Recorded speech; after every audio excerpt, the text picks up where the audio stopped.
A very warm welcome to the Matchroom Live Scottish Open here at the Marshall Arena in Milton Keynes, where snooker continues behind closed doors until January, when the Masters arrives at Ali Pali in London. Tickets for that are available online right now. We began the week here with 128 players. Tonight, only one can lift the Stephen Hendry Trophy. This is the final, it's the best of 17 frames, and it's time now to welcome the players. We begin with a player with 18 career ranking titles, including this season's European Masters. He's a two-time UK champion, a three-time Masters and World champion, and the reigning and defending Scottish Open champion, the Jester from Leicester, Mark Selby.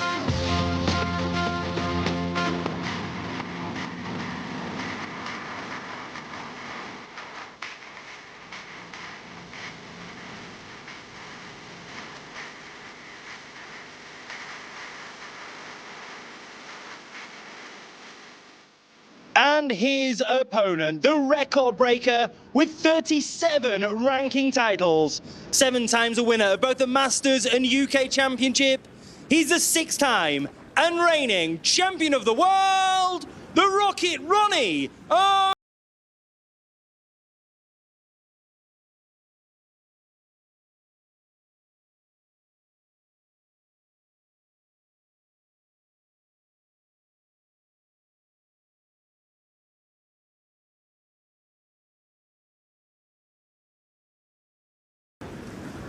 Quick reminder, any questions you got for any of the gang, use the hashtag HomeNations. We will find it on social media.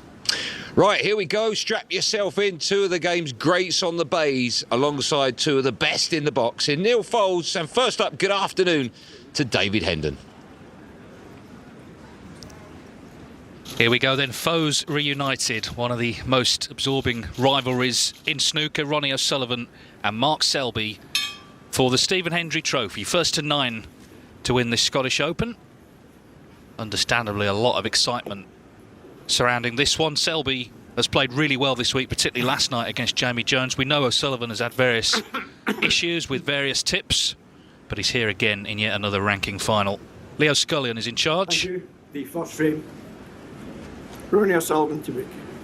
And for all the talk of best of 7 lotteries, it's the 2nd successive Home Nations event that features in the final the top 2 seeds in the tournament. Mark Selby, the defending champion. O'Sullivan seeded 2nd as world champion. 8 frames then to play this afternoon. This could be a real winter warmer for snooker fans. And Neil, we were saying last night about the betting, and Mark Selby starts just marginal favourite. Yeah, some firms have it each of 2 they can't decide, but the ones that can decide one way or another go with this man, and I can only assume, because really there is so little between them, it is on the form of the week. They've been watching. Of the 2, Mark has played the best. He was very, I was going to say very proficient last night. He was better than that with 3 back-to-back hundreds. To be honest, O'Sullivan has been flashes of genius. Half the time he's been winging it this week. Let's be brutally honest about it. At different tips on, he's not been in his best, but I think it was an interesting chat last night, wasn't it, Mark Selby? He made 1 or 2 little remarks, I thought, in his interview in the studio about Ronnie. Man he has great respect for, but mentioned the tips and 1 or 2 excuses being made. I think Selby's really up for this. O'Sullivan, and we're going to find out if he's up for it. I suspect he will be. Yeah, I think they both see it as a way of testing each other against the other player. There's a lot of respect there.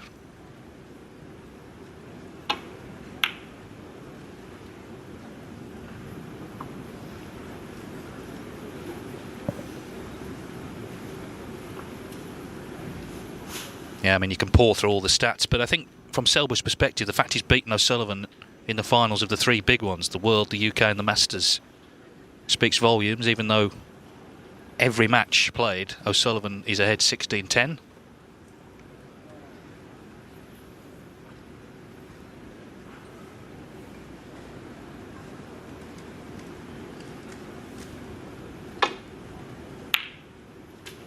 One.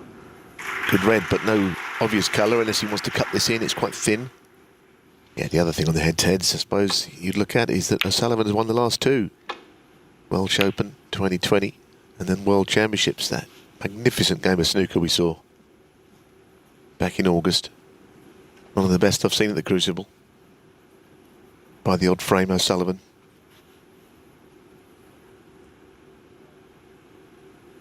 Taking this on, but a little cut back can be missed. Very positive shot from Selby, and I think he'll need to be positive today. For the posturing of O'Sullivan and the safety skills of Selby, it'll come down to who makes the best breaks, who pots the most balls. Clearly, that's all that really matters. Well, he's made 7 centuries in the tournament, including, of course, 3 last night. Could have had more than that as well.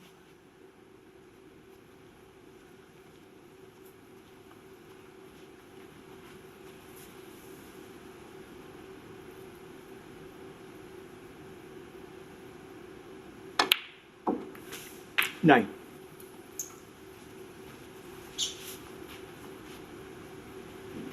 Pink ball.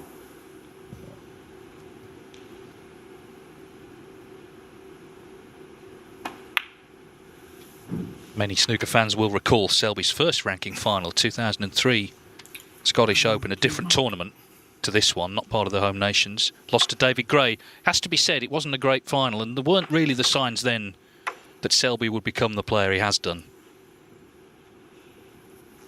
But he's done it through sheer hard work, discipline, and of course through his iron temperament. Thank you. 15. Yes, if you go back to that final, his cue action was completely different to now. I mean, he had an extraordinary cue action, actually, Selby. It was the longest backswing and I think I've ever seen. The whole thing was out of control. He went away, worked very hard, completely rebuilt his game. 16. Came back a very different proposition. He was good then, but he's a winner now, a champion.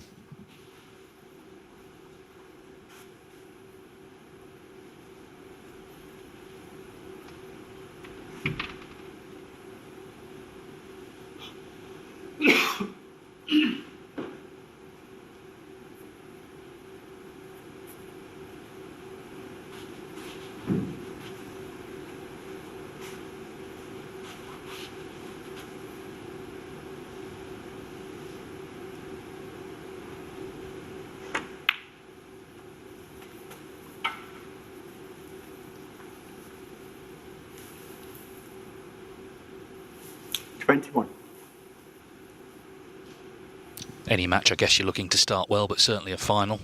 And certainly a final against Ronnie O'Sullivan. Ooh, he's missed that one, though. Just as things were looking good in this opening frame. Yeah, missed it by a way, didn't he? It was the old story with Mark. There's a lot of movement on the shot, but there is anyway, so you can't really put it down to that. It was a difficult cueing shot, that's basically it.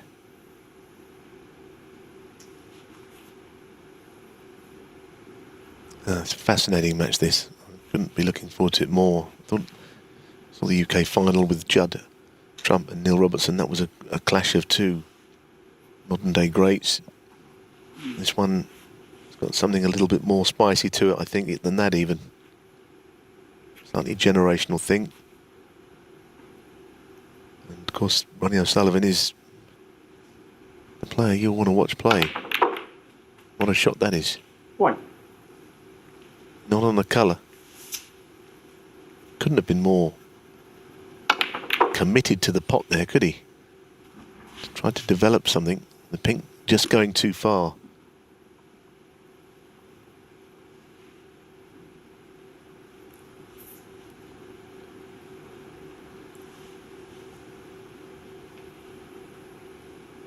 Interesting to see if we do see a different demeanour about O'Sullivan, because even yesterday and in the previous matches, the business with the tip and just his general way, wouldn't be everyone's cup of tea as a snooker fan watching how he's been this week. I think one or two people messaged me and weren't delighted to see him maybe disrespecting the game a bit. I'm not saying that's the case, but certain people thought it. Wouldn't go that far. I don't think we'll see any of that today somehow.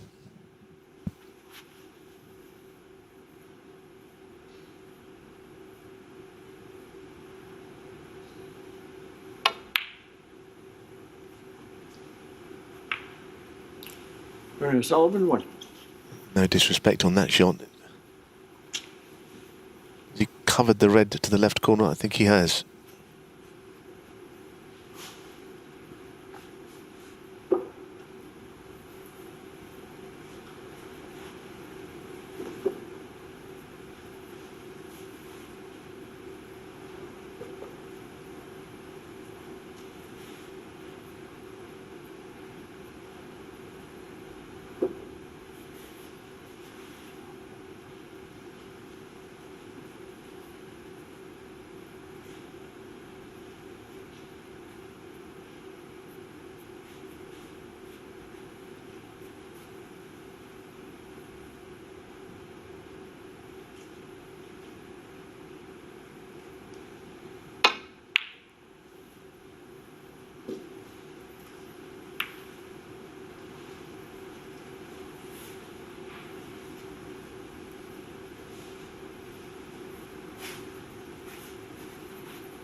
The kind of table, it's quite hard to find safety shots. These two, who know the game inside out, have been racking their brains here. Reds are so spread, it's very hard to get it safe.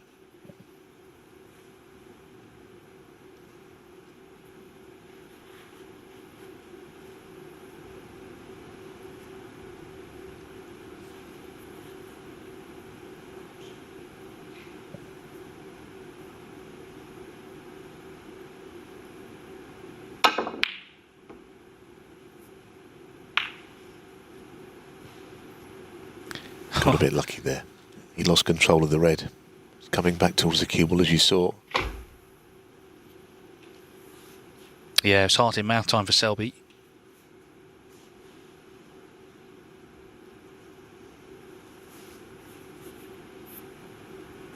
Sullivan, he said an interesting thing when he was working with us here at Eurosport, commentating and therefore having to watch matches about Selby. He said, I realised, having watched him play other players, it wasn't just me he did it against. It wasn't just me he tried to tie up in knots. That's how he plays. I think it gave him a slightly different perspective on Mark Selby as a player. And so he'll be prepared today for whatever sort of match it is. He certainly was at the Crucible. I know we saw some of those maybe crazy shots towards the end before the final started, but he really did dig in that match. Mark Selby led most of the way. O'Sullivan dug in and got the win as Selby knocks that in, so the impasse is broken. Well, as he kissed the brown into play, I don't know. He deserved a good kiss there because it was a very bold shot. Cuba was steered up the table. Don't know if he can get through to the brown or even whether the green will pass it. You've got to play the green, and it's a tight ask as to whether it goes. It's not an easy shot, actually. Dropping in behind the yellow might be the way forward here. Which brings about, my first thought is, what is O'Sullivan going to do? Is he going to just blitz the cue ball at him, as he did in the World Championships, as we saw? Here's the first time we've had to find out.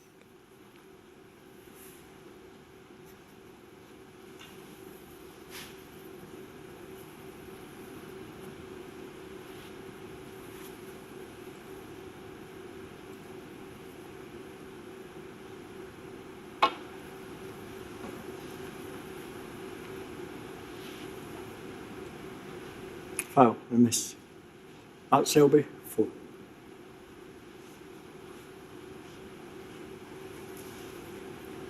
Yeah.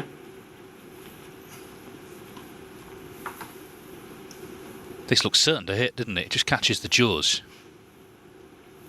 And doesn't.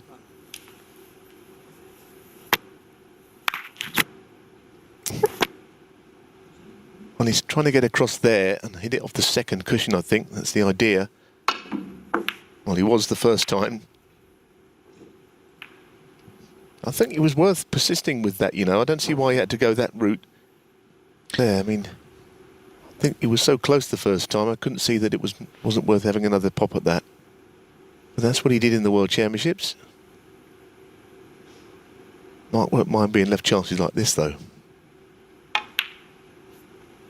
The whole idea maybe was to unsettle, but he won't be unsettled by having the frame at his mercy. Selby won't.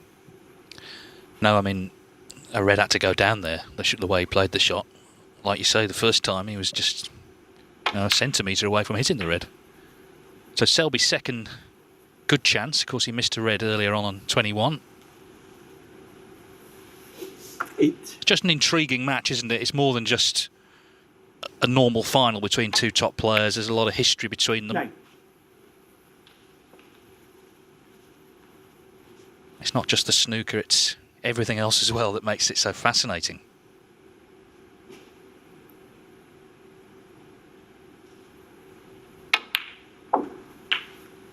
That's not a good shot. He definitely played to cannon the right-hand red of the two. 16. Doesn't mean he won't pot the next ball, but he's a little further away from it than he should be.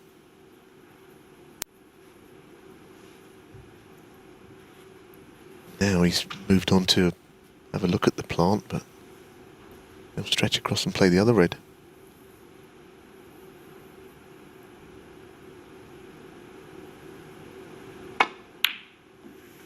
Seven.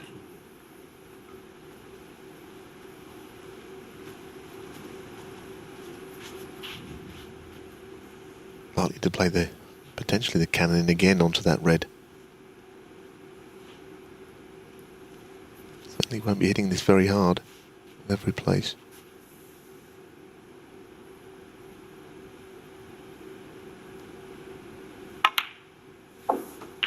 Managed to get the other side. Anything I will say about the Sullivan shot, there is nothing more frustrating than playing an intricate escape. You get it almost right, but you still end up leaving reds. Feel that you've gone down a little meekly, so Sullivan is not going to play it that way. His decision. It worked in the World Championship semi-final. You have to concede that point.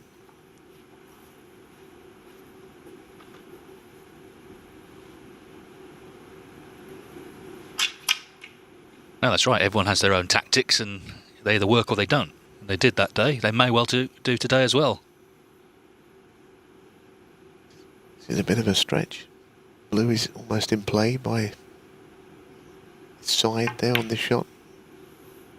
Anyway, well played. 25. So this black's going to put him 57 in front. We'll need a couple more reds to secure the opening frame.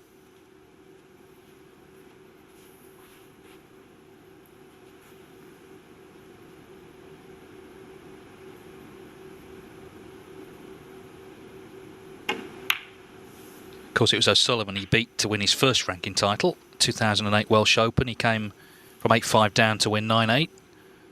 32.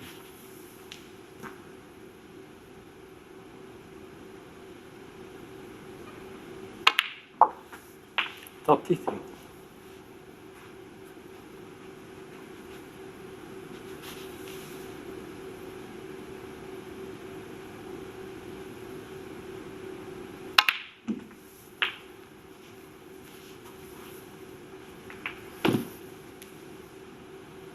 40.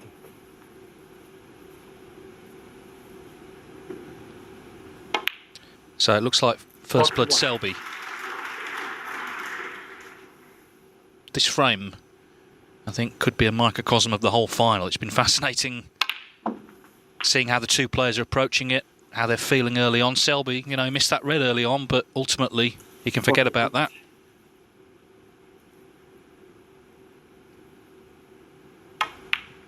Yeah, Sullivan potted that red to the middle at pace and tried to develop the pink and black and other reds. He did the second part, but he didn't get on a colour. That's basically all he did wrong. Then, of course, with Selby rolling up behind the yellow, a few old wounds were opened up in the match as well. 55.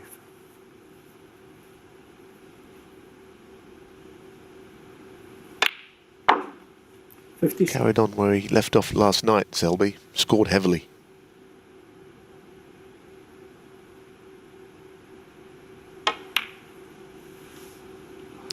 Well, Mark Selby. will 50. O'Sullivan play on? He is coming back to the table, but a 56 from Selby, so it's his frame guaranteed. It is frame 1, in fairness. You do see this. Of course, at times during the week he's been carrying on in later frames in the match.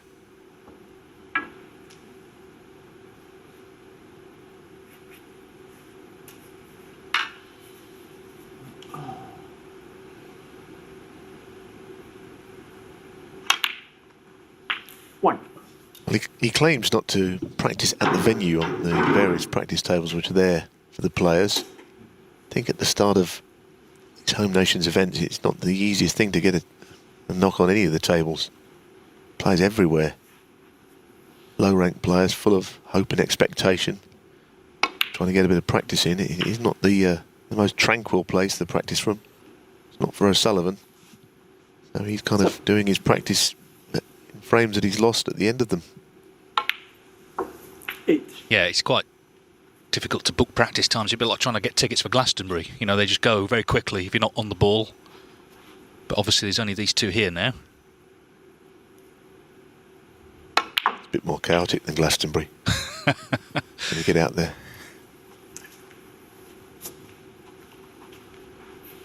15.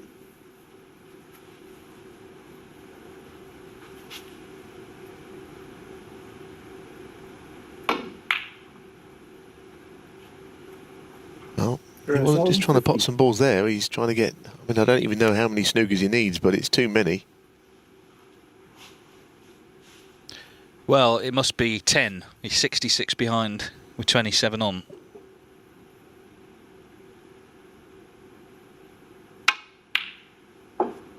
Two. It's not going to bother Selby.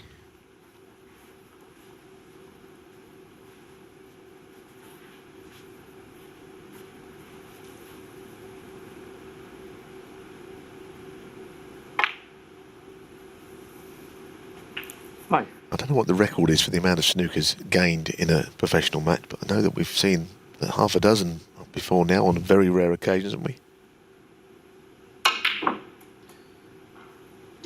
Well, there are all sorts of stories, aren't there, from the old Norbreck days of people getting snookers in double figures, but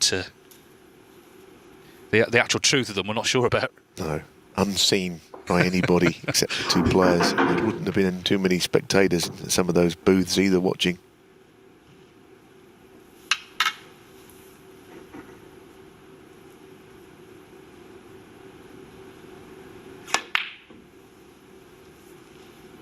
Mark Selby. 9.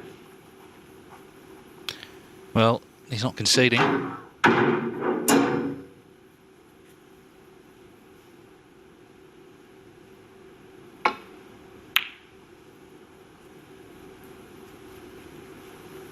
This is the point, isn't it? I mean, most players would happily hit a couple of balls to just get themselves in order, but he's trying to get the snooker still.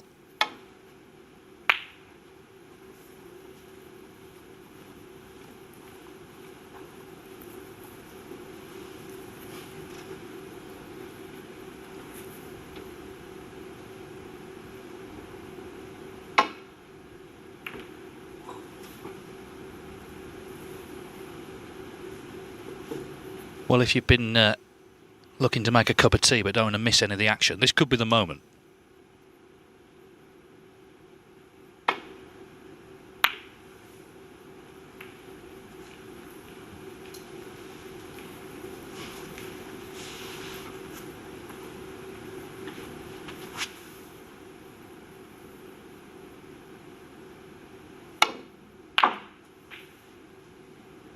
Five.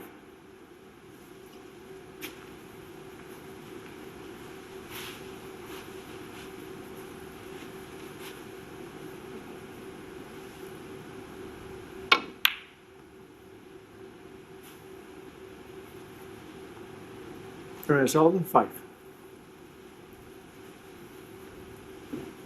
So the sting has been taken out of this frame a little bit. It's been over a while.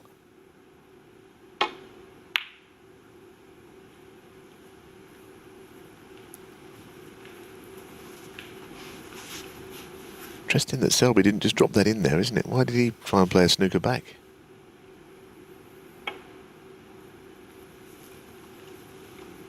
Well, this is what happened with O'Sullivan and Alain Robidoux. The match people remember when O'Sullivan played left-handed, Robidoux didn't like it. Last frame, Robidoux needed a load of snookers on the pink, and O'Sullivan, when he had chances to pot it, didn't. So he just carried on for 10, 15 minutes with nothing happening.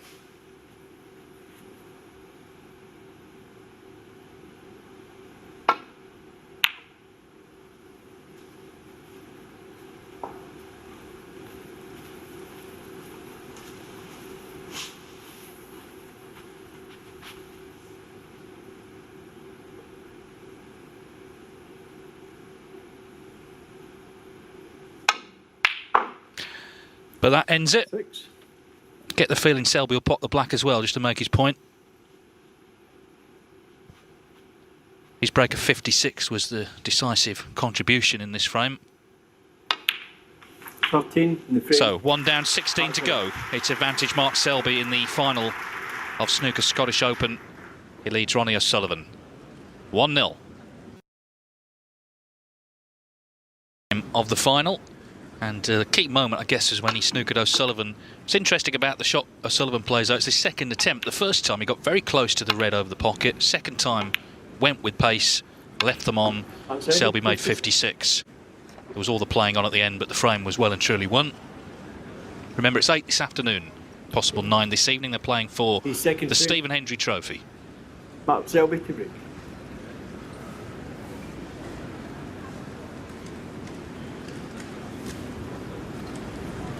Mark Selby has won his last 10 ranking finals. If he wins this one, he equals Stephen Hendry's record of 11 in succession.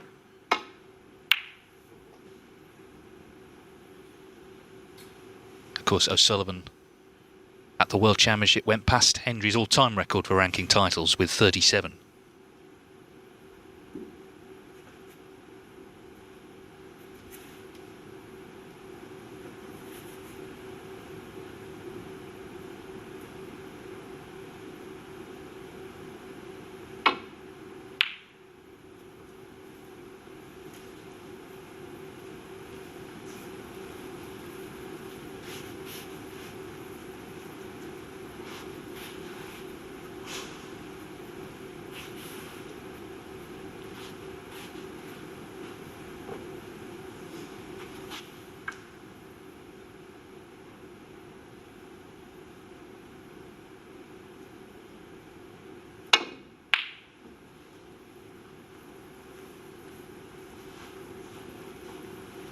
Was a slight concern whether Reddy's going to go on that shot. He left something of a tempter.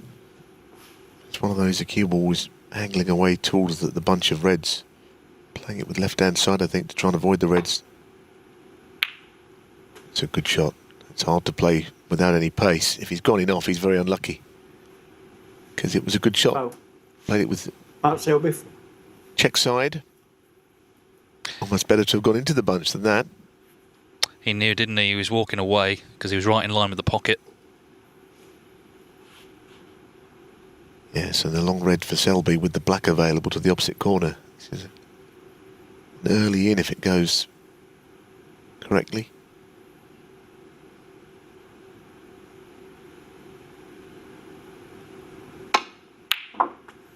Did it well. 1.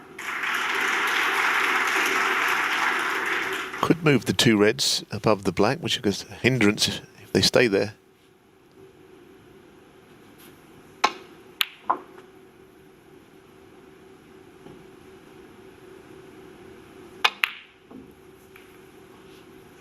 Wow, didn't really expect him to miss that. He was up very quickly. Yeah, I think he knew that he wasn't right on the shot. Maybe divided concentration between pot and the cannon. He sort of didn't seem surprised that he'd missed it. Walked quickly back to his chair.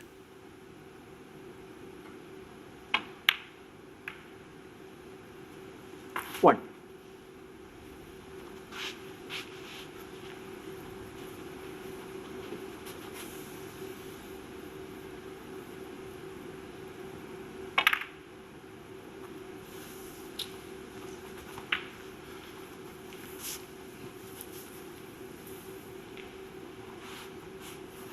7.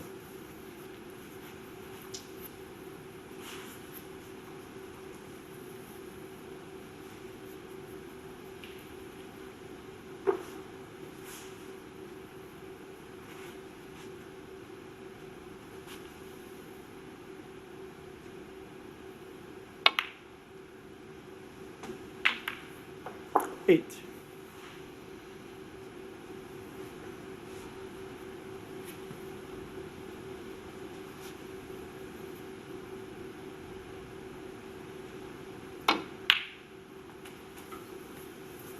Well, a couple of reds at the bottom of the bunch, as you can see.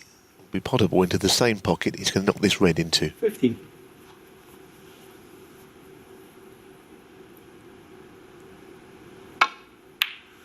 $60. It wasn't very straight to play that shot. There was a bit of angle on there. I mean, he couldn't get very easily top side the black. Now, can he get onto those two reds, or maybe he has to open them up? May not have any other option here.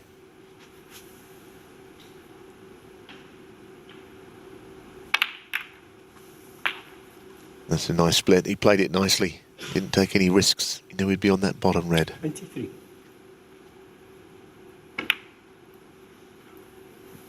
24.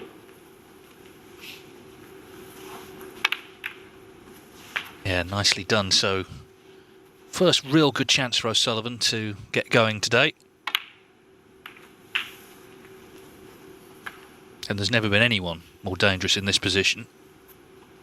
31. 3 centuries this week. I suppose you might expect more, but I won't go on about the tip again, but we know he's had various concerns. So to be in the final is a great achievement. It looked like he would lose yesterday. Li Hang basically had him in that match, but didn't beat him.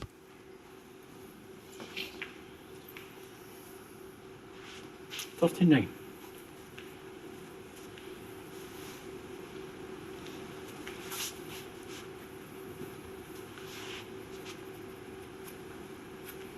Well, he's not perfectly on this by any means. Not an easy shot to the middle.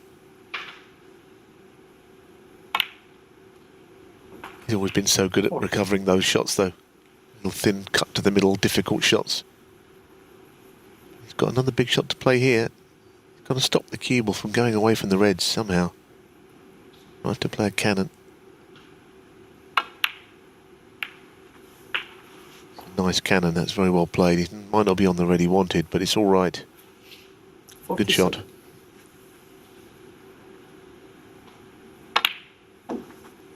48. Sullivan's got the knack of making slightly tricky shots look easy, and there was an example.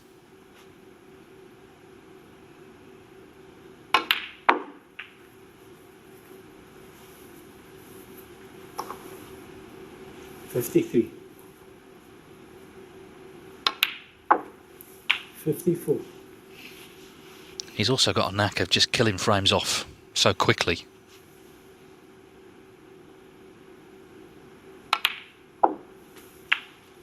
Very true, Dave. I think what it is, he puts the groundwork in early in the frame to get the balls 61. into positions where he wants them, and then the question is just joining the dots.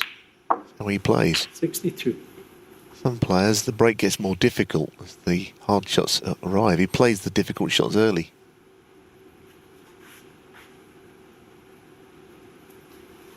Anyway, he still needs to pot a couple more. Yeah, the yellow puts him 59 ahead with 59 on. So one more red.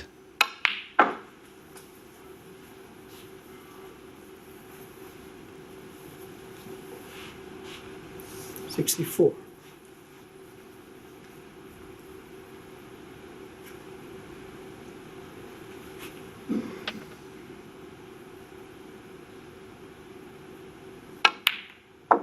$65.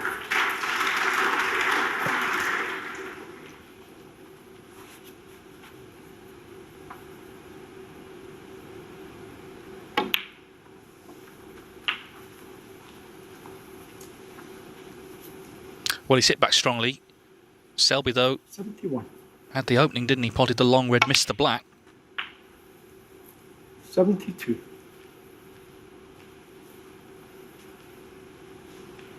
Will Selby come back and play on? Is it going to be one of those sort of days? Well, if he does it, he's got to do it for his own reasons. If he's doing it just to pay the compliment or whatever you want to call it, that's a different story. Ronnie O'Sullivan, 72. And the The answer is no. So Ronnie O'Sullivan, a swift 72. He's on the scoreboard. Battle joined here. We're level at 1 each. It's 1-1 in the Scottish Open final between Mark Selby and Ronnie O'Sullivan. O'Sullivan hitting back with a break of 72 to win the second frame.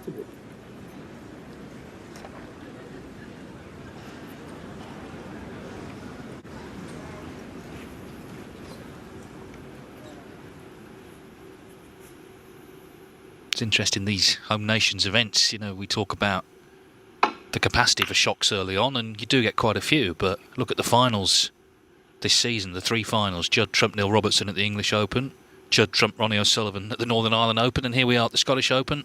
So O'Sullivan, Selby, the biggest hitters in the game in each final.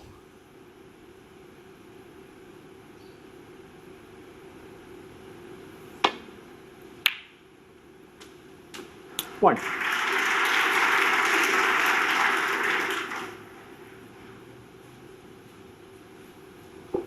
At this level, we're going to see it more and more, aren't we, over the course of the season? Big finals against top players where the break-off shot is going to play a part, leaving that red sticking out. They're going to pot them more than they miss them. This is a brave shot. That's a terrific shot. Serves the cue to get beyond the blue. Struck it nicely. 5.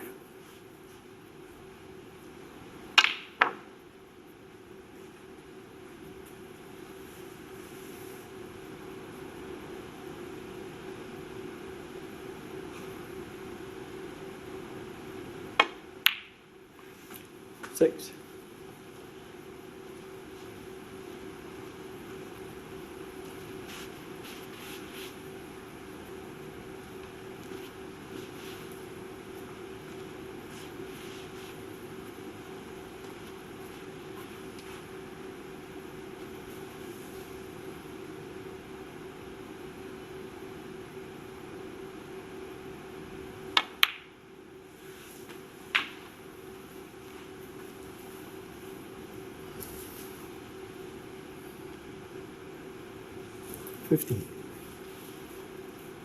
Little cannon here, I think, on the red, the other side of the black.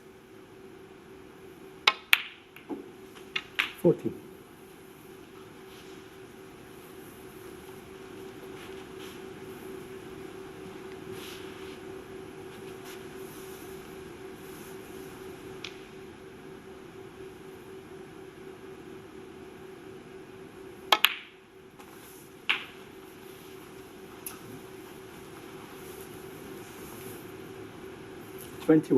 Still never lost in the Scottish Open. Of course, played in the event for the first time last year.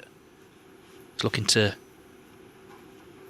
defend a ranking title, a 4th different ranking title. In fact, the World Championship, International, China Open. He's all won back-to-back before. 22.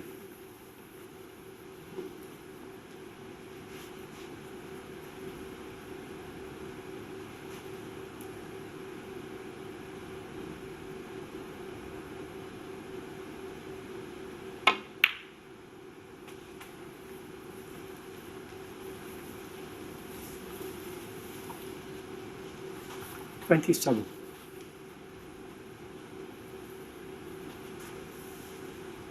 his next colour here.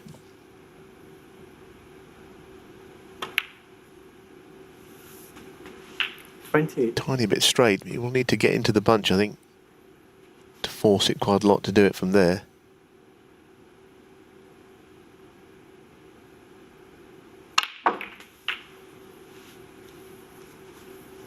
Not perfect by any means. 35.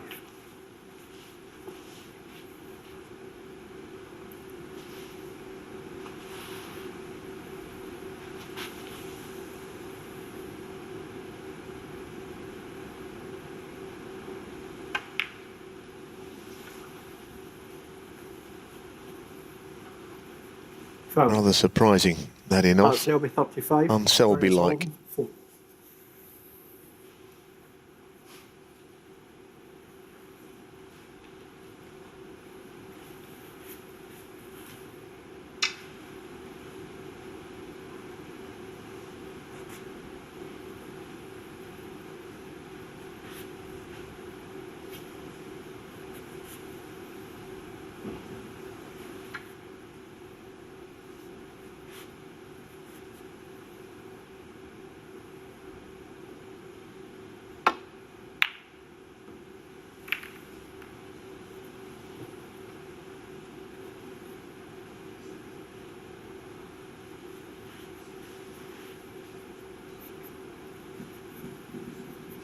Well, that's the difference when when you don't going off. It's a nasty little shot from the jaws. Yeah, no fun playing from right in there.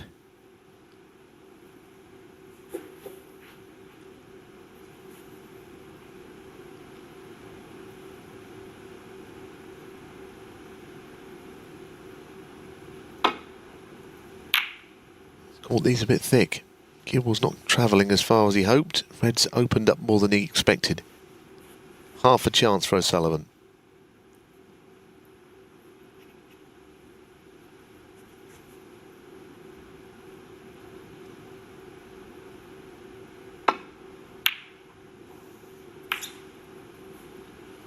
Well, it's a disappointing miss, actually. Might cost him the frame. He didn't get very close to it. He might have played it with a trace of left-hand side. Just pushed it onto the ball. Might be the reason he hit it thick. It's the one way you invariably will leave the shot on. Golden chance for Selby to go back in front. Already ahead as he comes back to the table.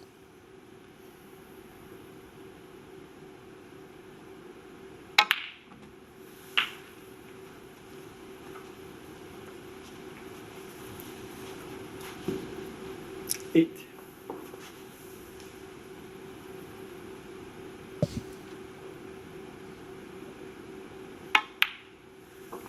Nine.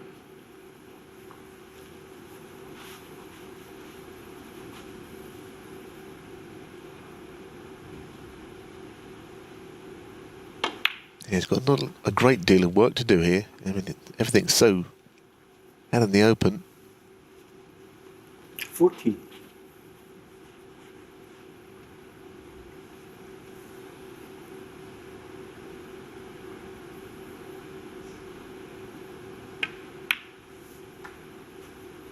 $50.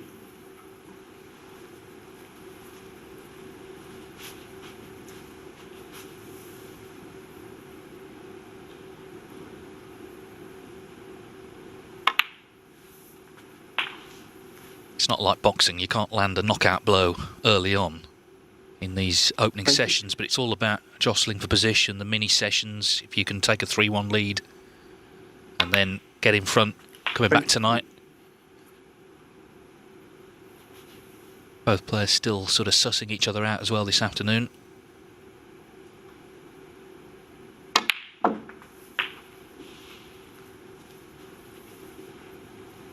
But barring something dramatic, it's going to be 2-1 to Selby. He may feel he needs to pop them all, though, because we saw what happened in frame 1. O'Sullivan played on even with pink and black on. Yeah, good point. 41.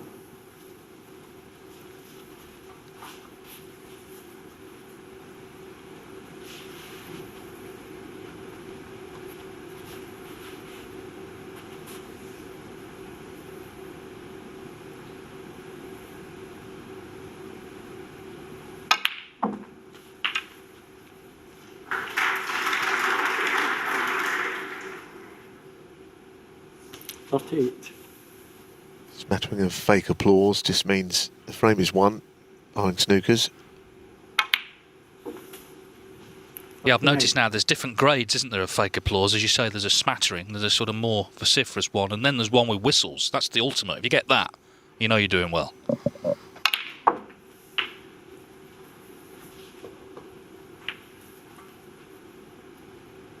$46. Crowds are due to return in a reduced capacity at the Masters in January. at the Alexandra Palace. Obviously, we can't see into the future. We don't know what will happen between now and then, but let's hope they do. Because that tournament in particular, of course, has always been in London, always been associated with the crowds and making the atmosphere.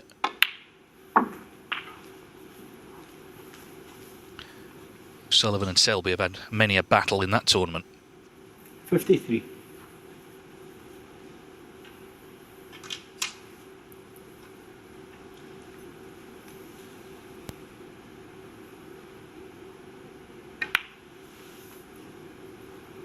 $54.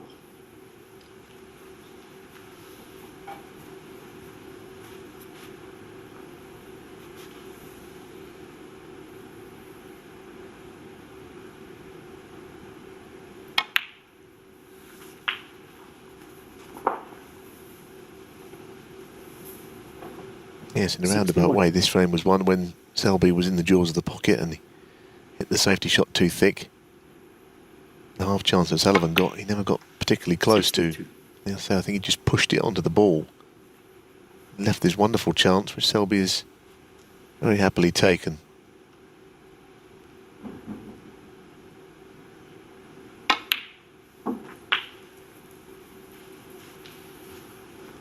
Sure, even if he won today, whether it really is complete revenge for what happened at the Crucible. But it is a trophy, it's a final, a ranking event. So I think should he win today, which of course he's not anywhere near doing yet, you know, he'd be quite relieved to beat this man. You know, it's such a intimidating player, I think, Sullivan these days, always has been. But the way he plays at the moment, the intimidation factor is definitely in there as one of the reasons he's still up the top of his game. 75.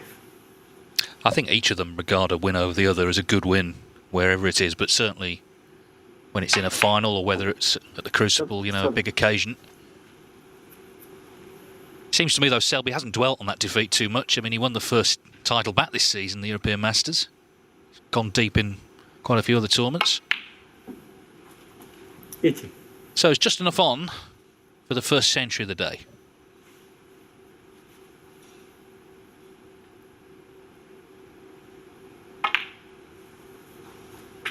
$84.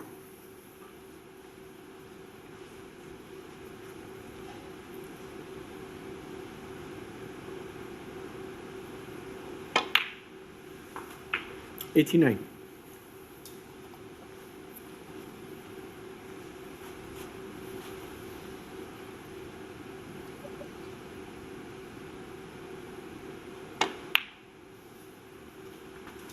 $95. This black for Mark Selby's 8th century of this Scottish Open.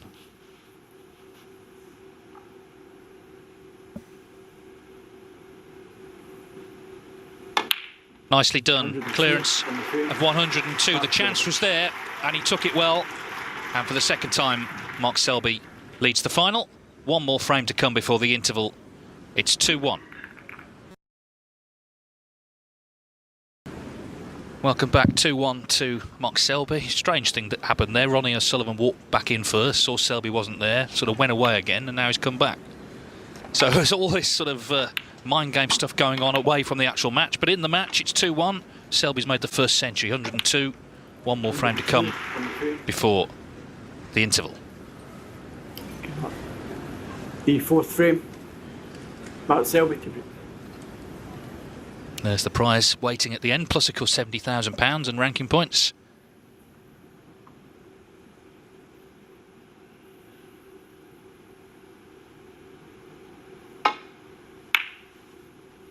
Been another very good week. Of course, the first day there was all sorts of chaos because a lot of the COVID results hadn't come back and matches were delayed. Some matches were held over, but the team here coped with that very well. It was a late night on the first day, but they caught up and no such problems since.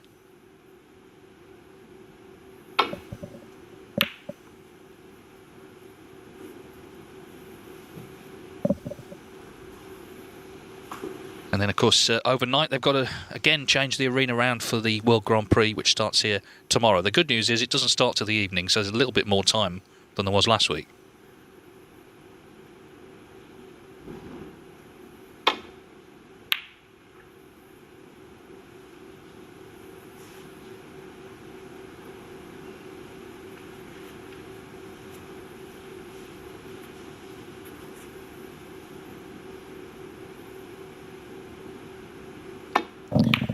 Sullivan unwilling to open the bunch up, playing safety shot in that way. But he may have left that red on. Not that it's an easy shot this time. The cue ball played it plain ball, would surely go into the black or even the end of the bunch. Can he get underneath it enough to screw the cue ball around the back of all of those? I think that's pointing the cue downwards. Playing the cue ball back to the other end of the table here.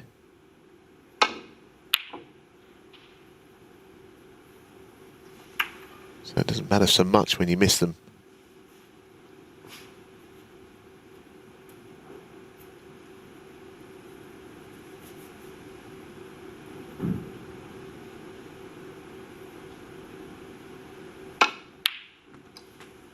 One. Having said that, just one red sticking out. O'Sullivan's chance to get into the bunch here. Doesn't need a second invitation to play these shots.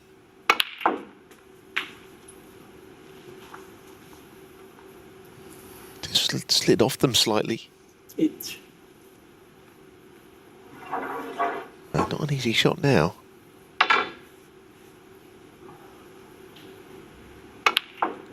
They hit the bottom red half ball and it just took the cue ball up the table. Not an easy shot to keep the break going, especially with the rest.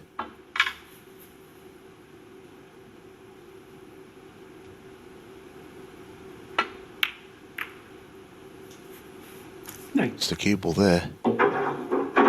Whatever bite he was meant to get on the cue ball wasn't on it and it went into the side of the bunch.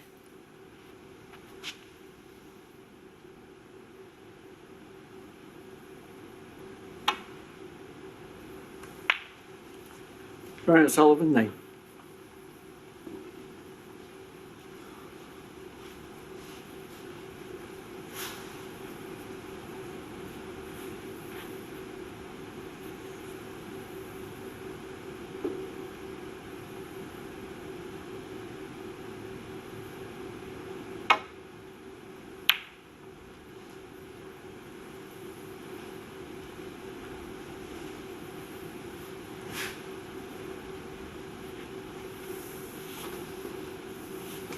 Average shot time so far. Selby certainly getting on with it. Of course, he just made a century. Tend to find that in break building, obviously, you're going to play quicker than if they're long safety duels. But he's the quicker of the two at the moment.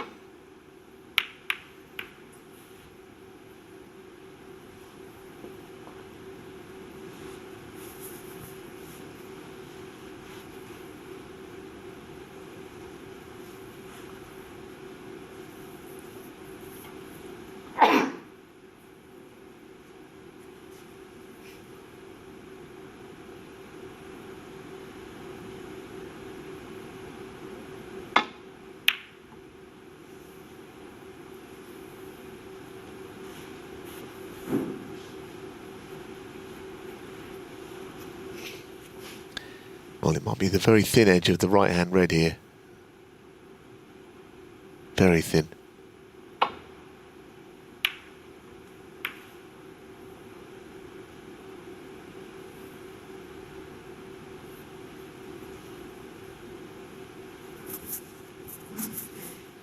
So a chance. Not such an easy path around the table. The red below the black doesn't make it easy to play that shot, swinging the cue ball around here.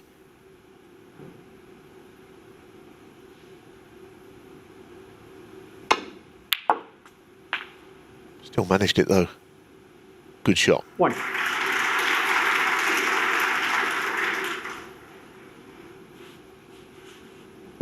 Seven out of eight now for long potting, Mark Selby, in this match. But it's not just potting, as you say, it's getting the cue ball round the back of that red.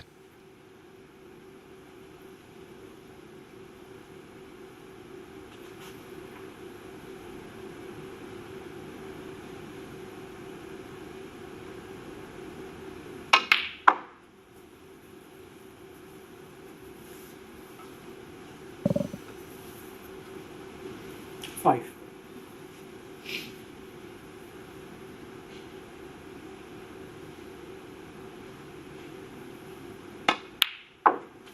Six.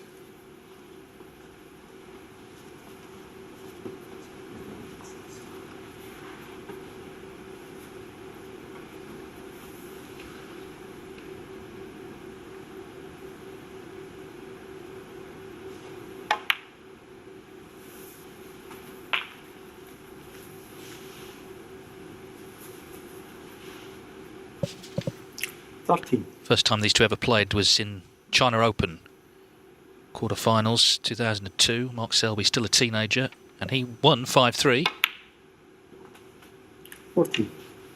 That was the tournament where he was he was seen by myself and others in the hotel reception at 1 in the morning, trying to get transport down to the venue to play a match at 2 o'clock in the afternoon. He thought it was afternoon, didn't notice it was pitch black, so jet lagged as he looks to get into them.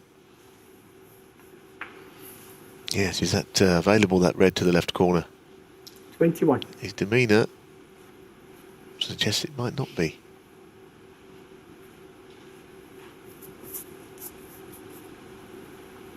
I think it's the right-hand red he was looking at. Clearly the top one never went. The red just below it, I think he wondered, but again, I don't think it's on.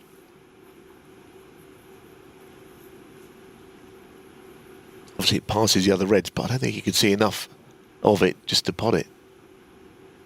So, Sullivan might feel that things could have been worse from the shot that Selby got in from.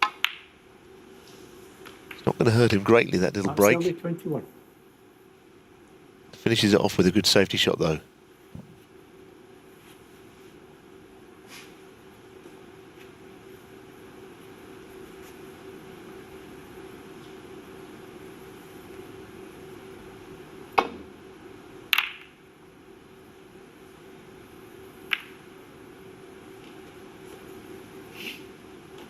I don't know which side of the blue he's trying to go, but going into it like that, might have been trying to swing the cue all right round wide of it. Either way, it's a mistake, possibly a costly one.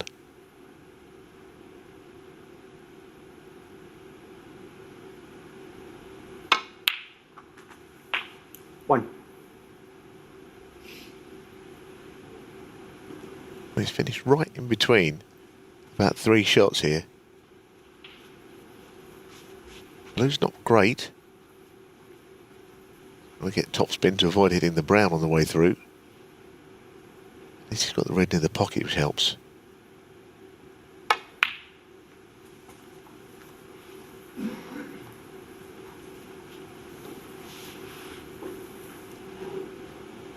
Might be feeling, Mark Selby, that he's got Sullivan a little subdued, missing 1 or 2, so he's got to take advantage of it now. Get himself a lead going into the mid-session interval.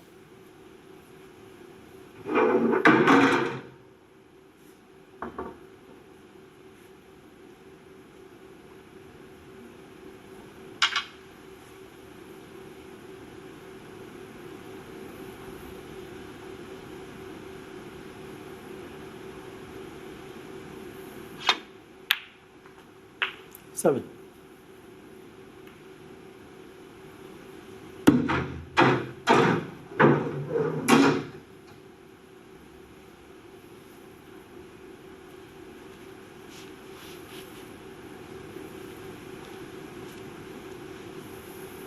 Well, at first it looked like a good kiss on the pink ball, but it's not so easy to pot one. Nothing goes. That red doesn't pot, as you can see.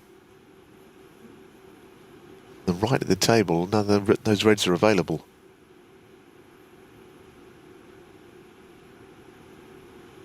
Let's go the other side.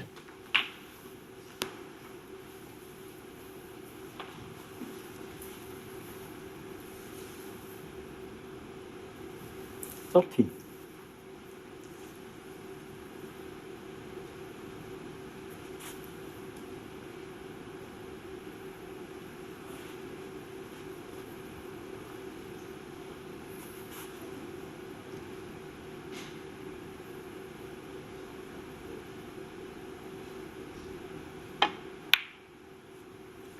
Fourteen.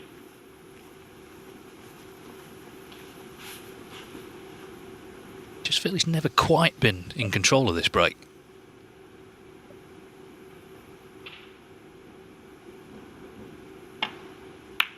Yeah, and he's eventually missed. Mark Selby 14. No, I think you're right, Dave. Good observation. He was just potting one ball at a time without any real fluency in between.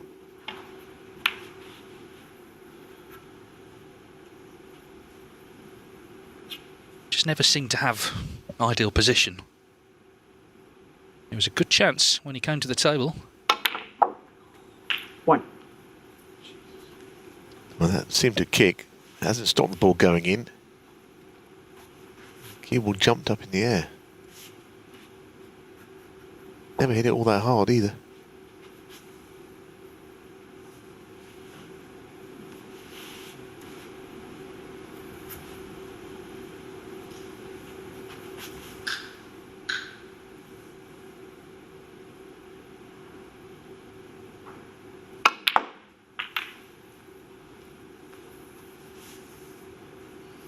Well, how does he finish there? 8. A lot of things happened on that shot. The blue, then he glanced off the side of the bunch, developed those. Now if this bottom red goes in, he's missed a few into that pocket, you know. Ronnie O'Sullivan, 8.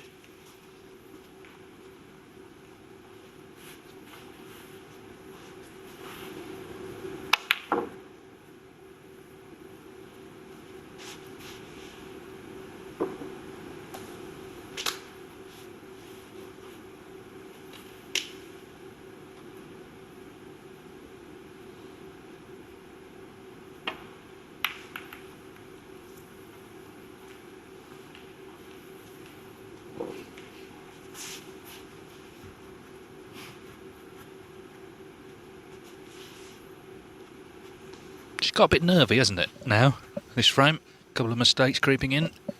Yeah, you just feel that Ronnie is trying to just play a bigger part in the match. He's not playing all that well so far.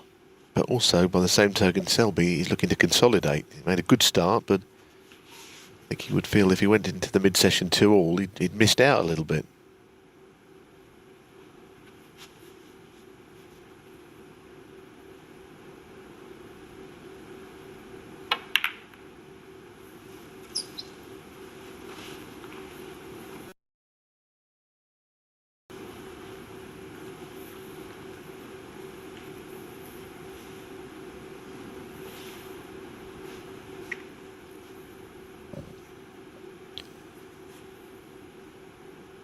Well, on the long potting, Selby 7 out of 8 this afternoon.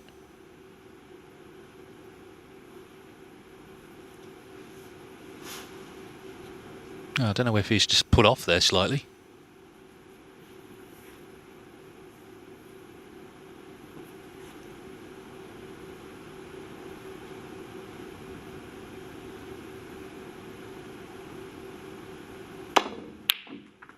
Well, it didn't make any difference to the pot. Well, it's a very good pot. 1. Where's he going to end up, though?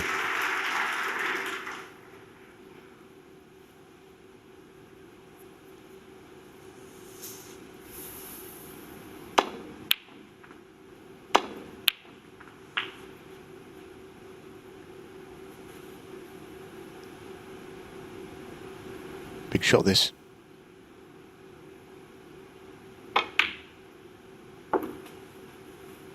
Played very confidently now. This is a chance to win the frame. The earlier chance never really quite happened. 3. There'll be no excuse, I think, this time should he not win the frame from here.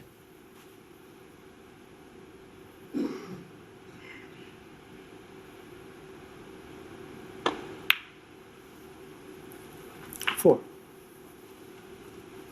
As I say, it's a match, but there are matches within the one match. It's a opening session, it's an opening mini session. Selby looking to win it, get himself 3-1 up. And then there is the prospect, of course, of pulling away into a substantial lead in the second half. There's also the prospect, of course, of O'Sullivan coming back at him. But first things first, get this frame won. 12.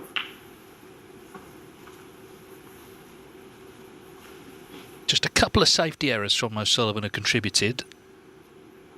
Trying to get the white on the back cushion on that last shot, didn't quite get it to the cushion. Selby knocked in the red.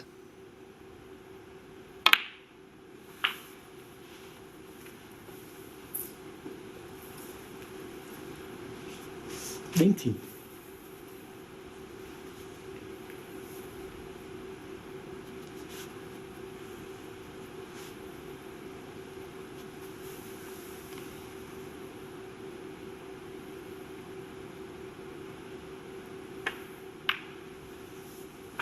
20. So, this brown to put him 42 in front. He'll need another red, therefore, the one out in the middle.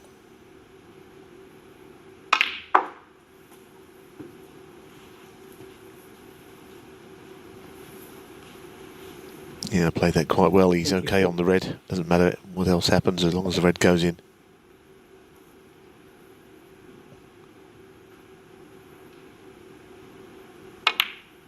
I think it's a fair reflection of play. 25. 3-1 Selby.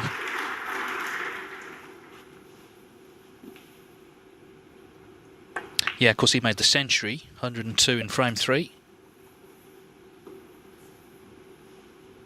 27. Leads by 45 with 35 on. 3 snookers required. Always the chance of the free ball with the last red.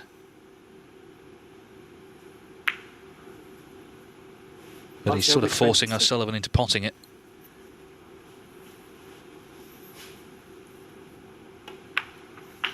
One.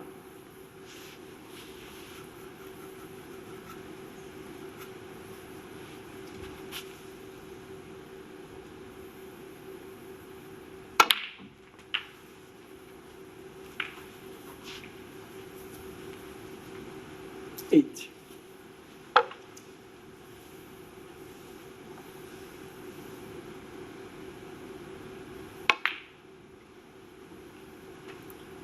For Sullivan, 8. Good effort. I think this is a little different. There's every reason to believe most players would play on here. Certainly Selby would have done if it was him. Because, as you say, he was forced into potting the red. Whereas he'd like to have kept it on the table. O'Sullivan, the free ball and all of that. Of course, the free ball counts for a lot more with the red on the table than it would do on the colours.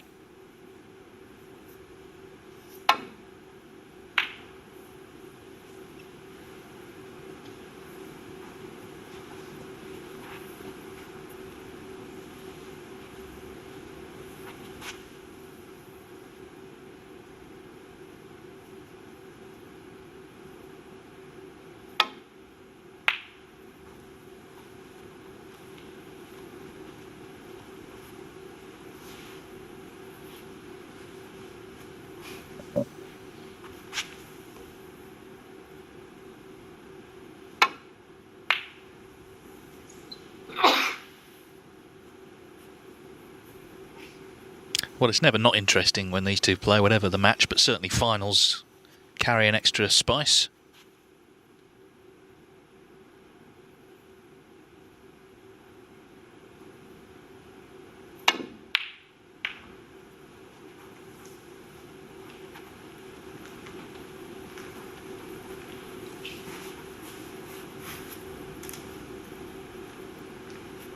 Thinking about if O'Sullivan does lose his frame, 15 minutes to ponder over how the first part of it's gone, and he's just got to score better, I think. He hasn't really competed as well in that department. He's not any brilliant chances. Safety's not been as good as Selby's. Selby's potted a couple more long balls, so but everything's got to improve. Kind of in keeping with how his week has been. Been just playing in snatches, really.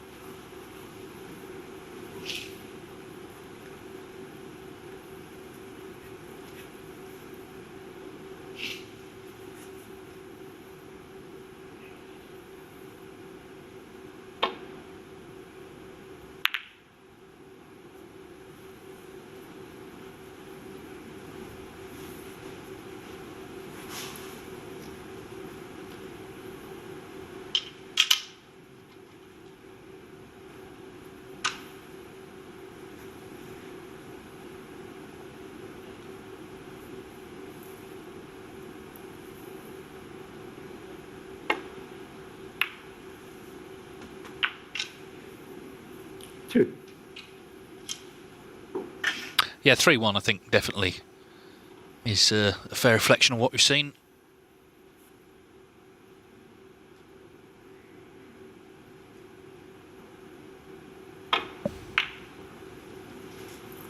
Mark Selby.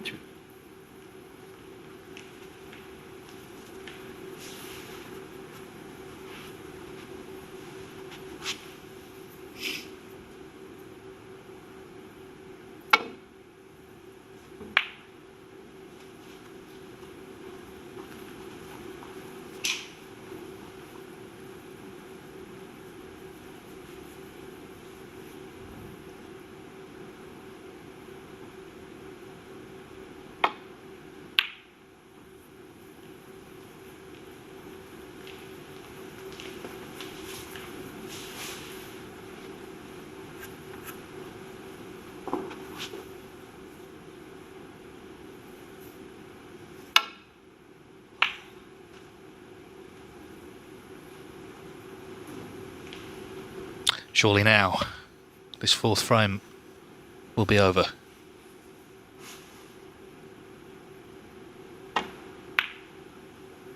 Three.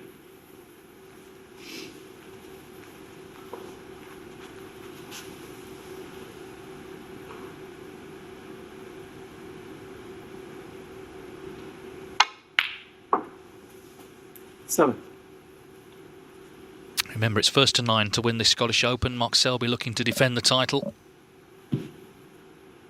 and win ranking event number 19 of his career. 12.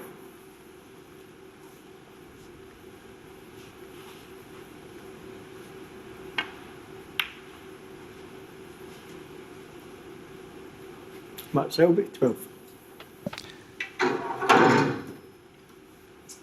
Sullivan still not giving it up. Seems in 2020 not conceding when you've lost is in fashion.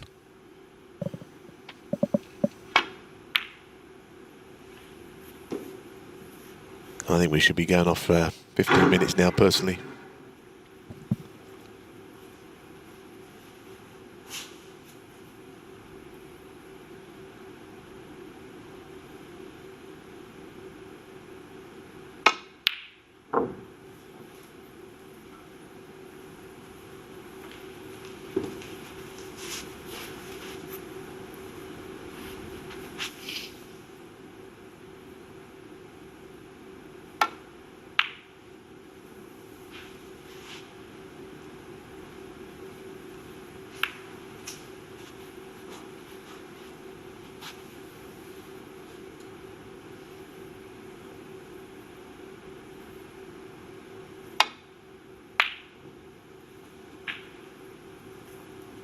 Six. Well, thank goodness the pink went in, and thank goodness the cue ball didn't, because the frame is over. And Mark Selby, clearly the happier of the two as the players head to the interval. He's going to make his point by playing the black.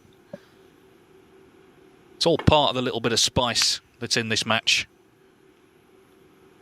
Mark Selby, 6. Well, the frame is over. I mean, this is ridiculous. There's no more playing on now. Well, you can't get snookers on the black. It's just a fact. Frame's over. Nothing more to see. And the frame. Strange end, but it's Mark Selby, as I say, the happier of the two as they head off to the interval. 9 the target to be Scottish Open champion. Mark Selby leads Ronnie O'Sullivan by 3 frames to 1. With Mark Selby at the moment holding the edge at 3-1.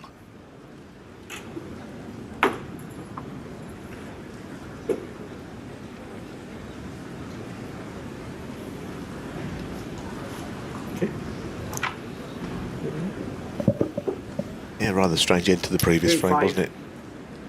Ronnie O'Sullivan to be. Clearly the frame is over when there's only the black left. There's too many in it.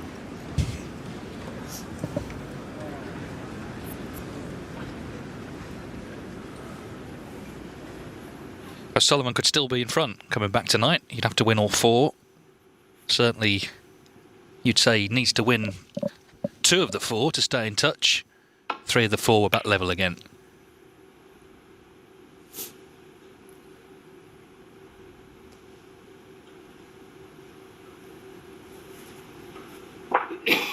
Mark Selby made the high spray of the match in frame 302, his 8th century of the week. O'Sullivan's best of 72 in frame 2.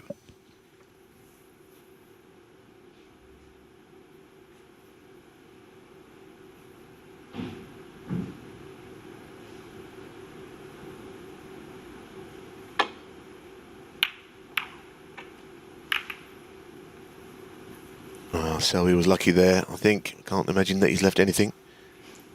Just wonder if there might be something to the middle, but with the black over the pocket. But it was an unusual sort of mistake for Selby to make. Thin safety shots he's played well all his career.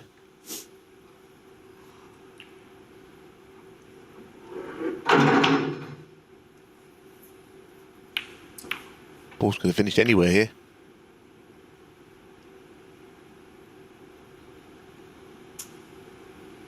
Just feel there's a little bit of edge on this game now. Sullivan playing on and all that, that's what he's been doing. Not everyone likes it. In fact, hardly anyone likes it who's watching, from what I can see. Not sure Selby likes him doing it either. He's not broken any rules. Just think there's a little bit extra on this match. I'm sensing it.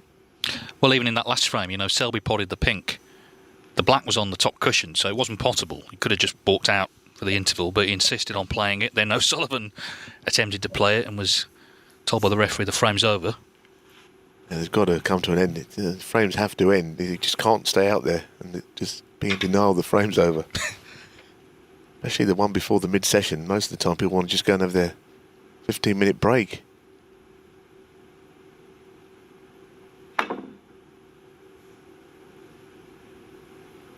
Anyway, for us, it's engrossing viewing. Played a good shot there, O'Sullivan. Yeah, rest on top of the spider.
Safety shot with a good look about it.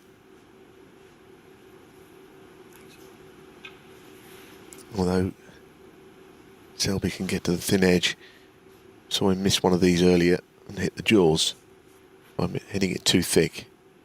This doesn't look quite as difficult. You just have to worry about pushing the red somewhere over to the left of the table off another red.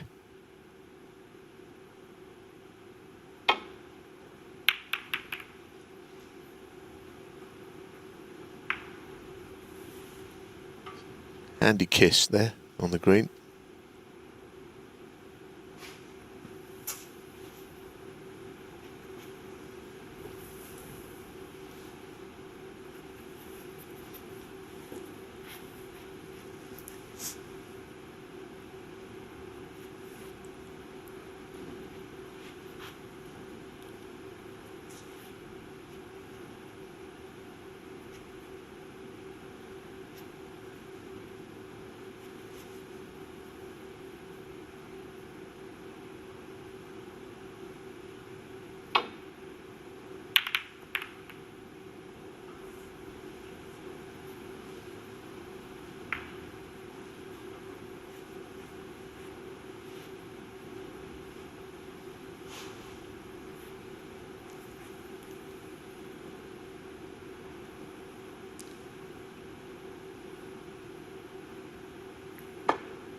The stats tell us that Selby's safety so far has been more effective.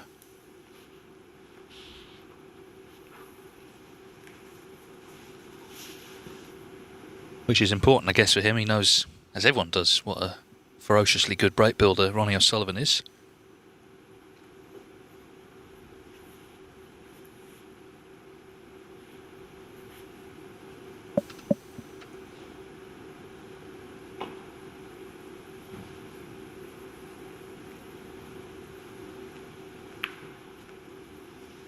That's one of those shots which is just a containing shot. But it means that Selby could get him in more trouble on this next shot, playing up the table. Don't think know if he can get in behind the green from there. The angle coming into the green doesn't mean he'll go in behind it very easily. He can gain the upper hand.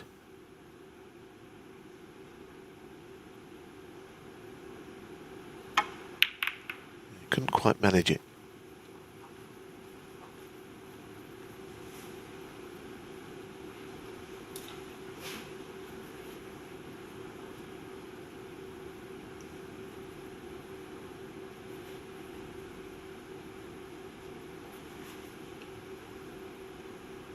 The Reds could go in all directions here, playing this shot for safety.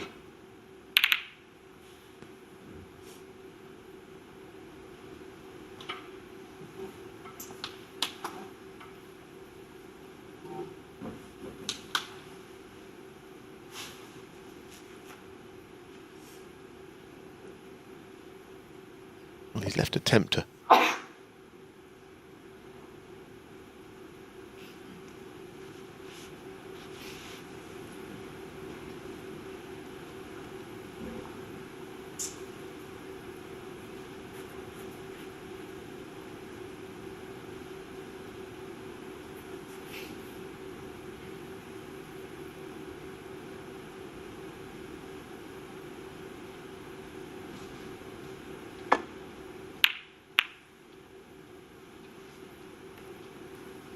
Thought he couldn't leave anything, but of course the red that you're playing is always, once you've missed it, a shot you've got no control over.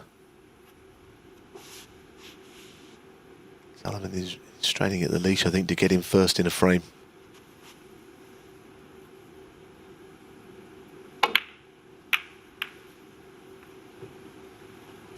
So he was a bit lucky to get away with that. At first I thought the red cut actually, but apparently not.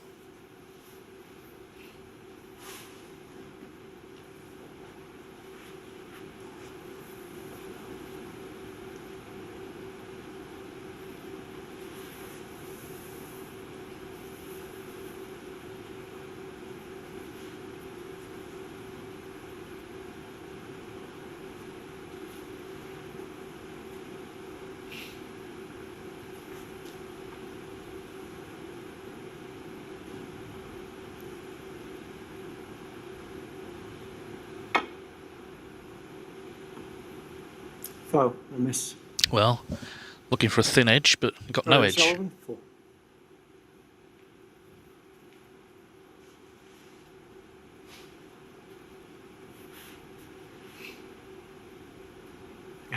Back it goes.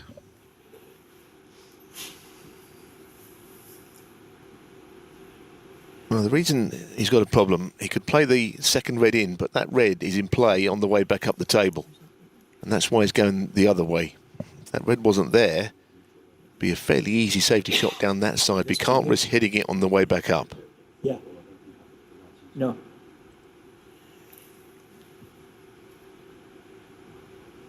Yeah. Ronnie? Thanks.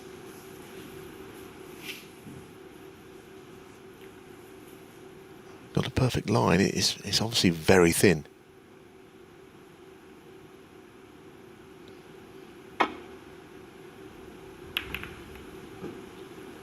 That's a good shot. Second time up, it was worth the 4-point foul to get there on take 2.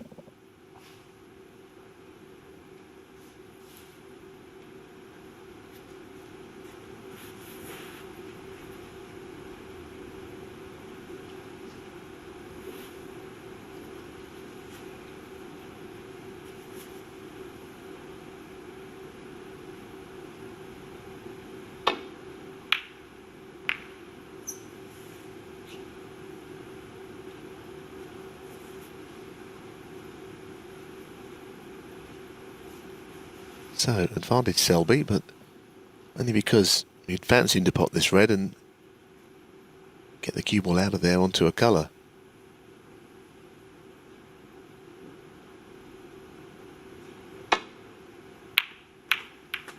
One. All right, he's more than happy with that result. A little bit of guesswork in there, but as I say, you always thought he'd finish on something.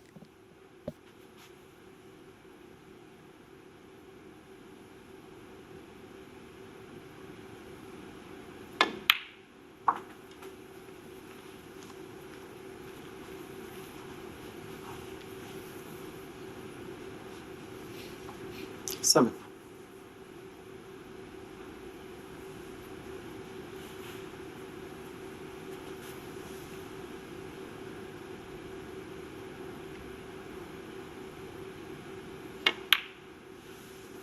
Eight.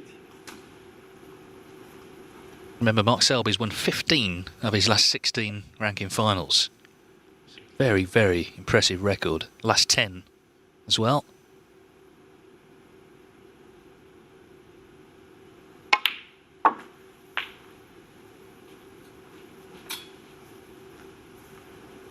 And he must have come in full of confidence after the semi-final last night, where he really did play well. He had 3 centuries against Jamie Jones. Could have had more, but it's just a very good all-round display. 15.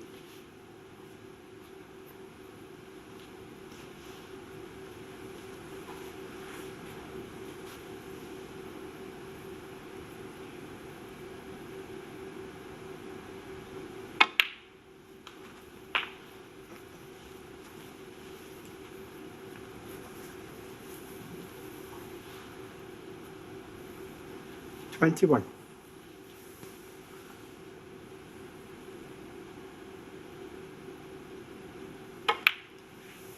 22.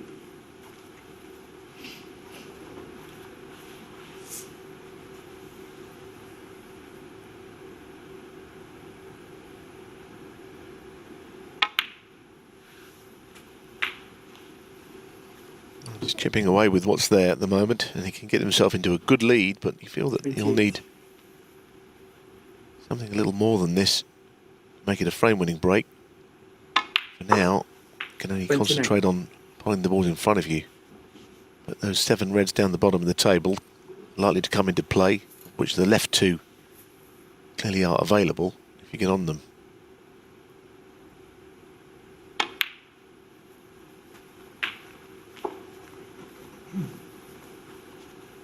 Even then, in a frame like this, 35. break of about 50 is quite a valuable break with the reds all safe.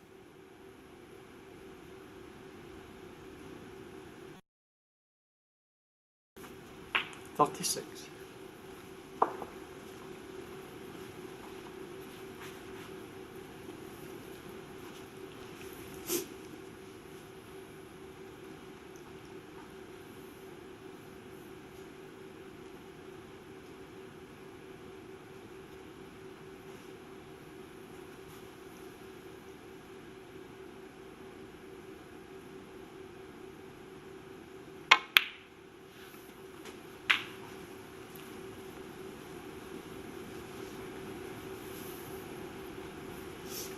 42.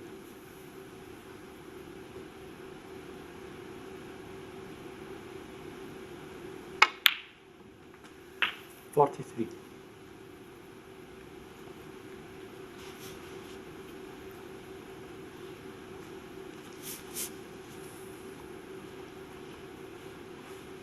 With the pink on his spot, I don't think he'll risk trying to go into the reds on the right.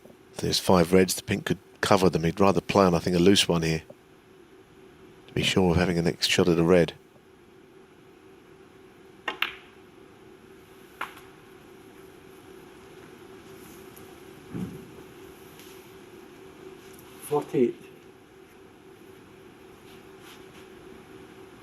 Things get a bit more difficult from now on, though.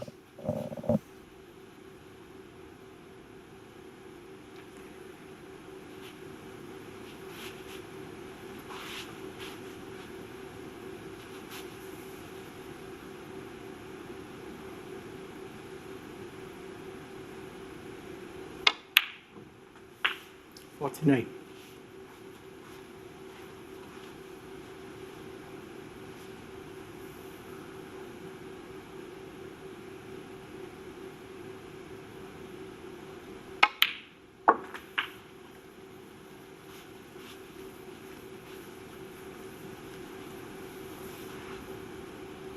$55.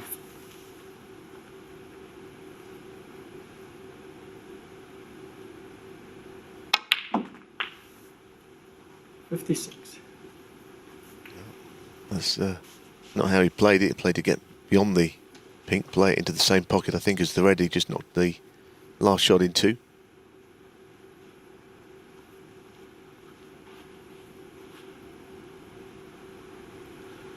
Maybe a double.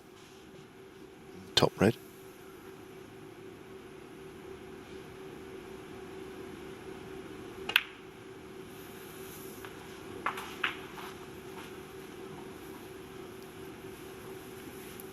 Either way, he will need more. He'll need 62. something amongst those 5 safe reds to put the frame safe.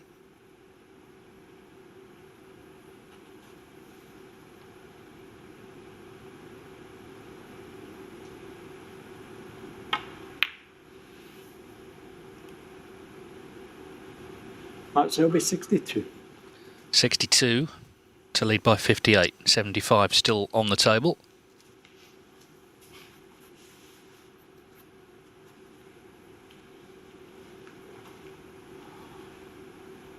And what's the best plan here? Try and get the reds open maybe and play an attacking safety shot.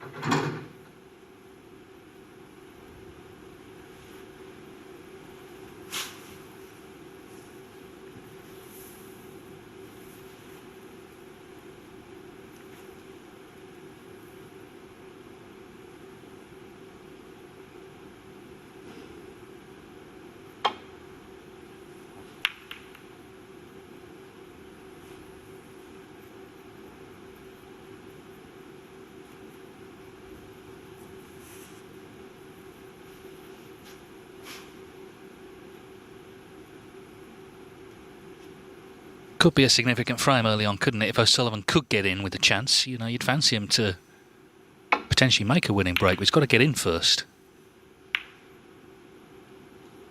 Yeah, but you just feel that at the moment the match is being played more on Selby's terms, isn't it? The fact that he's, you know, these long safety battles of which a mistake is made and he preys on that mistake. That's kind of how Selby has always been happy to play snooker. O'Sullivan looks a bit frustrated. Didn't really want to get embroiled in all this. You can only play the shot in front of you.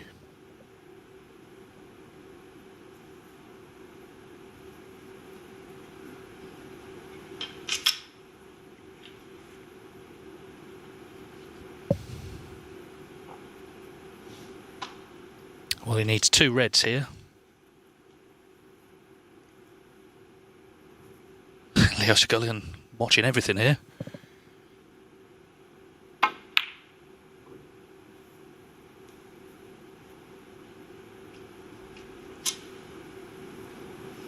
Well, he's left a red. I mean, it's hard to see how far he could take this break, O'Sullivan here. You never know with him. It's a little awkward.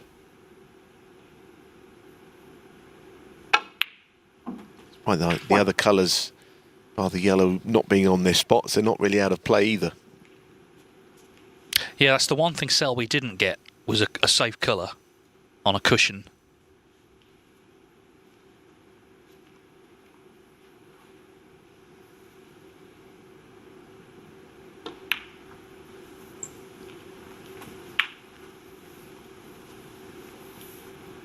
I wonder if he's got any ideas about opening the 3 reds here. He certainly played to get a high angle. Well, he certainly tried to. Difficult shot. And also to open the reds and get up the table at the same time. He hasn't really done it. I think the intention was good.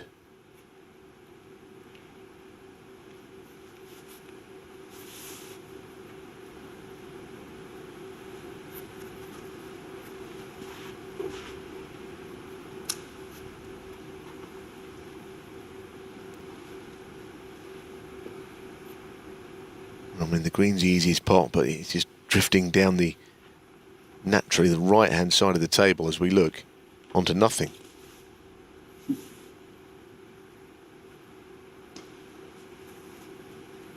It's almost impossible to see how he could get on a red here. He needs to be on the left side of the table. What can he do that's beneficial?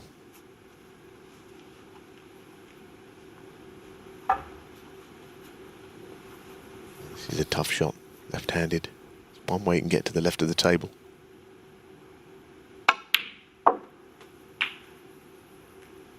It's a great effort, isn't it? With his wrong hand, blow that shot. He's a bit straight on the red, and he's missed a couple into that pocket at pace.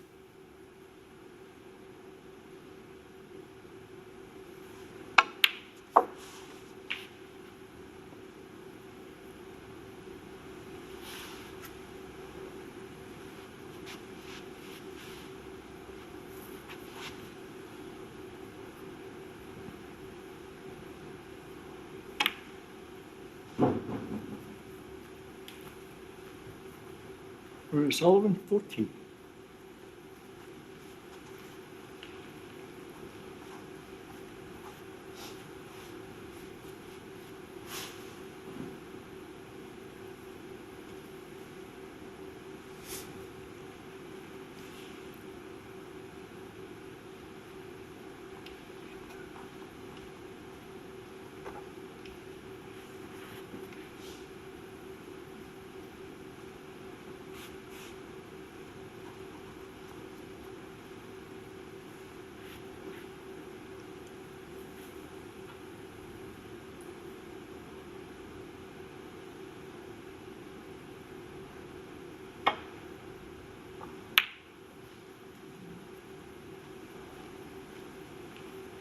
Oh, good grief. The cue ball has hung on, and what a difference, because that red would have been onto the middle had the white gone in. Yeah, I mean, it wasn't really a natural in off. You know, it's not really on, but it came very close to going in there.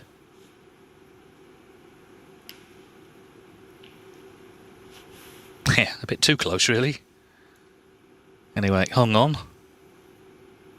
In behind the green might be the shot here for O'Sullivan.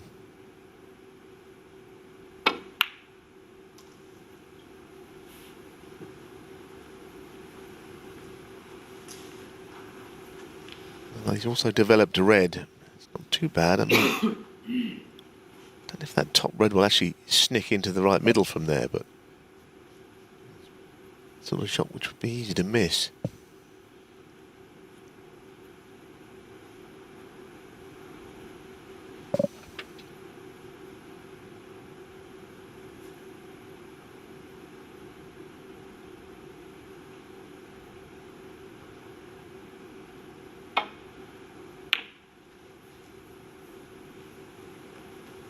It didn't sound like a very good contact. No, and I think he's left the red on. He's not happy. Sounded like a kick. Cue ball has not found the cushion. He's left this pot. O'Sullivan 44 behind, 59 on. 1.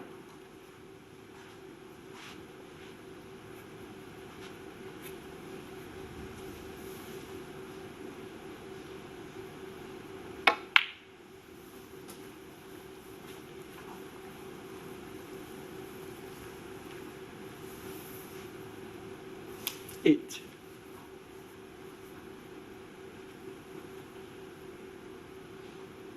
It's a very big frame, this one, isn't it? You can feel it.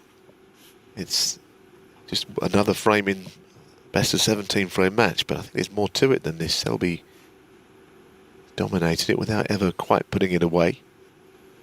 Possible counter-attack here. Ball's not impossibly placed for a clearance. I think that pot success graphic, though, said it all. It's not that he's missed much, he just hasn't had that much to go at.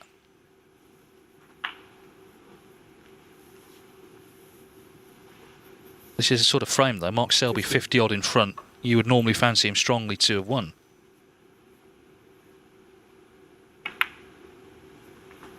$60.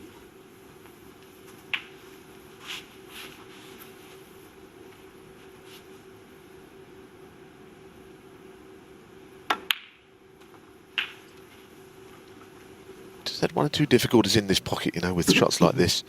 Played with a tiny bit of pace. 23. It's okay from the cue ball's just a soft straight, so it's okay. 24. Those colours may look difficult, but actually get behind the yellow and everything else is very much close at hand.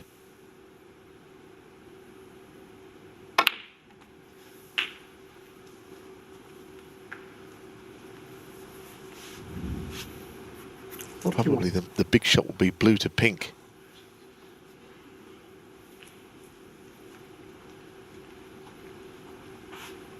The other thing, you just got to ensure he doesn't somehow get snookered behind brown or blue on this green when knocking this yellow in.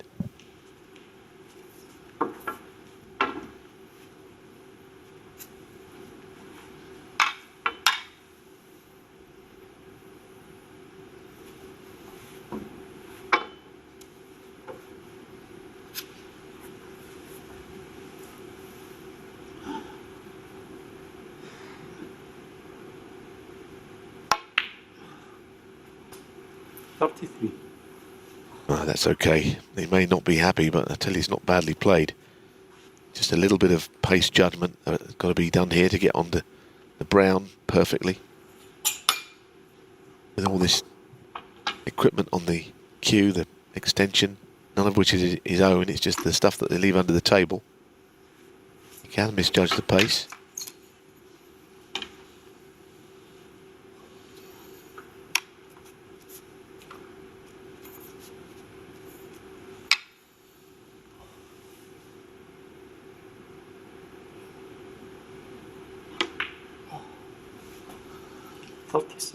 I'd be happy with that. That's a good shot. So he needs the 4 remaining colours to win a frame that Mark Selby was certainly favourite in.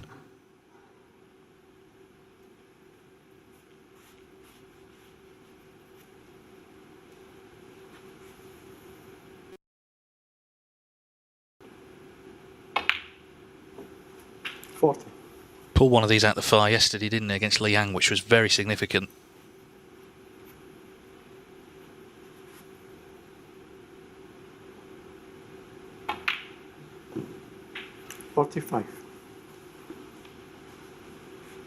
Pink and Selby can only tie.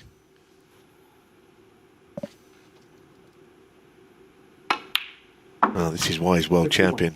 He's dug himself out of a hole here against the most difficult man to beat in frames like this he'll ever play. Yeah, you could not call that a straightforward clearance, but Ronnie O'Sullivan has made it nonetheless an important frame for him to stay in touch here. It's a steal for the world champ. He trails now 3-2. 8 from Ronnie O'Sullivan to steal that 5th frame on the black, so he's right back in it at 3-2. Yeah, Selby was a little unfortunate, the safety he played. He tried to drop the white on the top cushion, got a kick, you could hear it, you could see it, did leave a chance, but even so, a great break. Frame 6. 3 frames left this afternoon. Mark Selby to break.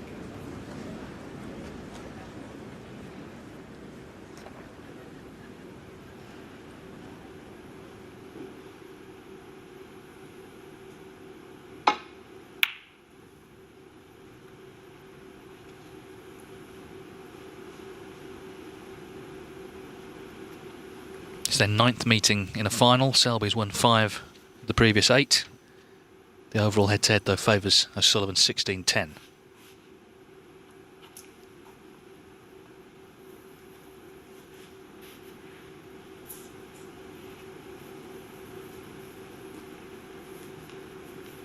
Well, if you're a neutral, that's exactly what the match needed, that last frame. It was in danger of just running away from O'Sullivan in this session anyway. Who knows how tonight will go, but you know, he really dug in well there. You have to admire the way he won that frame.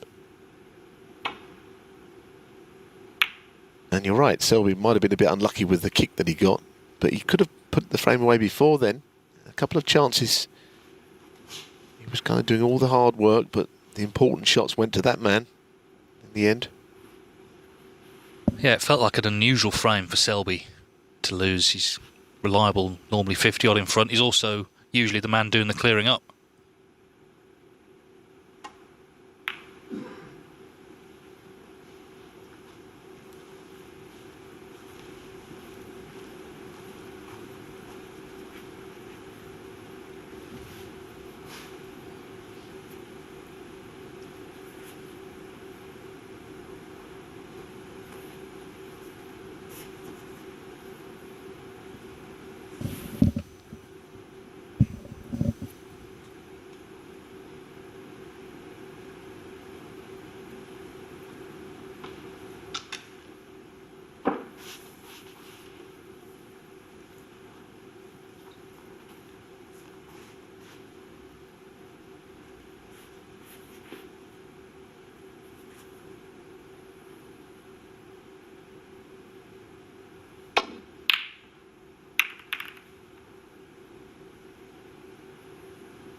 pretty good.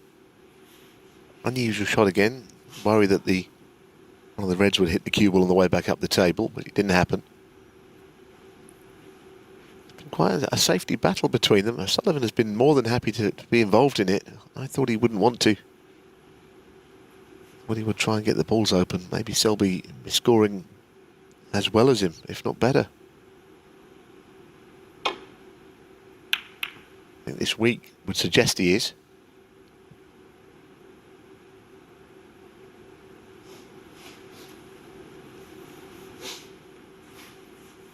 I think the bottom red in what there is of a cluster will pot.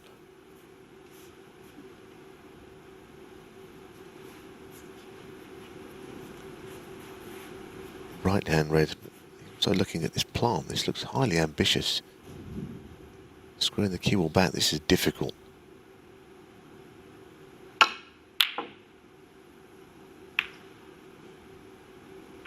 I'm surprised he went for that. I thought it was a risk he didn't have to take. I mean, you could have left it for Selby. I think Mark would have played the shot. There was a pretty easy safety shot available to him.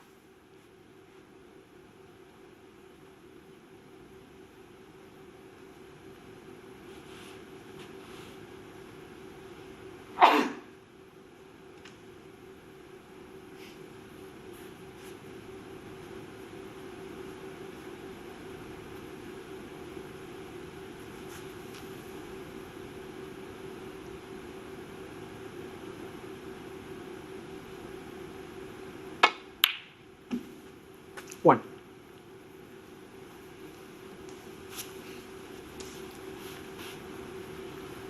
So Mark Selby in first in the 6th frame, looking to just put to one side the great steal from O'Sullivan in frame 5. Selby can still have a significant lead coming back this evening.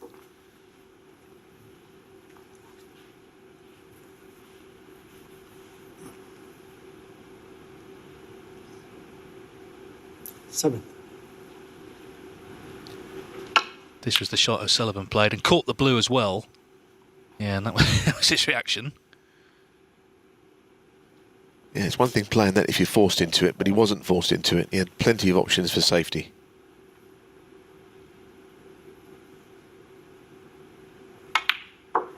Eight.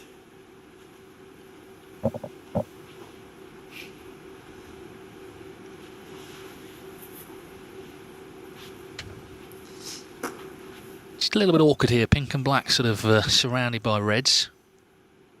Blue off its spot.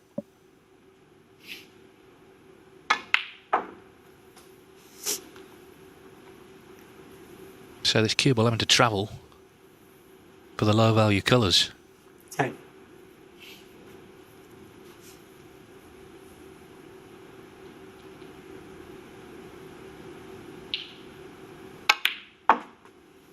Eleven.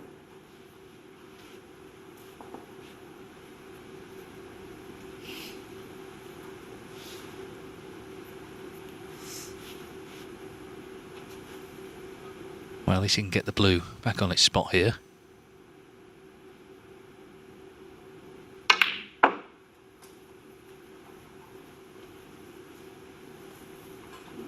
Yeah. 16. Still a difficult table though, isn't it? Even though the blue is on its spot now. And of course, the danger of this frame could go the way the previous did, because he got in and scored well. Made a 62 break. The black was never involved in the break. And we saw what happened. O'Sullivan pulled it out of the fire to win it. This is the same sort of a frame, isn't it? Where the balls are.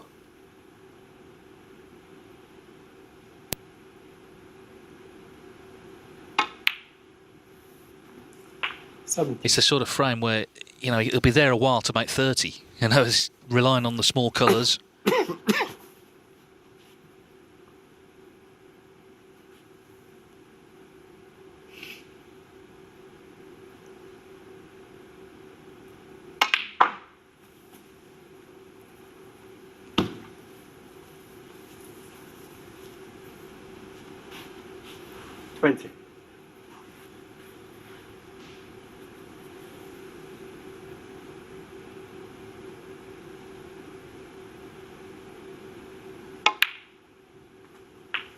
21.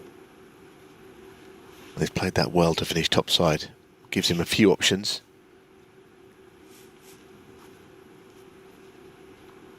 The angle on the blue is perfect.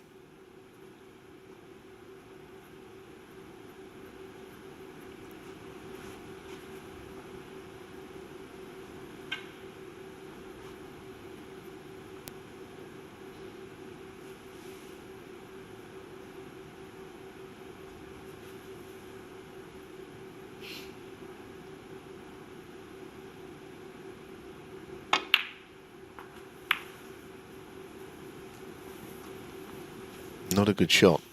There is a red to the middle, 26. but didn't play it very nicely, that last shot.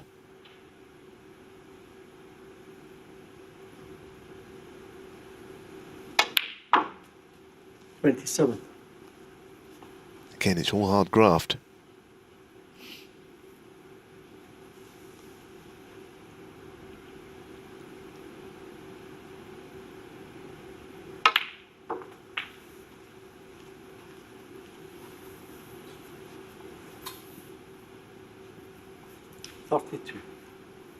Average shot times so far, O'Sullivan certainly higher there than you would expect.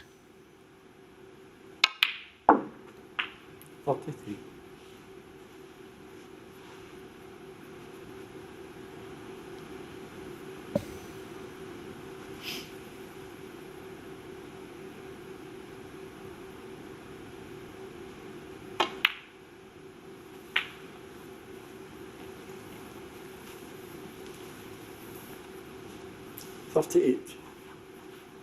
Feels like he should be further in front, but as I say, he's been taking the low value colours. He's had to.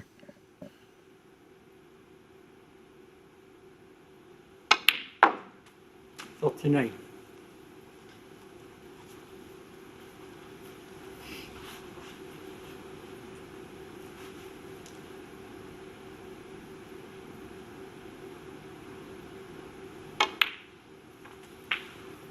Yeah. Well, I think he believes that was a kick. It sounded a little different to all the other shots he's played. 44. He's on the red. He's just got to play with a little bit of power now to get up for a colour. I mean, it's not bad. It's just off straight, but he's got to hit this one now.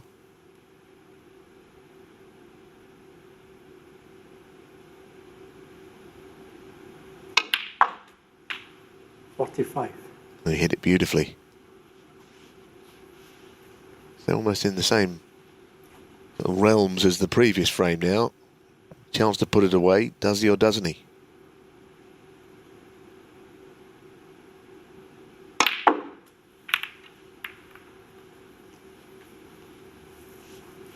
Probably not is the answer. 50.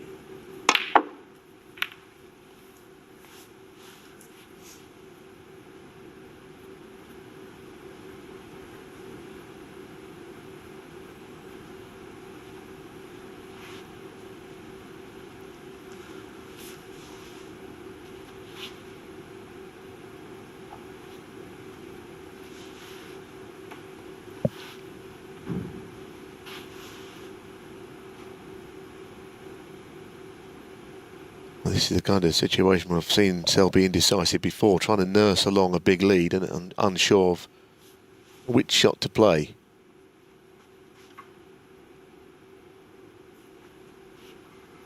Might be just in behind the black, pushing the red up the table.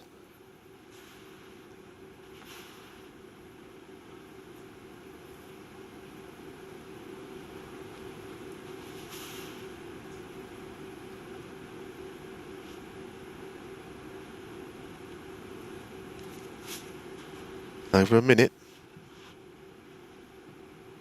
Just looking at this.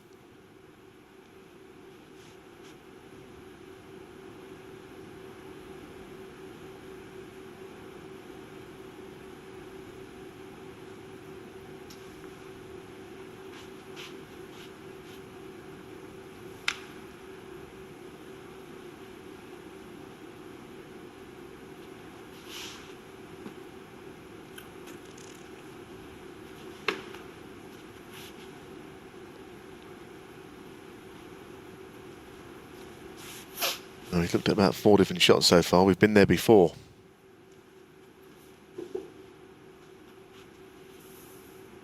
Well, I think he's clearly especially cautious after what happened in the last frame in a very similar situation. Selby 50. Leads by 50, 75 still on. Yeah, I mean, obviously didn't want to stick the red that he rolled up to. I can understand it. It wasn't an easy decision to make.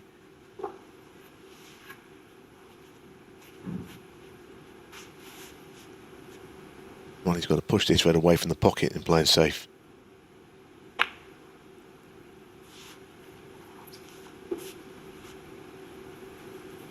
Played it pretty well.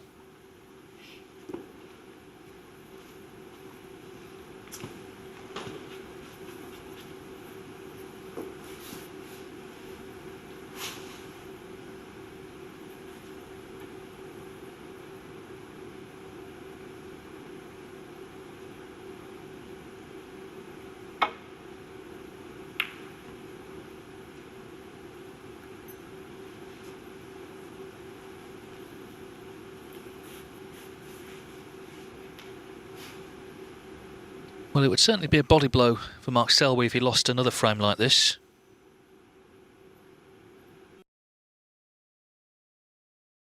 In terms of breaks, a century and 4 half centuries.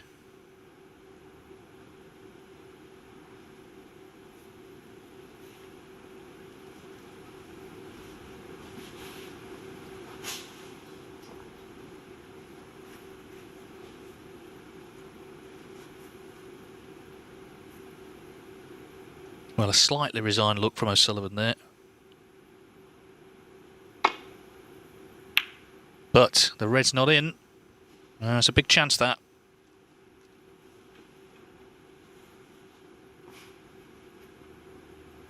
Yeah. Again, it's a bit like the last frame. It really is. The reds are all down the bottom and they're, at the moment, relatively safe. Colours, though, are not.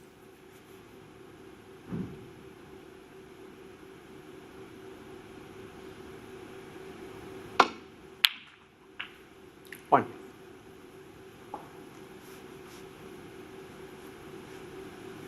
Well, the angle on the black takes him into the reds if he wants to. The black is not so easy that you can just do anything with it. You've got to give it some attention. The pot, you know, it's not a simple shot.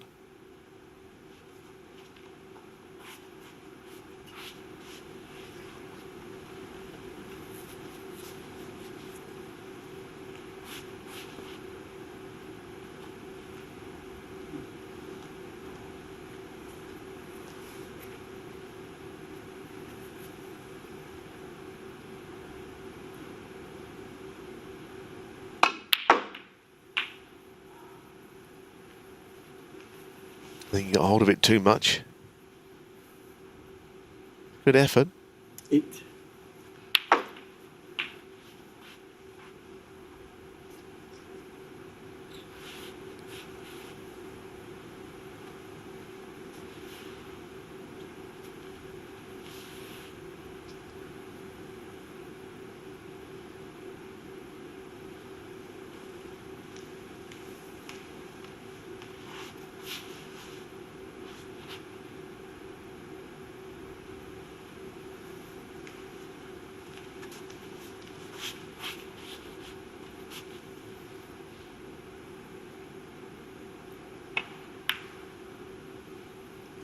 Ronnie Sullivan 8.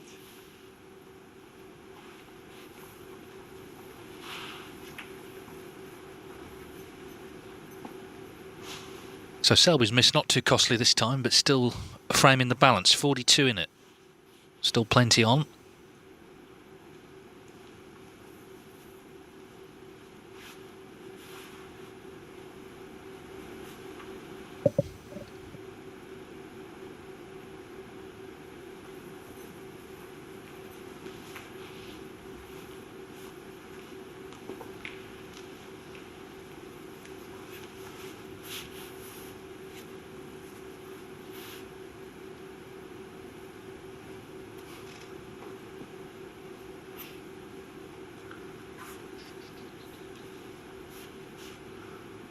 He missed a plant already, this frame, into that pocket. He'll be tempted into this one.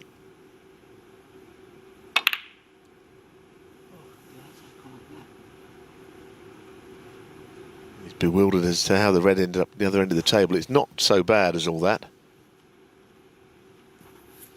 Well, Ronnie doing his own commentary. How did that go up there? But, like you say, could have left it on. Well, Selby could do with a couple more balls safe, really. I mean, reds are not a little tied up, but they're not impossible.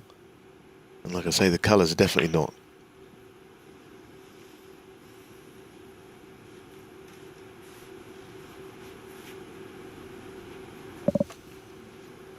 Very thin safety shot.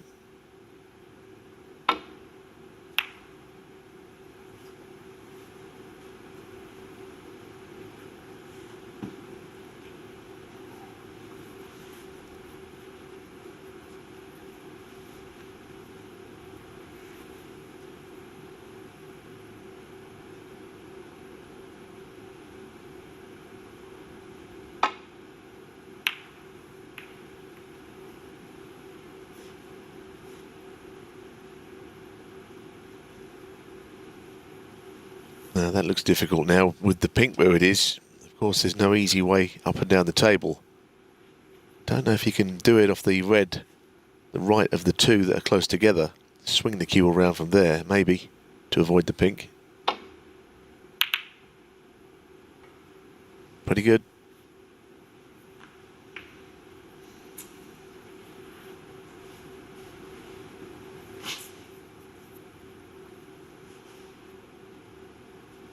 Frame and the way the frame's going feels more significant because of what happened in the last one, where Selby was a big favourite at one point where the balls were. O'Sullivan made an excellent 58 clearance.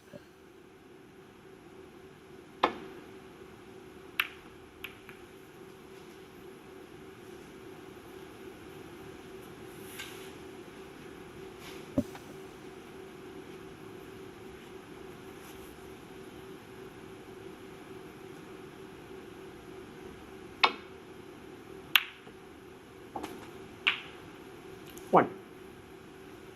Wow, what a knuckle that was. Don't know if he can get on a red or he can get the reds open, but to get on the black is not the worst thing to do here.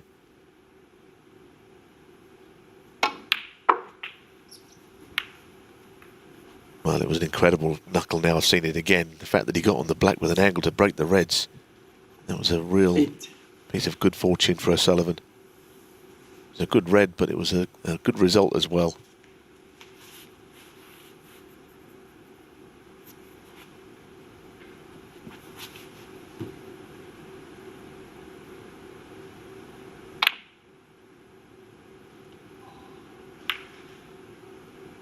Well, you heard the sigh of the pocket, tried to take it.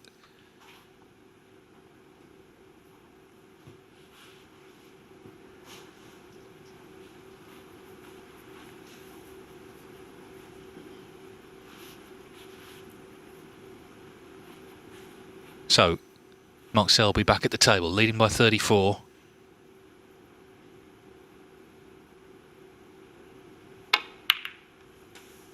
One. He's going to need pink, red and another colour.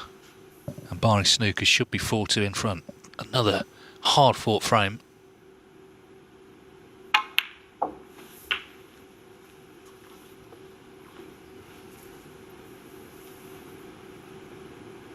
Seven.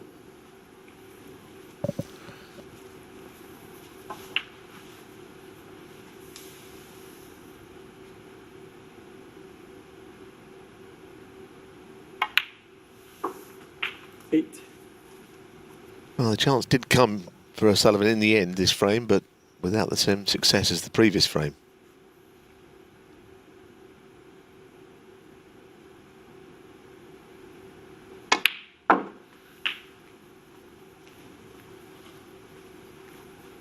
So it means there's 2 frames to play this afternoon. After this one, Mark Selby knows if he wins one of them, he's guaranteed a lead. And it'd be interesting if it's the next one. If he wins the next one, then the last frame, of course, becomes huge, because then there's a chance for 6-2.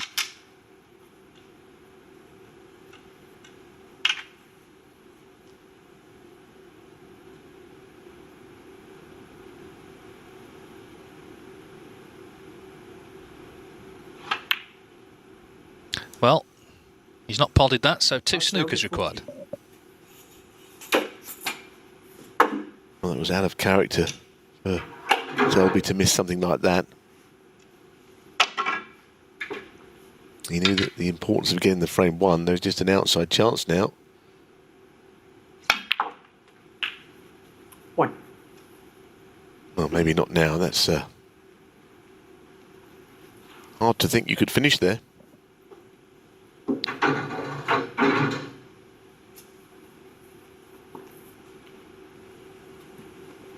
No shot at the colour.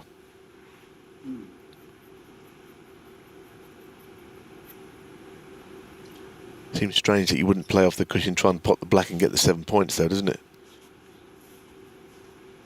Don't see any point in playing any other colour. You might as well just try and fluke the black or something.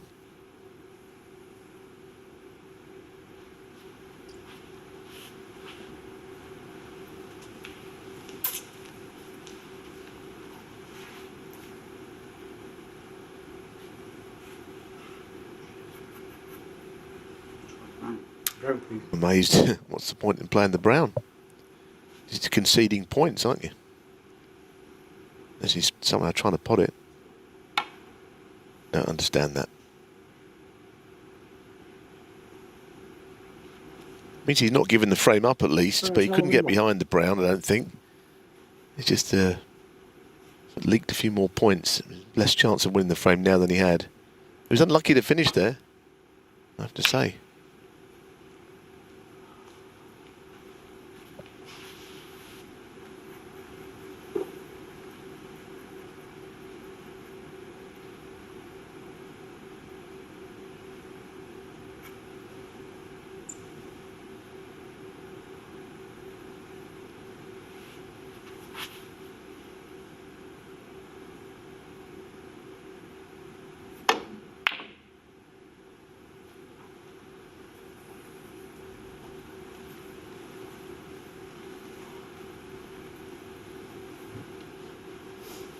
Couple of cushions, you wouldn't think it would be a problem. He may even think about the swerve onto the bottom cushion and back into the red.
Well, the red goes in, it removes any doubt, as it is. You know, there is still a chance here because the red on the table, the free ball becomes a possibility.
quite amazing with O'Sullivan, isn't it? How hard he's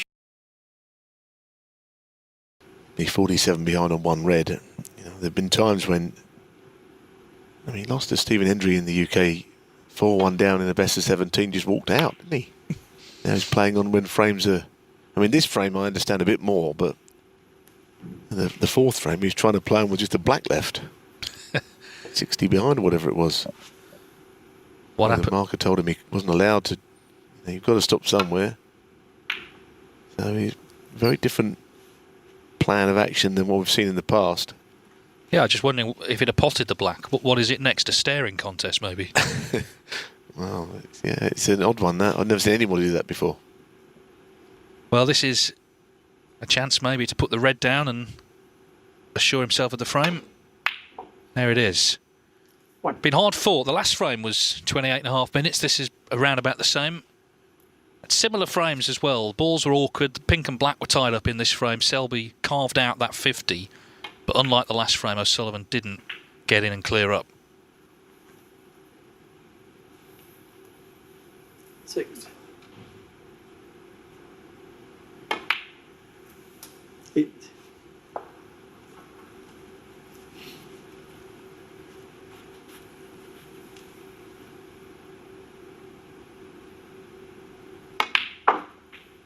11. One thing's for sure, Selby's concentration, it just remains the same whatever happens. But he'll be pleased to win this frame after that wonderful clearance from O'Sullivan in the last.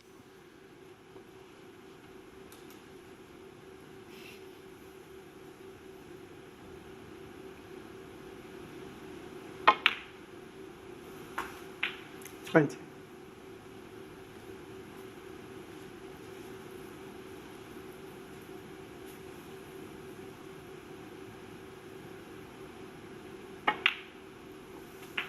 26. 2 frames left then this afternoon. Half-hour frame. Goes to Mark Selby. It was hard fought. As I say, the balls were very awkward early on. He made that good 50. Mark Selby at the moment just holding Ronnie O'Sullivan at arm's length. He now leads him 4-2. Well, Ronnie's had another mug of hot water delivered between frames. That last frame quite lengthy, just over half an hour. It was won by Mark Selby, who leads this Scottish Open final 4-2. It's first to 9 to become champion. We have 2 more frames to play this afternoon. I guess O'Sullivan would feel he needs to win one of them at least. Obviously both he's level, but if he loses them both, then suddenly it's 6-2. As I say, this is an interesting one, because if Selby wins this one, then it does put pressure on that man for the last of the afternoon. Just feel that the match is not being played on Ronnie's terms. You know, Mark Selby is doing what he does, making things, keeping the frames very tight, happy to score when the balls are not on. Ronnie might need to try and change something, get the balls open, I think, a little bit more. Frame 7. Ronnie O'Sullivan to break. Frame 7 then of a possible 17. Ronnie O'Sullivan trails Mark Selby 4-2.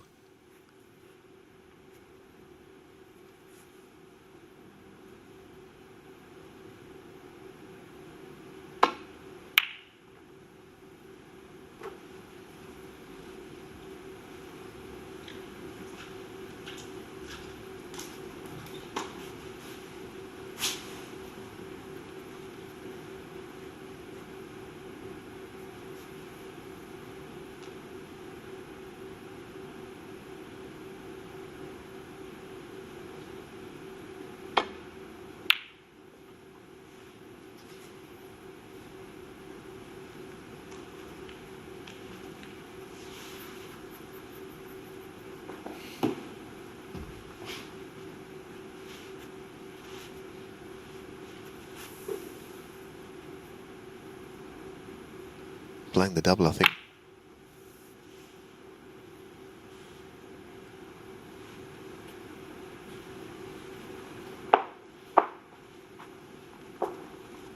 Made the point that O'Sullivan is not really getting in early in frames very often, and that's the problem. You can get in early and get scoring quickly and get in frames one fairly quick visit. That's, of course, credit to Selby for stopping him doing it. Another typical Selby shot there. He felt that he could pot that, not leave anything. That's very well played.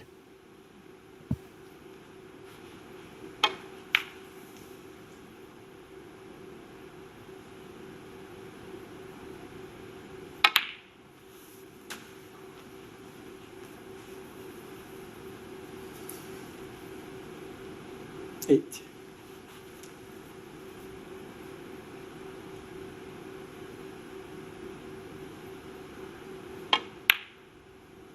Nine. Missable shot here. Cue ball heading up towards the loose red, the other side of the blue. Seen one or two of these missed this week.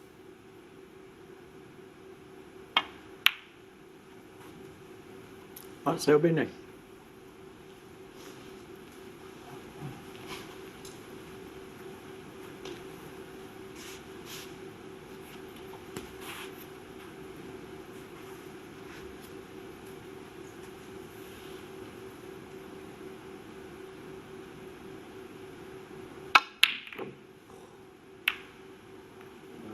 Well, he'd be really disappointed there because there was an early opening in the frame, the kind of thing that hasn't happened very often.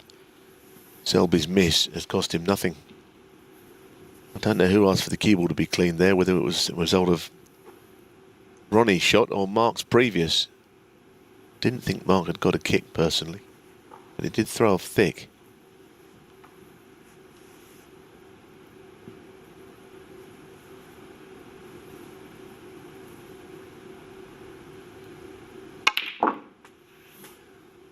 One.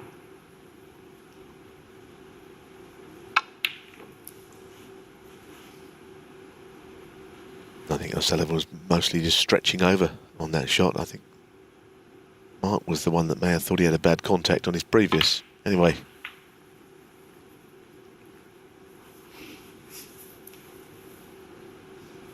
Six. Well, there's a definite chance, as you say, for O'Sullivan to get in and start scoring early in a frame.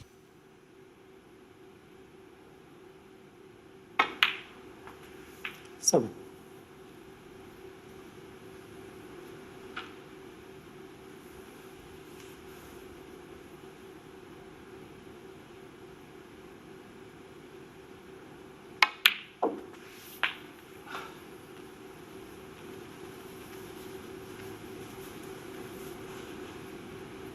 $14.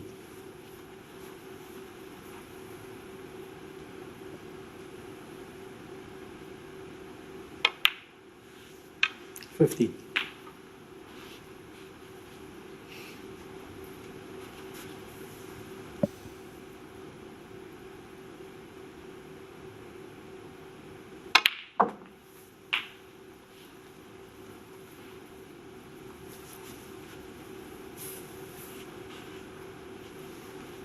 $22. Not sure he's straight enough on this. He'd have to pot it and go through the bunch if he's going to run through. Come to the bottom of the cue ball. Again, this is an awkward shot now.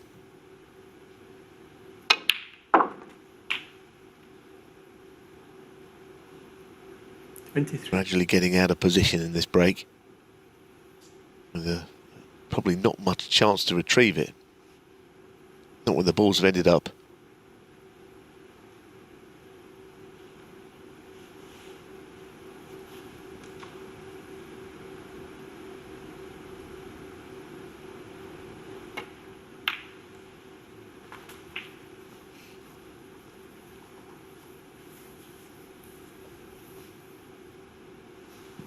$28.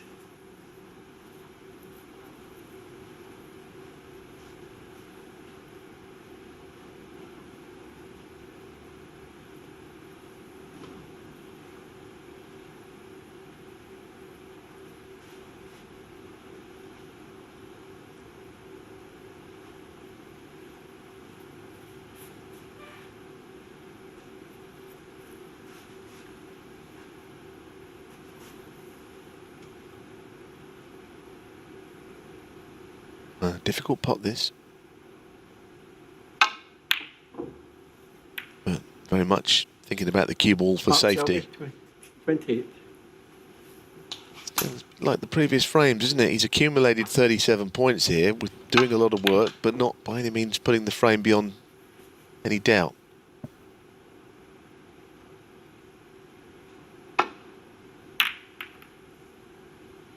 Reds all heading towards that right corner. Ronnie desperately needs some cover. Does the green come to his rescue or not? Certainly plain ball. I don't think he can pop that. Might be able to just bend it a little bit or play it from the cushion.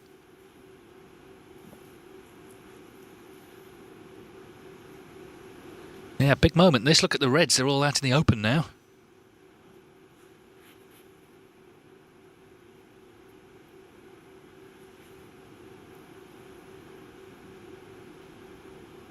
So, cushion first it is.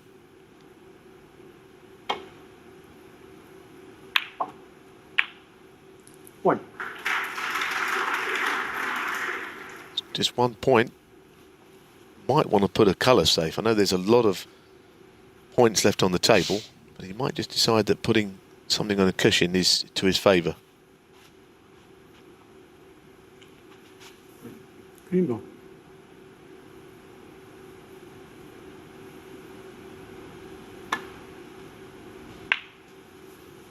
Mark Selby, 1.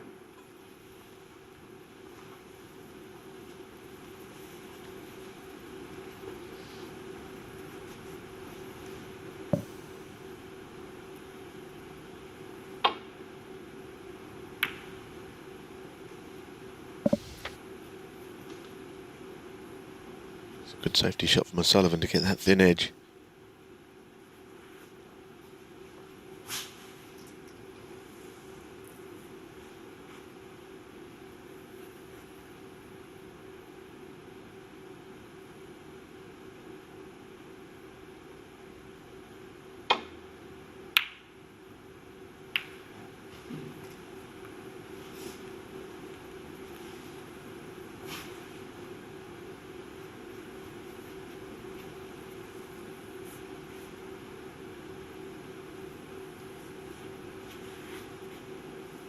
No, one thing, it's going to be a tense evening if it's like this all the way through to the end.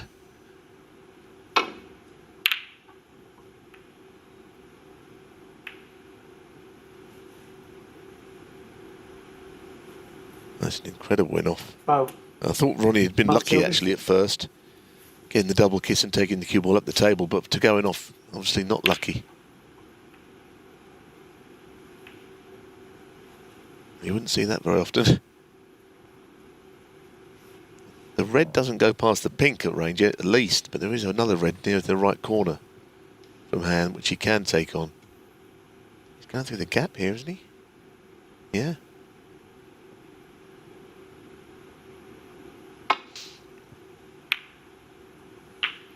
One.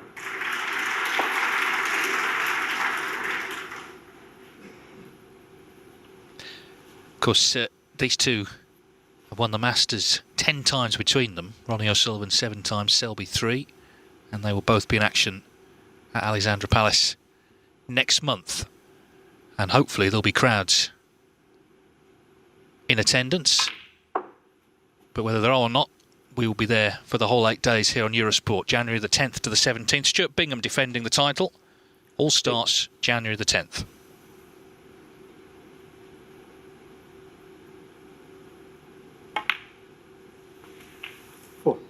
Maybe 4-2 up. But I think it's essential that he clears up here, or he certainly puts the frame beyond doubt here. Because another comeback from O'Sullivan, if he could steal this frame, then I don't know quite how the score would be so close. It's not quite over the line yet.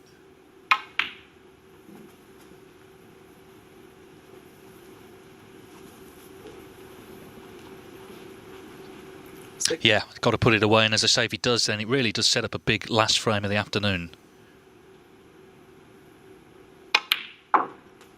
7. Not quite must win for O'Sullivan, but if he loses it, he's clearly in trouble. Coming back tonight needing a really good start.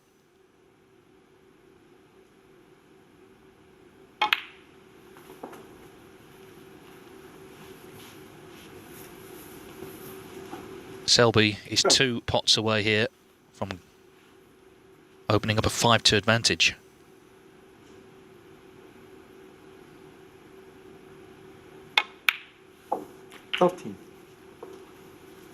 O'Sullivan did have that chance, didn't he, early on in the frame, missed the red after Selby had missed the black. It just seems that Ronnie O'Sullivan can't quite get in early in these frames and sort of put his stamp on them. It's going Mark Selby's way.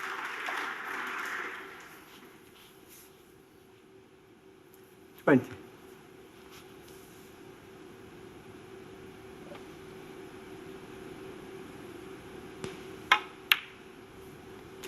21.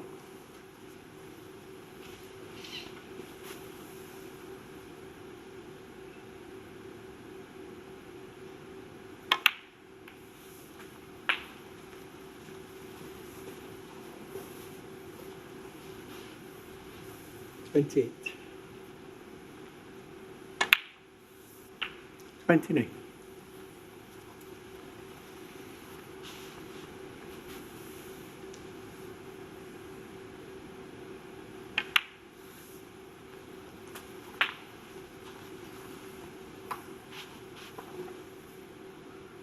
36.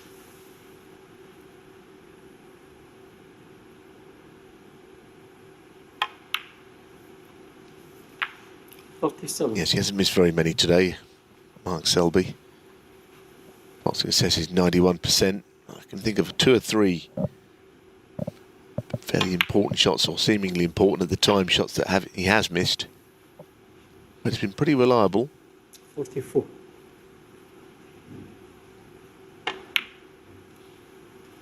45. The only century of the day. They go 2-1 up. But I think, as we're saying, there is one more frame to play. If Ronnie O'Sullivan could win it, I don't think 5-3 would be too bad a scoreline for him. The main, he's been sitting there watching Selby all afternoon.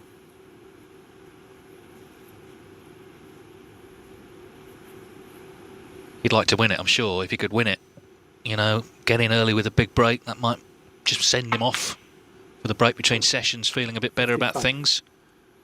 But the main thing is getting on the board, I guess, from his perspective. Mark Selby just controlling things at the moment. 59.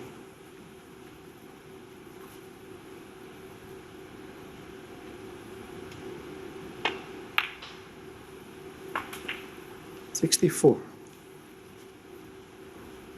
Aiming to join Judd Trump and Neil Robertson on 19 career ranking titles. 70. And he's only 4 frames away now from doing that.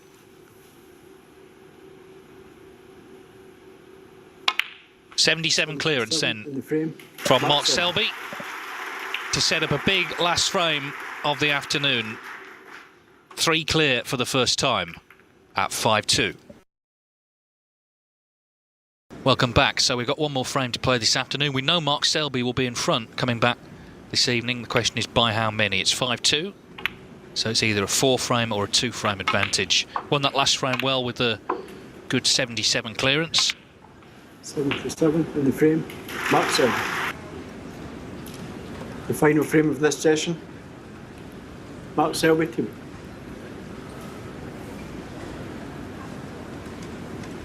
Well, if Selby wins this one, then he really does move closer to picking up the Stephen Hendry Trophy. 5-2, last frame of the afternoon, big frame.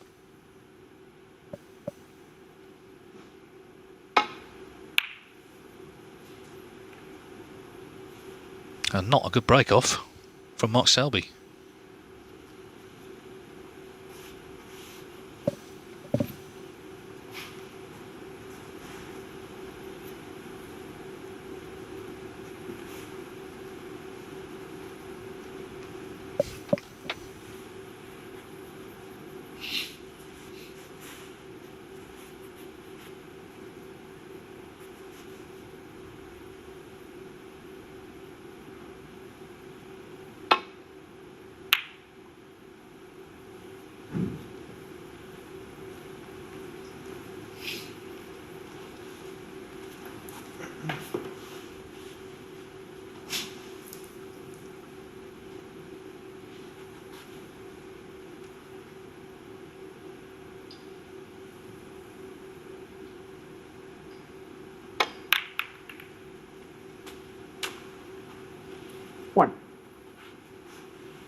So, what a chance. Although the cue ball has stopped, and now it's slightly awkward red with the rest. Should have been the one in the middle.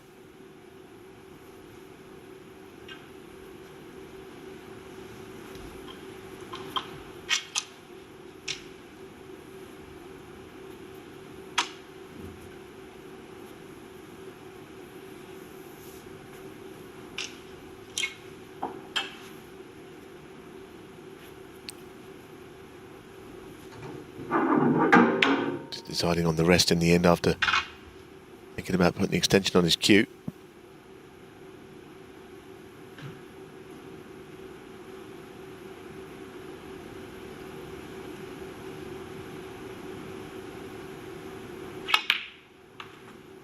Six. Yeah, played it well. If this was just played straight through from first frame to last, this wouldn't feel maybe like such a big frame, but obviously there's going to be good 2.5 hours, nearly 3 hours before we start again, so undoubtedly it's one they both want to win.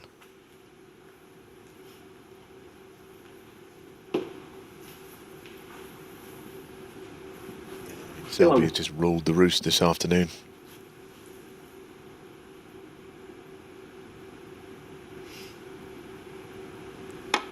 There was a suspicion that it would go this way after the form of the two players this week, and sometimes that's all you can really go by when matches are so close. Went to the whole of 33 frames in the World Championship in August, so you know there's nothing between them, albeit they've got contrasting styles. But this week, Selby has been in better form than O'Sullivan. There's no doubt about that. Yeah, well, I put a little poll up on Twitter before play began, asking our viewers who they thought would win. Now, Ronnie's got obviously a lot of fans, more fans than any other player, but 61% went for Selby, just on an opinion on who would win.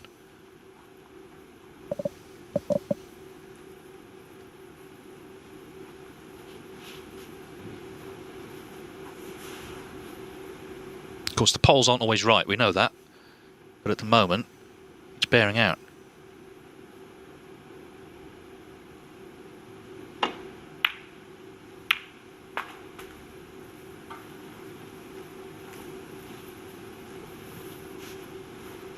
$21.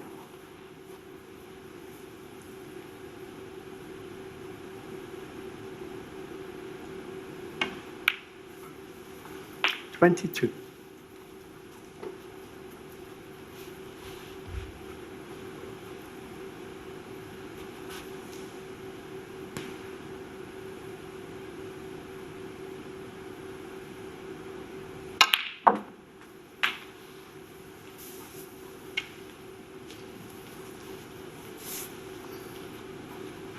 $29.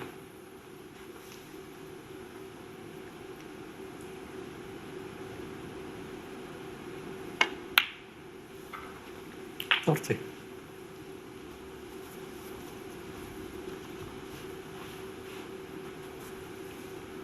Now, a lot depends on the angle he gets onto the open red on. Got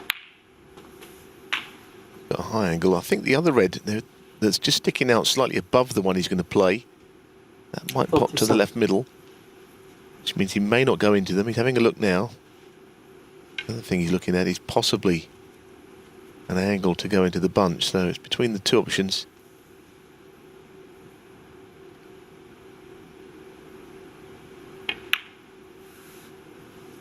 $38.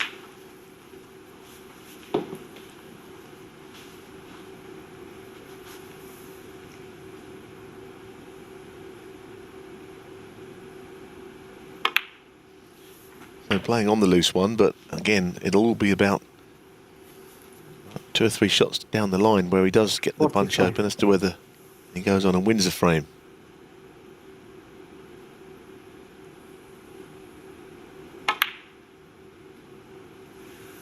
Now that was a surprise. It was always a little bit top jaw, maybe a little slower in pace. I think the ball would have accepted, or the pocket would have accepted the ball, I should say. Be annoyed with that because he was under no pressure during that break. Yeah, I mean, he was gearing up to the shot you were talking about into the pack, but he never came. It's another frame, though, where he's been in first, got a lead on the board.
Well, whether he can see the bunch or not,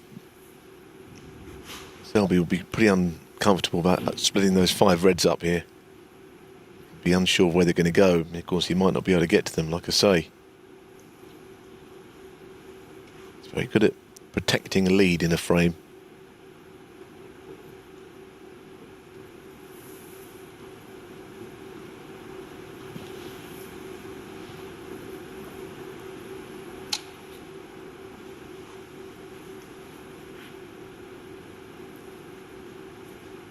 Yeah, this has been O'Sullivan's problem today, not being able to get in first and put his mark on the frames, the sort of final it is.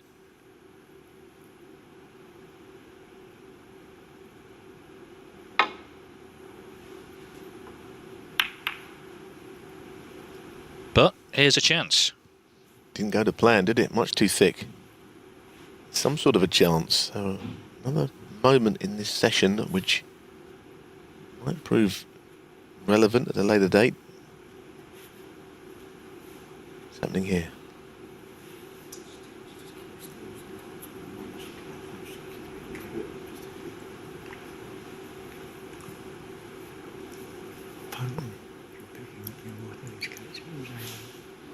Ronnie saying that Mark Selby's doing something to, I don't know. Picking up his water, I think he said. Yeah.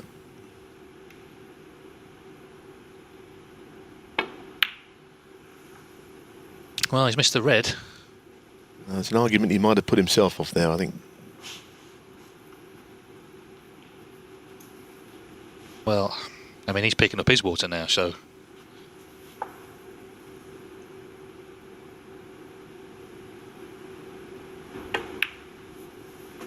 Anyway, it was a chance, but Mark Selby back at the table, 40-odd in front.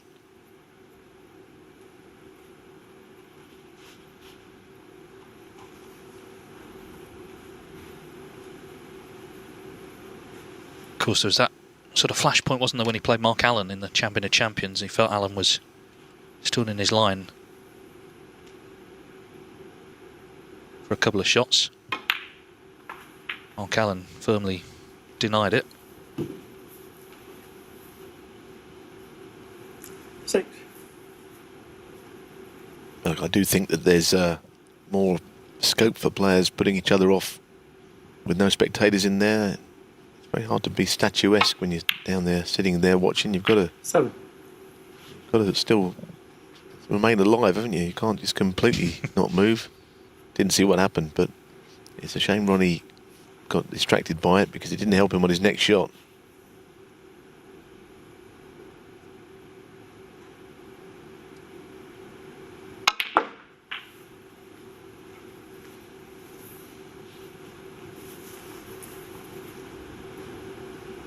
$14.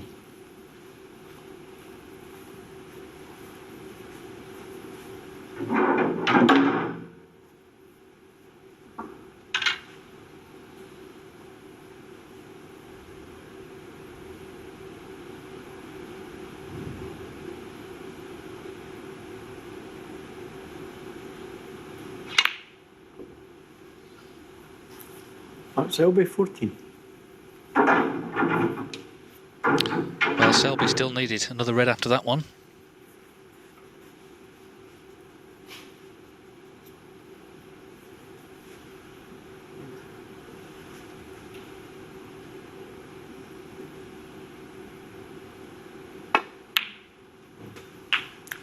So he's got one last push in this session. Sullivan, can he win this frame?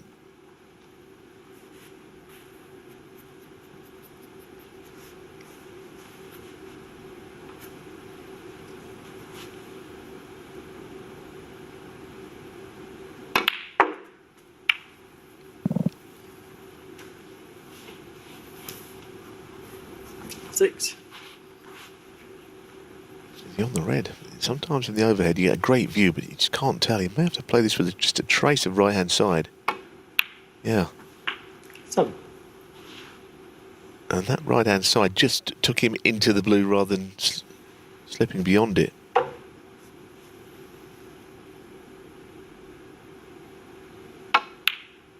I tell you what, this would be he could pull this up from his boots, this clearance, it would be some effort. He's been so subdued all afternoon. 30. He's battled for every point. Just when you thought the frame and the session was done, there's chances cropped up. Yeah, one last little moment of inspiration needed here this afternoon. I think subdued is a good word, but he's played the cannon to open those two reds. 21. Yeah, he's competed for every point. It's not any of that we've seen before where he's not done so. All this comes really down to that bottom red, and why wouldn't you play on it now? You're going to need it anyway. Doesn't have to be the last red, the safe one.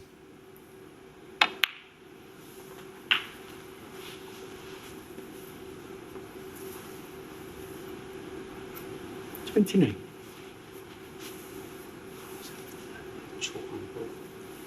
Spotted a bit of chalk on the red.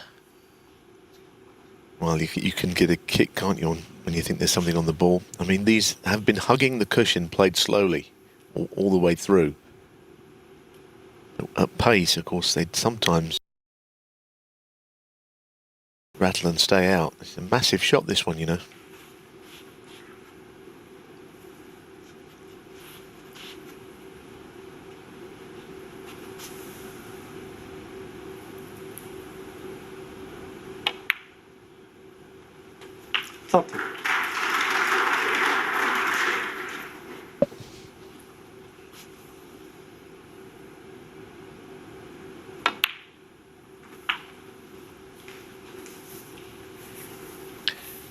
Well, he made that great clearance in frame 5 to steal that frame, and this frame looked a couple of times to have gone away from him. Oh, wow. Wow, wow, wow. Who saw that coming? Ronnie O'Sullivan, 37.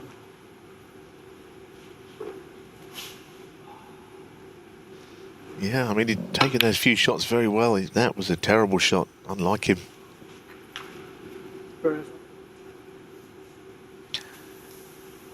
So from being set up to win an important frame, could well lose it now. 22 behind.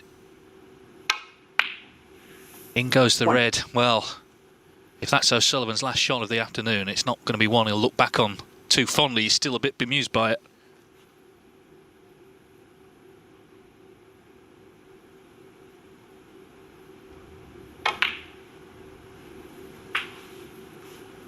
Selby needs the yellow, and it should be 6-2. A dramatic last frame of the afternoon. Yeah, but he's not quite on it, is he? I mean, while you'd expect him to get this, he's got to use the rest. It is a missable shot.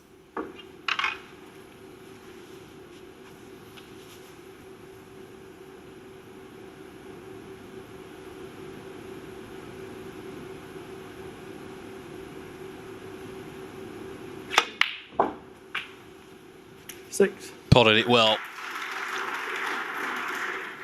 Well, it's not the deciding frame, but it does seem, at the moment, it feels decisive, because not just the fact that Selby's won it, but how he's won it. With O'Sullivan missing that red when he had what looked like a golden chance to make the winning clearance.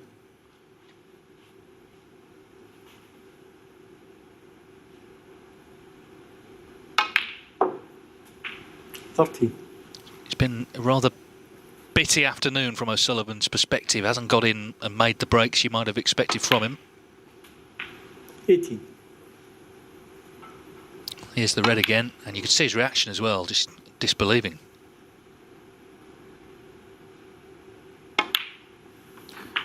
So it's advantage very much Mark Selby as the afternoon session ends. 31. He's got a 4-frame lead, and he's only 3 away from retaining this Scottish Open title. He leads Ronnie O'Sullivan at the halfway stage by 6 frames to 2. You got for any of the gang, use hashtag Home Nations. We will find it on social media. Right, here we go in the race to 9. The defending champion Mark Selby needs just 3 more frames, but you'll be a fool to write off the rocket. Your commentators for the first 4 frames are Joe Johnson and Philip Studd. So Ronnie O'Sullivan has been dominated thus far in this Scottish Open final. Mark Selby, without perhaps playing his very best, has been very efficient in punishing O'Sullivan's mistakes. That's why he's got that very handsome advantage of 4 frames. And O'Sullivan needs to find the kind of inspiration which, as Jimmy White mentioned, he showed at the end of their momentous Crucible semi-final, winning 3 on the bounce. He could do with that kind of form at the start of this penultimate mini-session. And the Stephen Hendry Trophy awaits the winner, the first to 9 frames. One thing that O'Sullivan has struggled to do throughout this final so far is to get in first. More often than not, he's been coming to the table some way behind, having to play catch-up. He did it successfully in the 5th frame, which felt as though it might mark a change in the momentum of the final, when he closed to 3-2. And it looked as though Selby was moving 4-1 up. But in the event, Joe, Selby won the last 3 of the afternoon for this 6-2 lead. Yep, as you say, Ronnie O'Sullivan has had chances, and you don't expect him to miss easy balls like he did in that 8th frame. Wasn't the best break off. He gave Mark Selby a chance.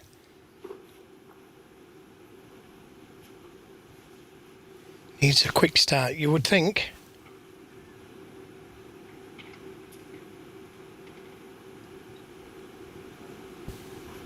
Selby, who's never lost a match in the Scottish Open since the home nations began. Of course, he didn't enter the first 3 years. He was concentrated more on the UK Championship, but having decided to do so last season, he of course went on to win the title, beating Jack Lazowski in the final. And now just 3 frames away from retaining it. An early chance for Ronnie O'Sullivan. Bringing that red over the left corner.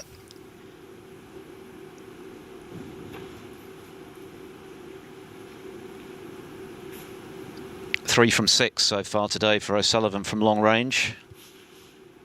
72 break in the 2nd frame. The excellent 58 clearance to win the 5th frame, as mentioned. Aside from that, virtually nothing of note.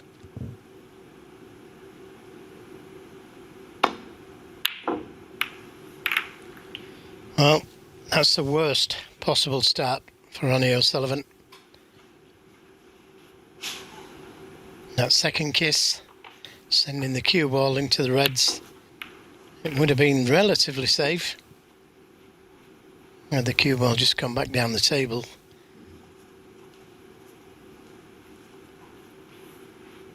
So, may have to play a little cannon here.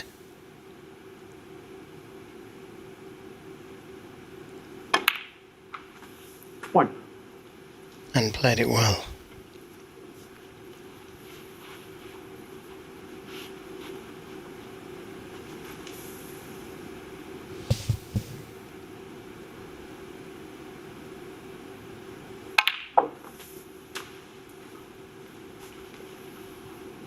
It took a long time for Selby to find his feet in the home nations as O'Sullivan watches on. Just the one semi-final before he won the English Open last season in 9. very comprehensive fashion against his practice partner Dave Gilbert.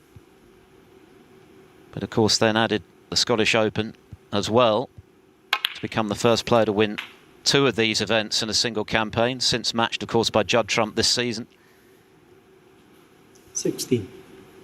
And having already bagged the European Masters at the start of this campaign, further evidence that he is back to his very best after a couple of seasons where he seemed to lose some confidence.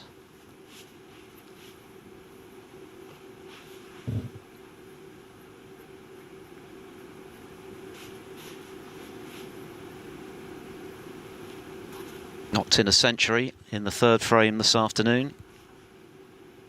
We've had 86 in total, already 3 more than the previous best in a home nations event 3 years ago, the English Open.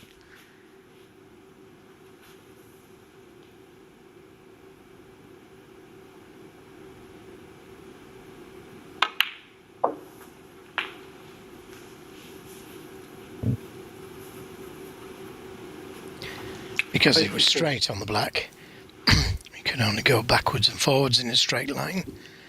So he couldn't play it any harder because it was hitting that red on the right side cushion.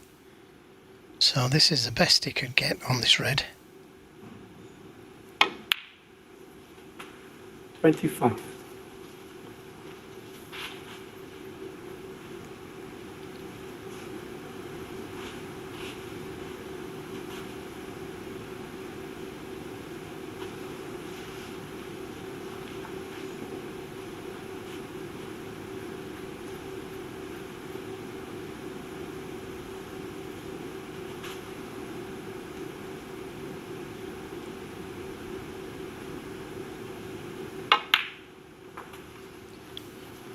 Preferred to play for the long red instead of coming in and out of balk.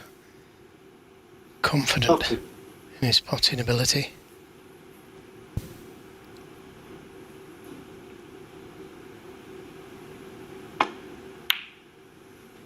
$31. Right in the middle. Always a good sign when they go right in the middle. The red just below the pink goes to the right corner, and that makes it easier for the red directly above the black. So once it takes this red, in fact it may even be on the other red, the one directly above the black, 48. and that would be a good ball to take, releases two others. And this is now looking good. 39. Yet again, Selby in first. O'Sullivan had the chance with the long red.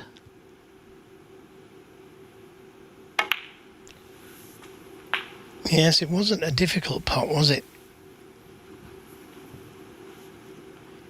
46. He would have expected to have got this red. This is the red. It wasn't too difficult. It was playing back up for the blue. He could have dropped it in dead weight for the black, but he saw some danger with that shot. So I'm just going to sit and wait and hope he gets back to the table.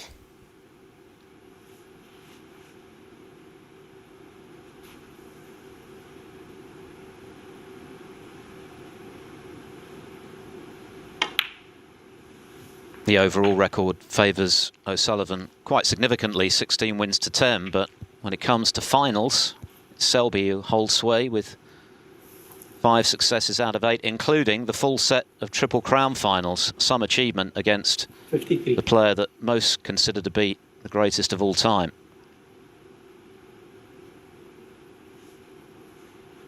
Selby just distracted for a moment. What an opportunity he's giving himself here to extend his lead. 54.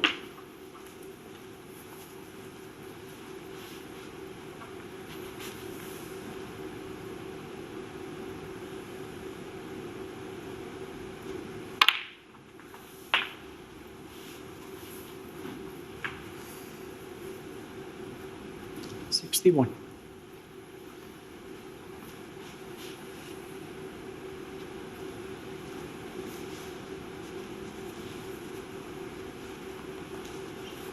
Still needs another red after this red.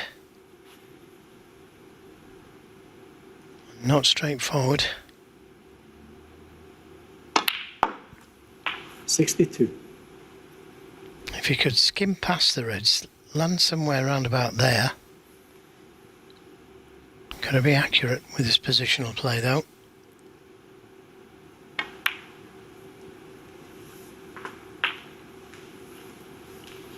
And only needs is the red. 69. Only been going 8 minutes this frame.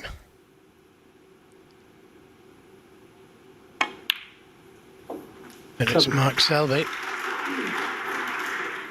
Barring snookers. He could do with this blacking. It's just one snooker at the moment.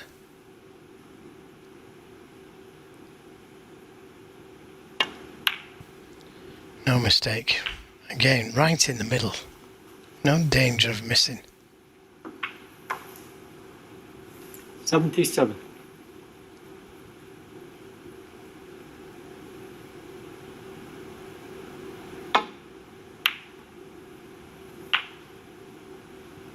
Needs a good kiss. 78.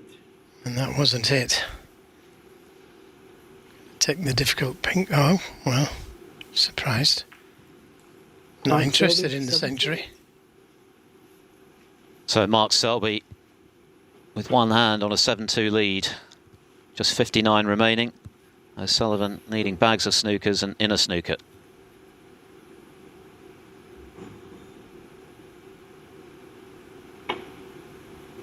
Five of them to be precise. Nicely played. Well judged. May find himself in another one. Don't blame him for playing on. Just got to get the feel of the table again. Maybe pot a few balls, if he gets the chance.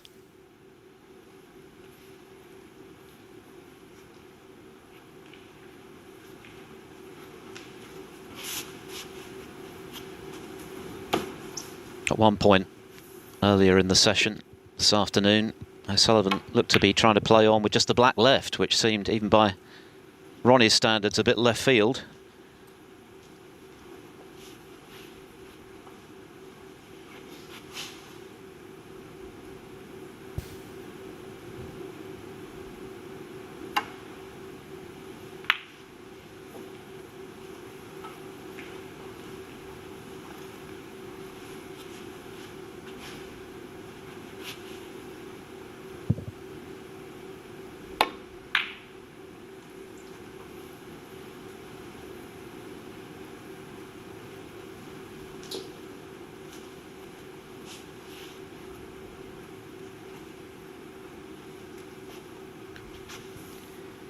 Mark Selby playing just as tight. Doesn't want to give Ronnie a chance to get a few pots going. Well, if there's one player who is not going to be fazed by the prospect of an extended frame, it's Mark Selby.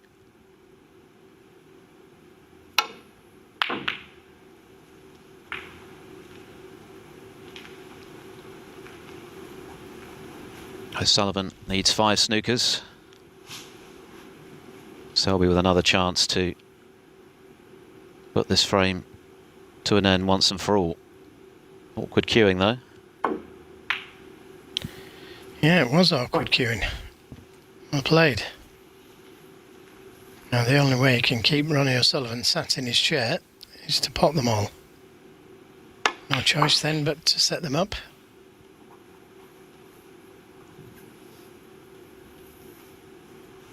Five.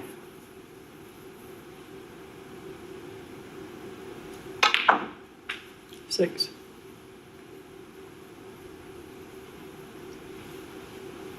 Brown went on the pink spot. Pink will go on the blue spot.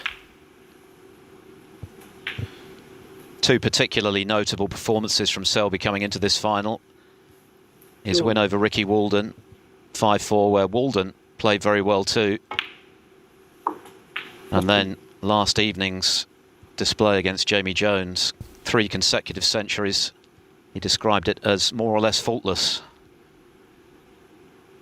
Well, he's not been quite as good as that today, but look at the scoreline. Up against one of his great rivals. 17. And at the moment, bossing him. Yeah, well, you can't do much more than 18. win the frame at one visit, and that's what he did. You don't need to make 3 centuries on the bounce. 3 70s on the bounce will do.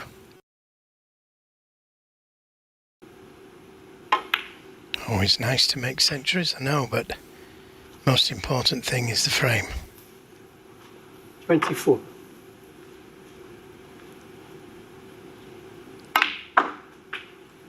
26.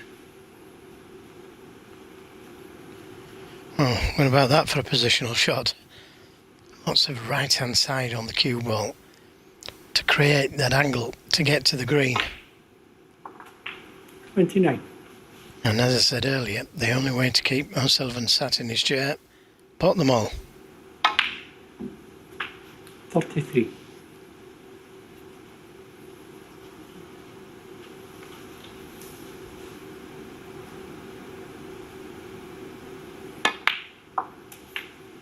38. It felt like O'Sullivan needed a very quick start this evening. In the event, it's Mark Selby who's dominated the first frame. O'Sullivan 44. failing to trouble the scorers.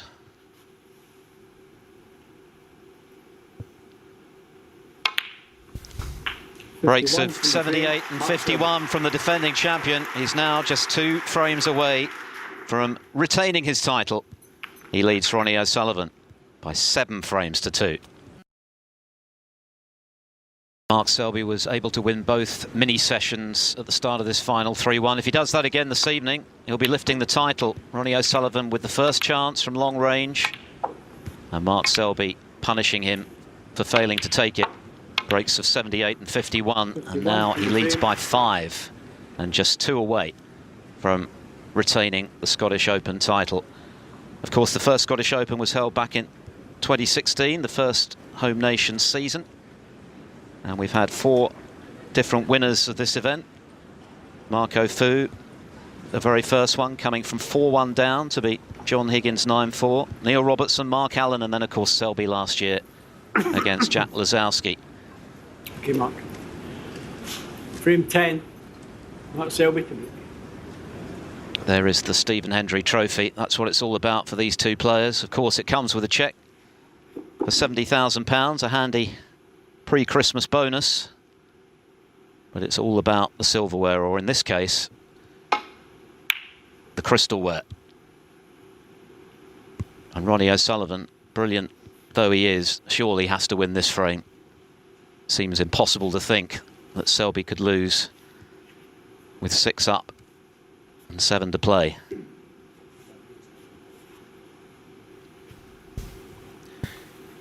Yes, we talk about big frames. They're all big from now on for Ronnie O'Sullivan. If he can keep him off 8, he'll think he's got a chance. But as Philip said, if he gets to 8, he may start throwing his cue at a few, trying to make something happen, which he's quite capable of.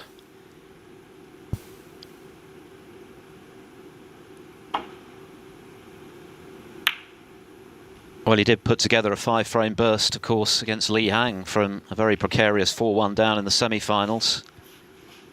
As we know, he is capable of reeling off frames in no time, but so far today, he hasn't really shown anything to suggest that that kind of form's imminent. Certainly not for lack of trying. His application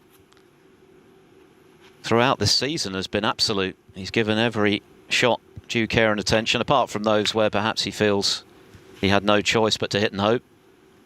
But you couldn't question O'Sullivan's determination. It's just that his form has been very in and out. I guess the 4 tips haven't helped.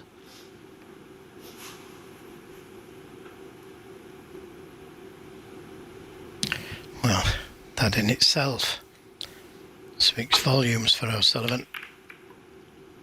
4 new tips and he's in the final. Yeah, and he could have been put away a couple of times, couldn't he? Let's be honest, Tian Pengfei had chances, Ding Junhui certainly did. But O'Sullivan somehow found a way through. Mark Selby does not appear to be in such forgiving mood. Well, you can't do anything about it. If O'Sullivan finds some form, doesn't matter who you are. And that's a good shot. Difficult to see him leaving anything on, unless he played the 2 cushion escape, but if he just plays into the reds, can't leave anything. He's played the 2 cushion escape and played it very well. He's unfortunate to have gone in off. Ronnie O'Sullivan 4.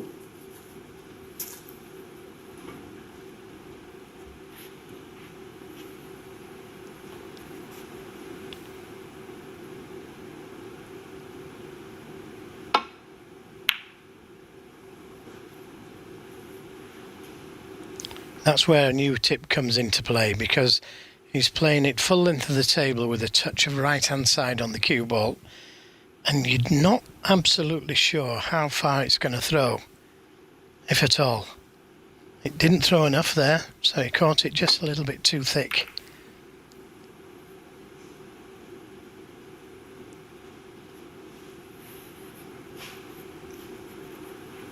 O'Sullivan's pot success today, 83.7%, is against 92% for Selby. His safety success at 76 to Selby's 86. And just 3 from 9 from long range. Selby at 70% in that regard, which is excellent.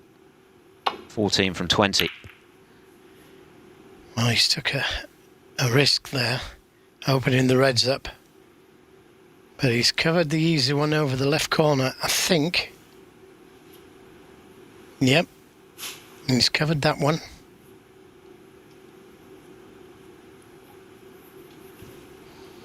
And that's what I think he's got to do, Ronnie O'Sullivan. He's got to open the reds up, place a good safety,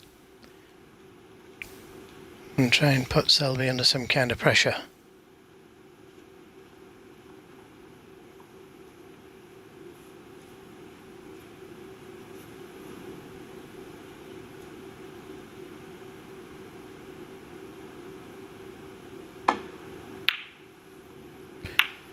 Well, I am so surprised he's played that shot, because the double kiss is always on, and he must have known it, he must have felt it. Very difficult to avoid. Caught it full ball. Wasn't like it was a thin kiss or anything like that. He caught it full ball now.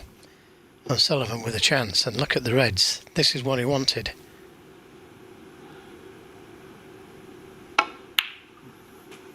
One. Wants to get rid of that red just above the black as soon as possible. Make the break building easy around the black spot. Oh dear. No. Again, I can put that down to a new tip. He's just put a little bit more into it. But what a let-off for Mark Selby. And what a disappointment for O'Sullivan.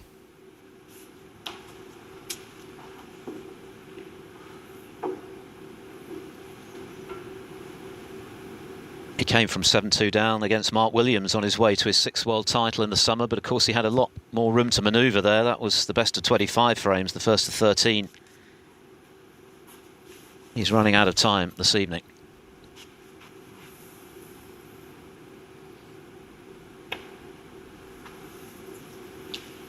Ronnie O'Sullivan, 8.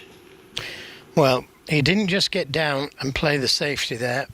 He gave it some thought and tried to find a spot what was going to be very difficult for Mark Selby, and he's done that. No easy path back to baulk from where he's playing from. So again, he's got to think of something. Could play the red that's closest to the left corner, could play off the cushion and leave the cue ball in the jaws of the corner pocket. I think he can just about play that shot.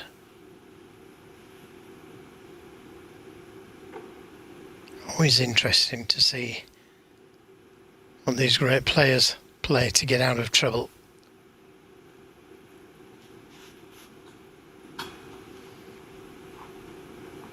He could try and play off the 2 cushions and land up into the back of the reds.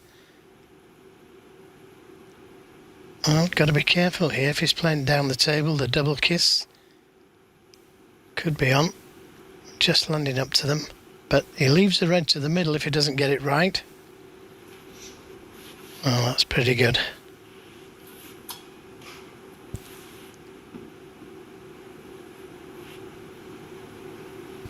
Now a little bit of a dilemma. Ronnie O'Sullivan. I don't know how you could have played that. I don't know how he could have played that. You're betting on him missing this red for the frame, because if it goes in, the reds are nicely spread.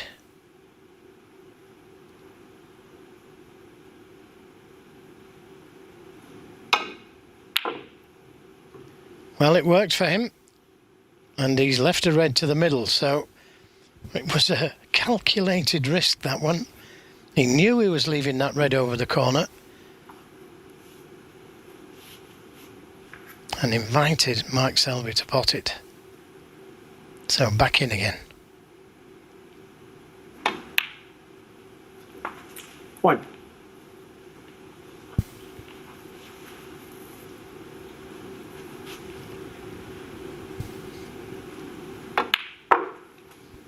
I liked his attitude last time he came to the table, Ronnie O'Sullivan, because he must have been really disappointed not being in position, but he really considered the safety, where to put Mark Selby.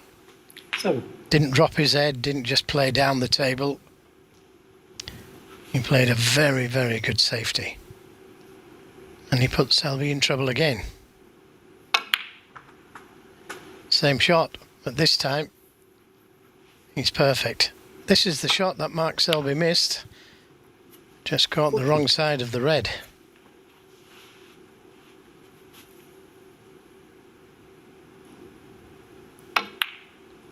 $15.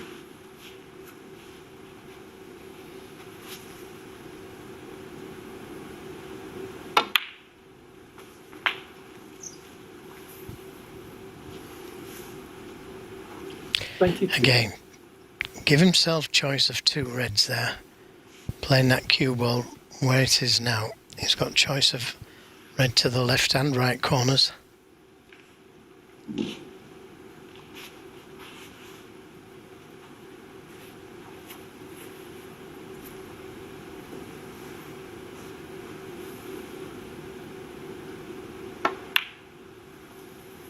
$23. Well, just gone through a little further than he wanted. Got to go into them now. No choice. And it's worked out okay. 30. 31. Slightly hampered by the red.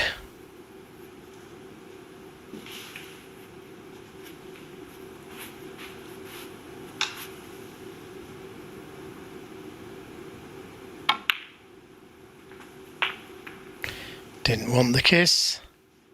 Now does this red go to the right corner? 38. He's out of position. If it doesn't go, looks like it does. A measure there of the dominance of Selby today. 811 points, plays just 302 for O'Sullivan. 39. He might pull another 100 back here.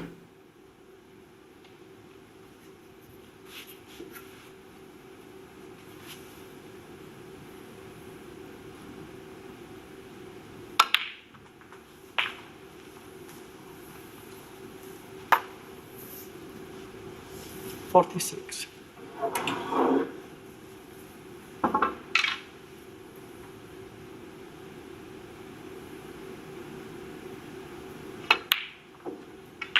$47.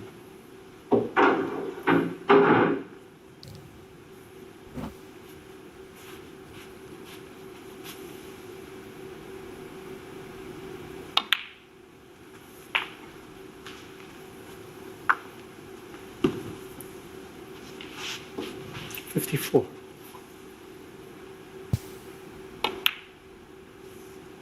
$55. Again, he's lost the cue ball a little. Didn't want to be so far away from the black. Probably play for the red on the cushion. And he's overhit that one. Just potted the black a little thin. That's why he lost control of the cue ball. Just needs the red to pull one back.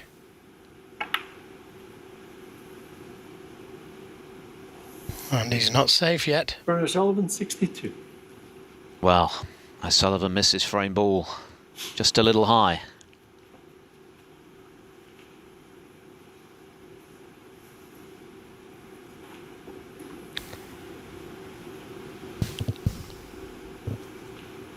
Now, want a chance, but not an easy table. The Reds need some attention as soon as possible. Not easy to get good position on the black here.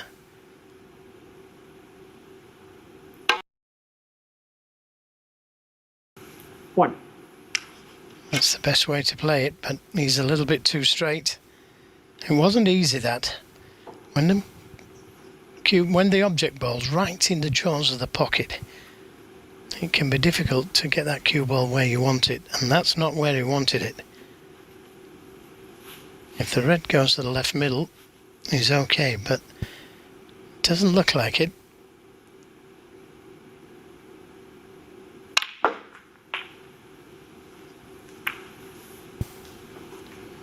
One good shot needed. 8. Still needs to leave himself an angle on the colour to disturb the reds.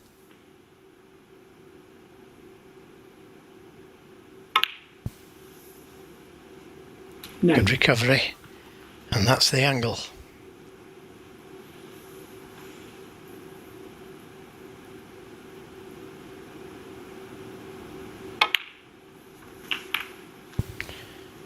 Oh, great chance now. A great chance. 16. I think this red does go to the left middle.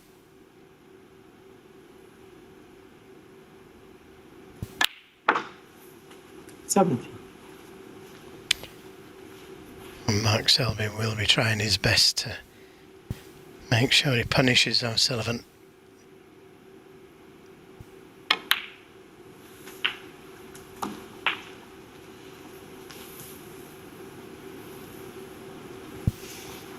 $24.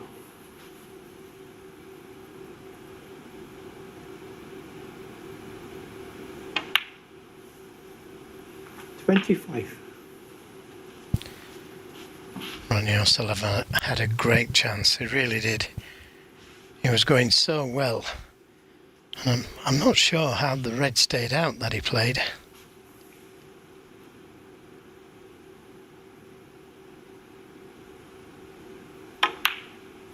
He wasn't perfect on the red, but just needed to drop it in. This is the red. He was always high, but still thought it was going to drop. Maybe another roll would have dropped.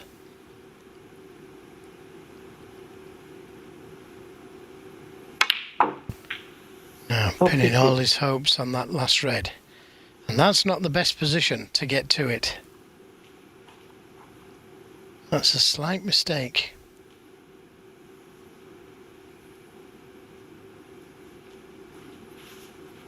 A little straighter, he could have made this raid easy.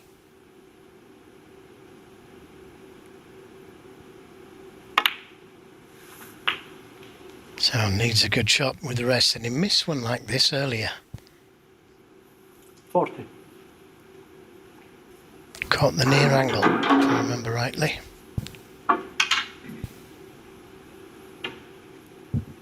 What a big shot this is. Is this Ronnie O'Sullivan's last hope of any sort of comeback this evening? Having been a ball away from closing the gap.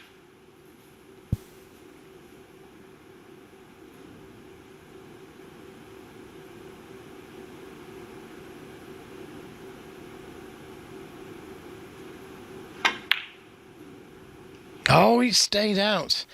What a let-off for Ronnie O'Sullivan. That's twice he's missed the same shot. He missed it on the near angle last time. This time it was the far angle. It's a relief for Ronnie O'Sullivan fans.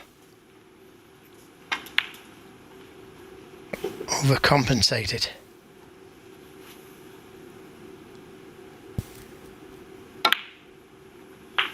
He tried to make sure. He could have screwed it in, gone down for one of the colours. I think the blue would have been suffice. 10. Is that misread the start of something for Ronnie O'Sullivan? Miss frame ball read himself, and it looked for all the world, had Selby knocked in that red just now, the rest as though he was going to go 6 down with 7 to play. A seemingly hopeless task. 17. As it is, he's won a reprieve, and Selby is still going to be 2 frames away from the title. O'Sullivan closing to within 4 again. 22. Yeah, he'd have set sights on winning this session 3-1. Can still do that. Oh, what a kick. Didn't matter. O'Sullivan, 22. And the free. A break of 62 from Ronnie O'Sullivan. Wasn't decisive. He missed frame ball red, but Mark Selby with the chance to clear up. Missed the red with the rest. It's now 7-3. Final where Ronnie O'Sullivan has renewed hope. He's still got an awful lot to do, but surely had he lost that 10th frame, which he might have done, after missing frame ball red, there it is, just overcut it by a tiny margin. But here's Selby with a chance to clear, missing the red with the rest, and O'Sullivan gratefully taking advantage. Could have been 8-2, instead 7-3, so 1-all so far this evening. Mark Selby still needs 2 frames. O'Sullivan needs 6 to pick up the Stephen Hendry Trophy for the first time. Of course, O'Sullivan has won in the home nations, the English Open 2017, when he beat Kyron Wilson for the loss of just 2 frames in the final. He's been 3 times runner-up to Judd Trump, of course, in the Northern Ireland Open.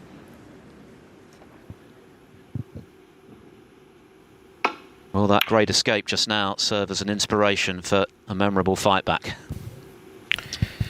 Well, he's left that long red onto the right corner again. He's got a good cue ball, which helps. He plays that shot left-handed so he doesn't leave that red, but he always seems to leave it. So I don't understand the left-handed shot.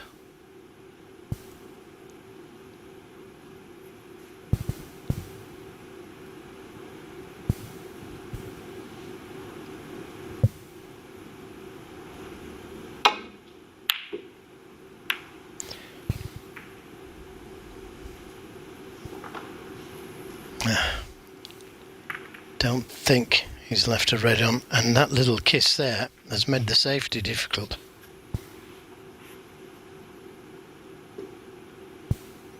Had an easy safety shot a moment ago.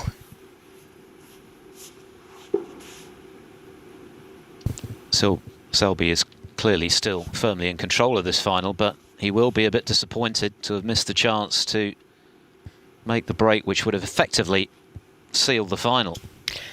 Yeah, and it was a rest pot, wasn't it? That's what's surprising. And it was the same rest shot that he missed earlier this afternoon.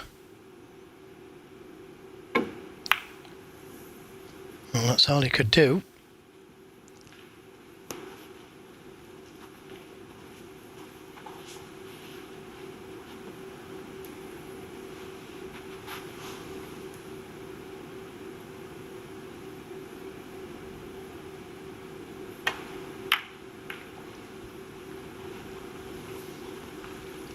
Selby looking for his 19th career ranking title. Should he win this evening, he will tie Judd Trump and Neil Robertson in joint 6th place on the all-time list. Of course, O'Sullivan is at the top of the tree after his 6th world title took him ahead of Hendry on 37.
Touching the boss.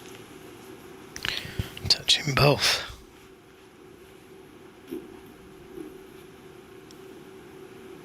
Mustn't move either of them.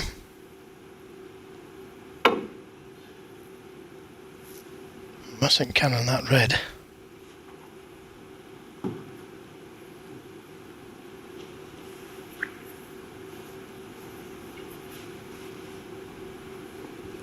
Well, looking at the possible double here, but he'll be concentrating on that white ball back into the balk area.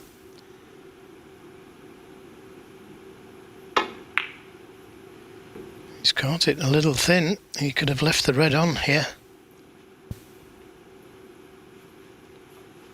He's going to be fortunate if he hasn't. Now, can he see enough of it?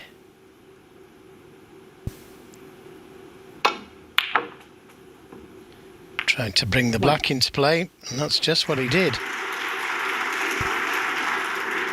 And he's finished very nicely on the brown to go into that pack of reds if he wants to. He could play for the loose one to the left corner. There's one to the right corner as well. This is all about decisions on how you feel. It's into them. And he's on one. And that worked out nicely. Can get to the black or pink from this shot.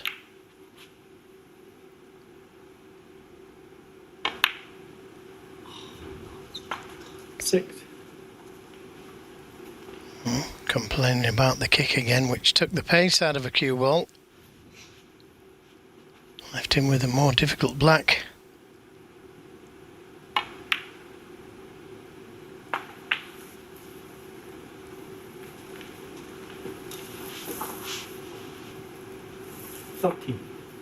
We've seen flashes of brilliance from O'Sullivan on his run to the final this week. That dazzling century he made against Alan Taylor. 14. Made another big 100 against Chang Bing-yu. And of course the comeback against Li Hang. He needs to produce that kind of form now in a sustained way. Yes, well, he's showing the fighting qualities, that's for sure. When he missed that red in the last frame. 21. No, he got another chance. 22. When he broke down on 8, he thought long and hard about the safety. He's still fighting hard now. As he just run out of position. He adds to the left corner. 29.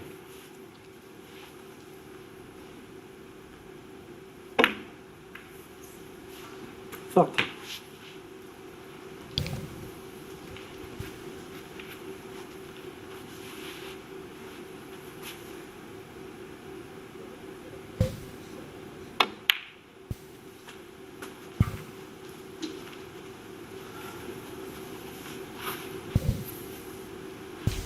$47.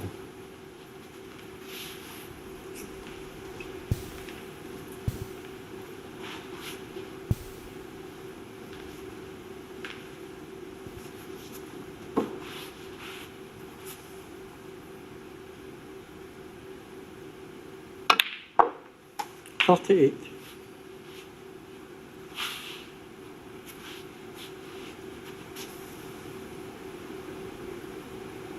It's pretty rare to see Mark Selby miss with the rest, but actually he's only 3 from 7 in that regard today. Here's one from earlier this afternoon, which didn't prove costly because O'Sullivan then missed a red to that same pocket. But the second one was rather more significant because had he potted it, he had a great chance to lead by 6 with 7 to play. Yeah, you don't normally see him missing anything with the rest. But to miss 2 very similar type of shots.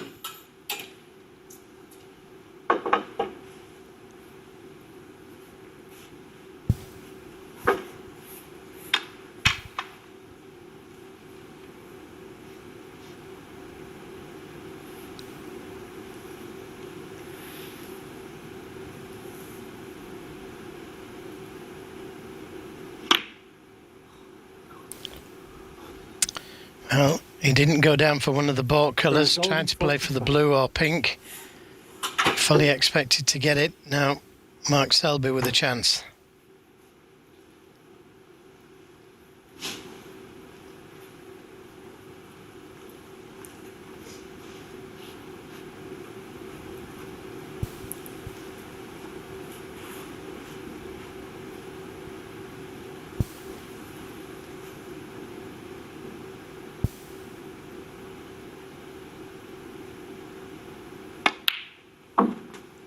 One.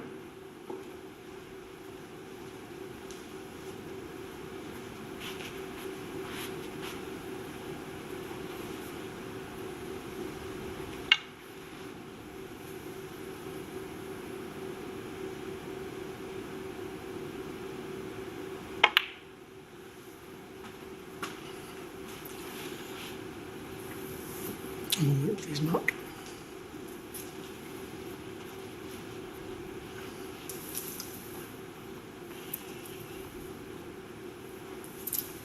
The pink going at the back of the reds there just makes the red below it a little safer.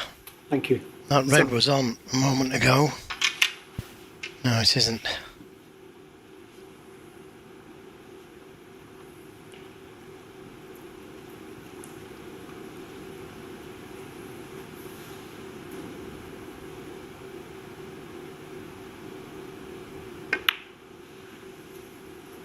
Eight.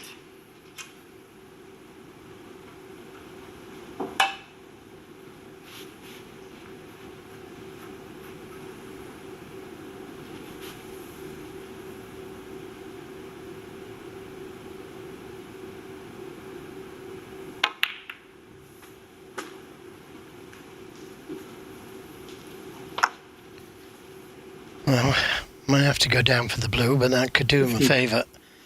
The reds could do with some attention.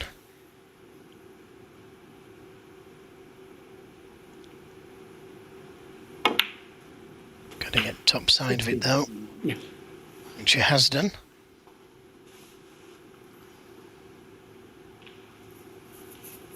Leo Scullion, who of course refereed the final when Judd Trump won his maiden world title last year. Here's Ronnie O'Sullivan missing the red with the rest. He's 6 from 8 with the rest today.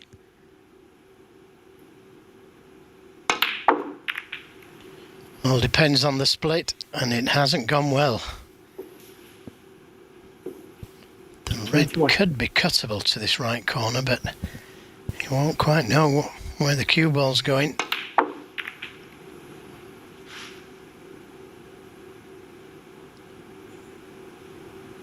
This is thin. Good shot. 22. And he's got the cue ball out to balk as well.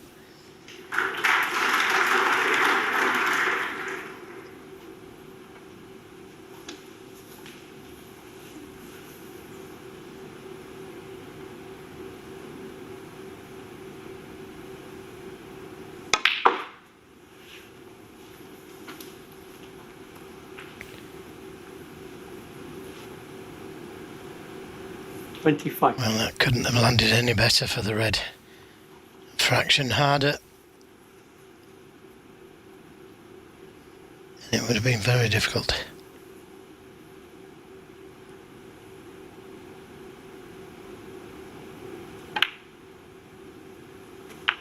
$26.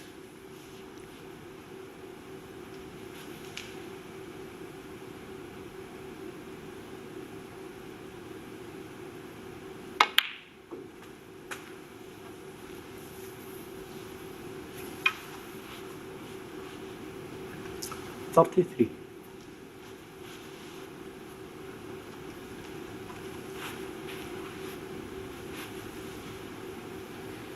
Well, he had a great chance to win that last frame till he missed with the rest. But there's no problem balls now.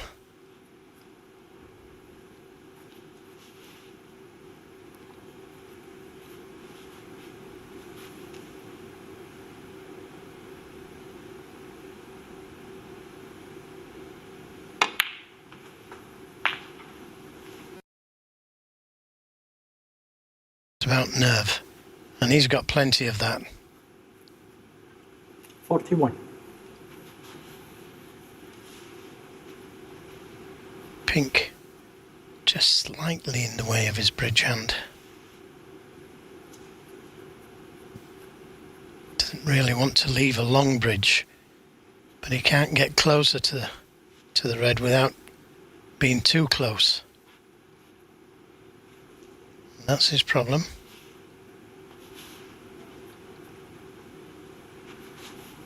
It's got to be a long bridge.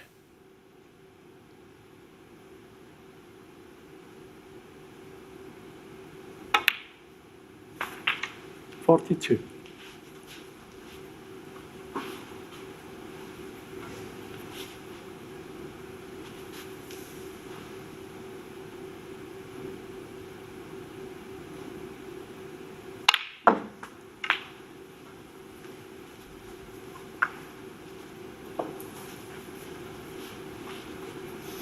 $49.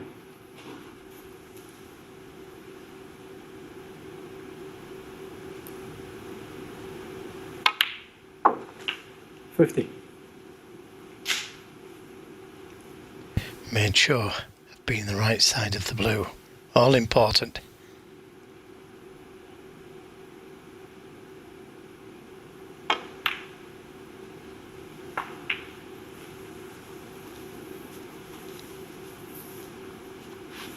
$55.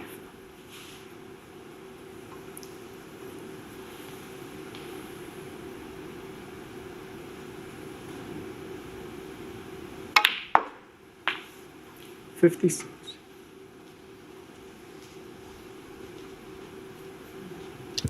Selby's 8th half century of the final, and a chance to immediately erase the disappointment of not pinching the previous frame.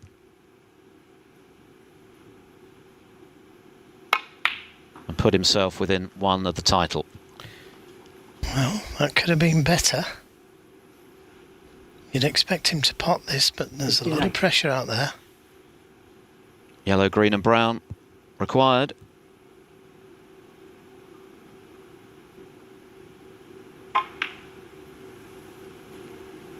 $61.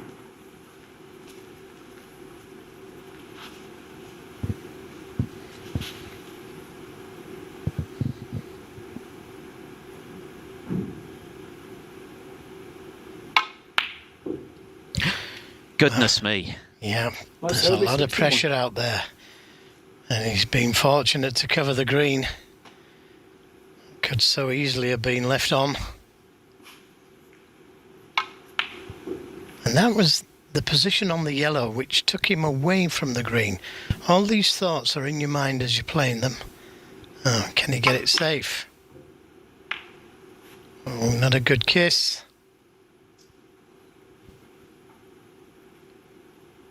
Well, having missed the green, Selby was certainly fortunate not to leave it. He could so easily have done so. Yep, O'Sullivan knows that as well.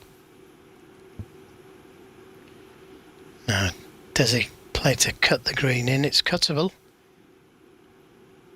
It'd be on the brown, screwing off 2 cushions, side and black. But he could leave the green on.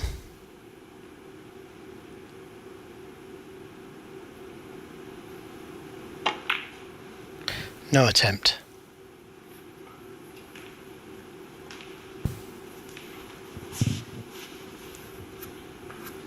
A 7-3 up within 2 of the title. O'Sullivan way back, but you can feel the tension out there.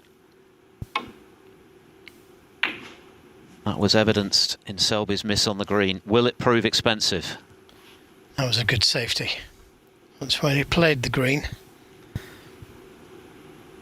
Now Selby, just with a little bit of a problem. Normally you'd send this round the back of the black, but the pink's there. So I've got to think of something different.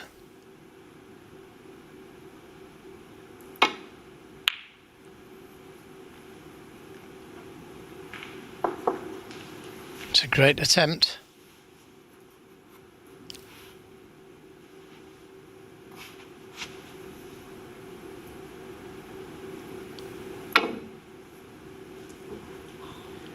A long way off. A long way off. Oh, and the big fella. Mark Selby, 7. Sorry.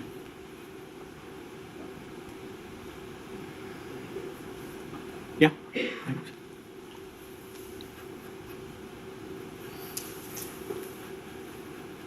.23 now the difference with O'Sullivan hitting the black, so he's got to be careful here with only 25 left.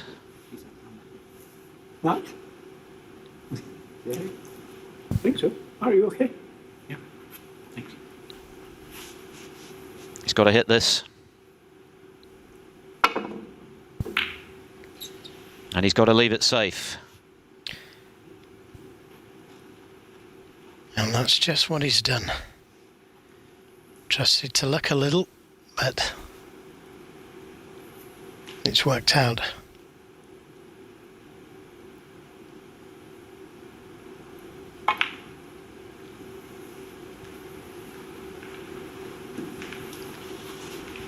Get the green safe, the snooker's a bonus.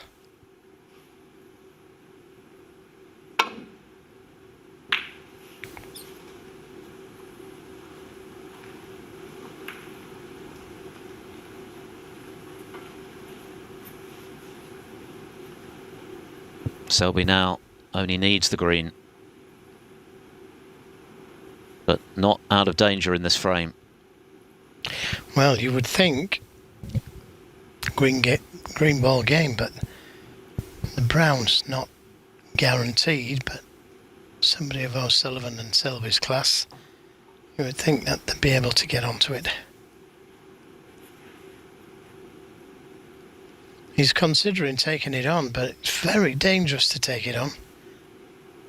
If you got very near to it and missed it, it would be over the pocket.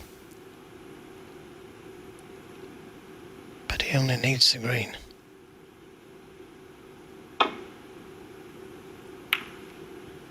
Well, that's just what's happened. Now, can O'Sullivan see the green? I think he can. Not easy to get to the brown from there, I've got to say.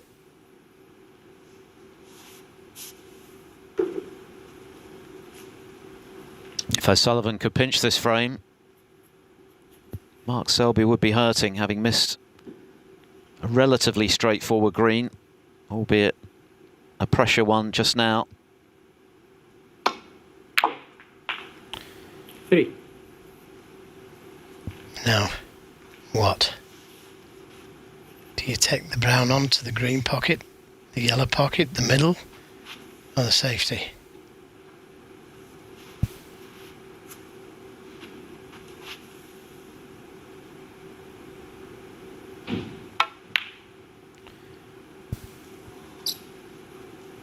All or nothing. Sullivan, 3. He'd have probably won the frame had it gone in, but didn't get close enough to it. So 20 points the difference, just the brown needed to leave O'Sullivan needing 2 snookers.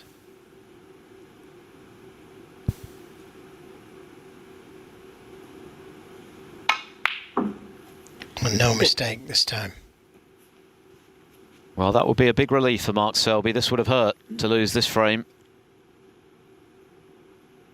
As it is, he's now back in full control of the final 9. and closing in on his second consecutive Scottish Open title. Ronnie O'Sullivan won an unexpected reprieve, but in missing the brown, Mark Selby, has he 9. missed his last chance to snatch this title away from his great rival. 31 the difference with just 13 left. Beg your pardon, 29 the difference. But either way, a very long way back with just pink and black to play with.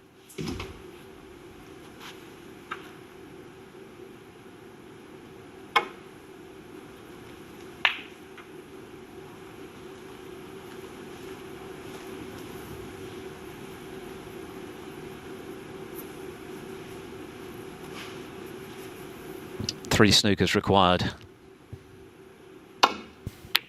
Yeah, he didn't try for the snooker. His first shot, he just tried to keep that pink on the table and get some table time. barring in offs, which you could do here if it hit it hard enough. No problem, in goes the pink, and that could be the decisive blow in this final for Mark Selby, who missed a green. He wouldn't normally, but it hasn't come back to bite him. He now leads 8-3. Before the final interval, will we need it? Ronnie O'Sullivan just one away from defeat at the hands of Mark Selby. There is the Stephen Hendry Trophy and a cheque for £70,000. This is the moment that it looked as though O'Sullivan might be in business again. Selby only needed that green and the brown, but crucially, he didn't leave the green for O'Sullivan, and then in missing that brown, Selby got another bite at the cherry. No mistake this time. So it is a very tall order now for the 6 times and reigning world champion. He's got to win the remaining 6 frames. Can he take this match at least to the last interval by winning this one? Overall, of course, he leads the head-to-head 16-10, but it's Selby who has the better of their meetings in major finals. 5 is against O'Sullivan's 3. He's never really found any kind of consistent form throughout the week. You've got to give O'Sullivan a lot of credit for coming through his matches, despite not really being anything like his best, but is today a bridge too far? At the moment, it appears so. Mark Selby has, by and large, been rock solid throughout the day and is now just 1 frame away from lifting his 19th ranking title. And it would be his 11th in a row in finals. He's won his last 10 out of 10 ranking finals. That is some achievement. It certainly is. Now, O'Sullivan, point of no return. He's left a long red on to the left corner. Cannot afford to miss from now on. His next miss could be his last one.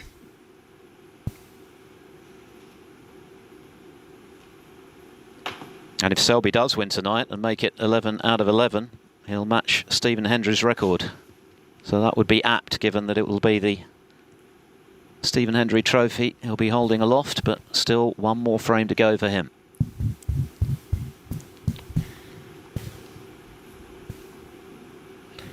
Well, he could take this red on to the right corner, but not interested.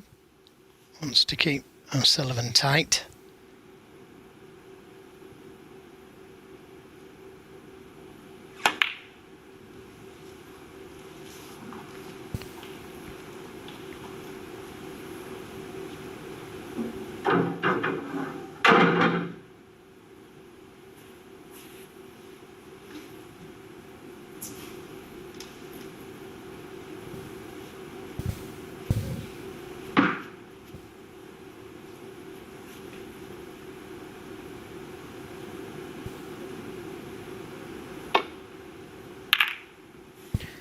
Took the risk on hitting that red. He wanted to open the reds up and try and get into some kind of a run. That's his only way back now to stampede Mark Selby. But that cannon on the red has left Mark with a chance here. That was kind of what he did in their world semi-final, but of course he was only 2 down with 3 to play then. Now he's 5 down with 6 to play.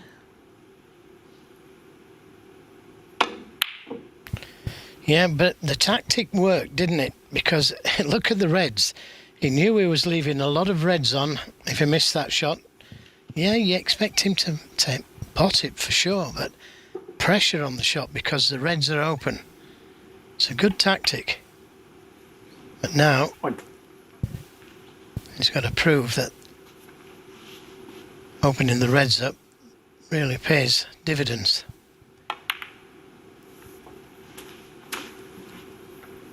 As I said, point of no return. If he could win the next 2, 8-5 doesn't sound so bad.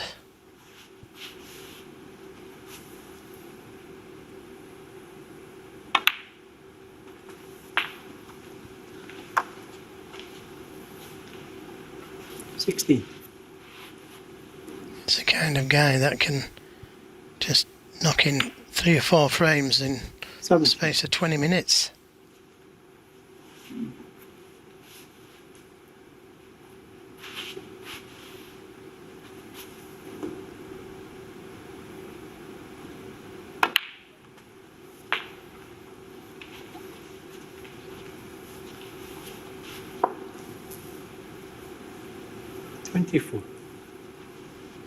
Careful you don't touch that white.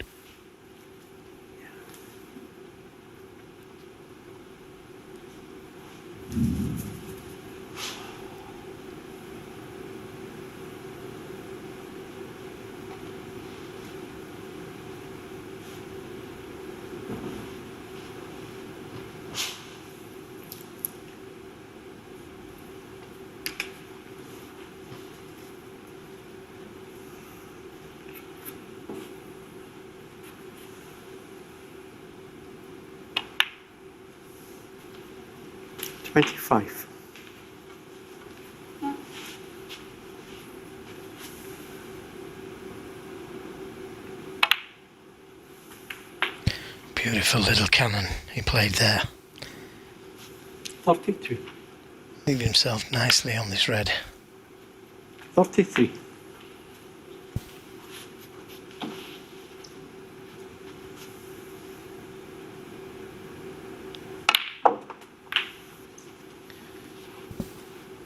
Five reds, 5 blacks.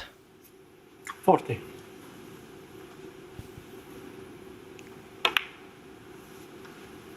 41. He's not really bothered about maximums, although he has made 15 of them. More than anybody else, including Stephen Hendry. 48. We've already had 7 this season, including 1 in this tournament, of course, by China's Zhou Yulong. There's no longer the 49. carrot of a £1 million bonus to be shared if there are 20 for the entire campaign. But making one is always special, even though they're more commonplace these days.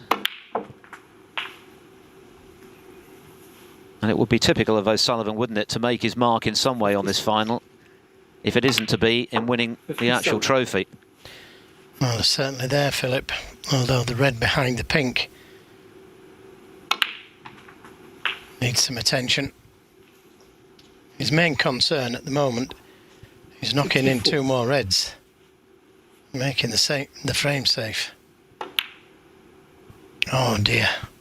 Just careless, that. It's not pressure, that. That's just careless. Just didn't take enough care. Took it for granted. Can't possibly miss that. And yet, he did. Now, Mark Selby, this frame to make him champion. And he's still got that problem of the red next to the pink.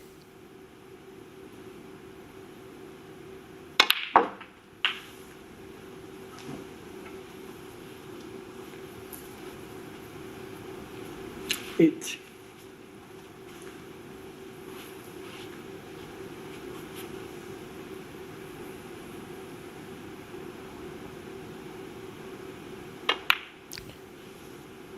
Nine. I was about to say this time round would be a good time to make contact with that red by the pink, because he's got the advantage of those 2 reds to the left of it. But he's not got the angle to play that shot.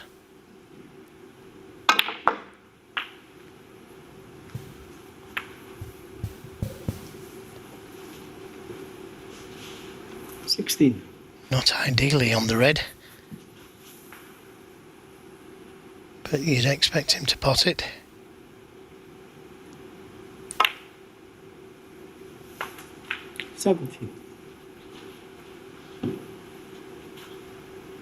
No. He's still got that problem of the red next to the pink. So if he can leave an angle on the blue here to play a cannon to the pink, he'd have the red to the middle. Guaranteed. 22. Let's see if he's thinking same plan. 23.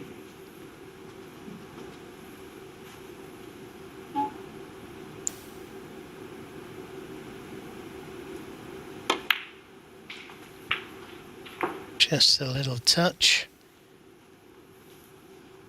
And that 20. has worked out beautifully. Came to the table 64 behind. 29. It looked like O'Sullivan was just coasting. It was a simple red that he missed. He couldn't believe it. He just didn't give it enough care. Simple as that. So it's going to come down to this last red on the cushion. This is the red. 36. Wasn't pressure, that. It just didn't take enough care. Yes, and that misread is the one that may yet save him. The last obstacle, you would think, for Selby. Well, the first part was leaving an angle on this pink to get to the red, and he's left that. He's perfect on this red, on this pink.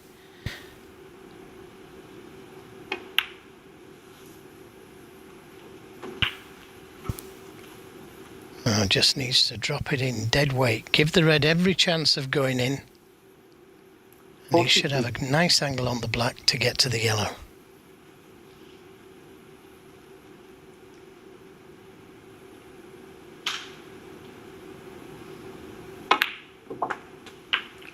Well, chose to screw it in, and he's perfect.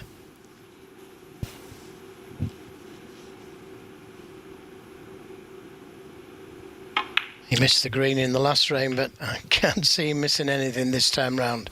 Not for the title. 49. Only one player has successfully defended in the home nations, Judd Trump, who's done it twice in the Northern Ireland Open against the man. 51. Watching Mark Selby potentially head to the winning line. It's not been O'Sullivan's day.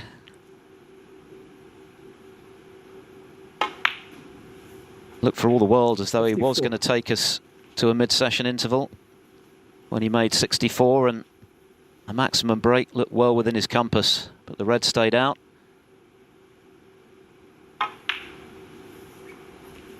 $58. And this would be a classy way for the former world #1 and 3 times world champion to seal the deal.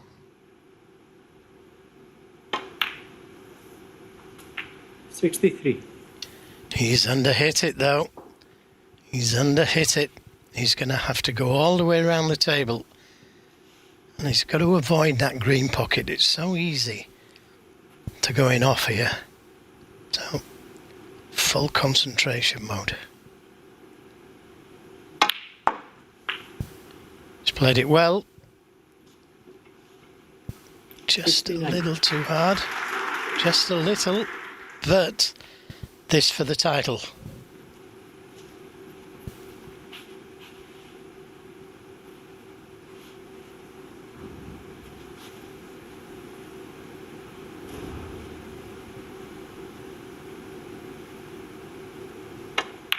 Yes, sir.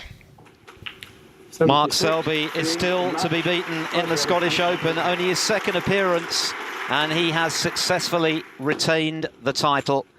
He is the Scottish Open champion for the second year running, and what a way to do it.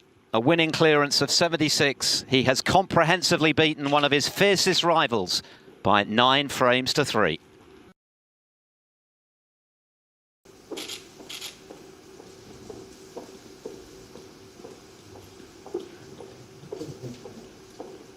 Well, a huge congratulations to Mark Selby for retaining the Scottish Open title. We'll speak to Mark in just a moment, but first, commiserations to Ronnie O'Sullivan. Ronnie, do you want to just stand up? We'll have a quick chat with you.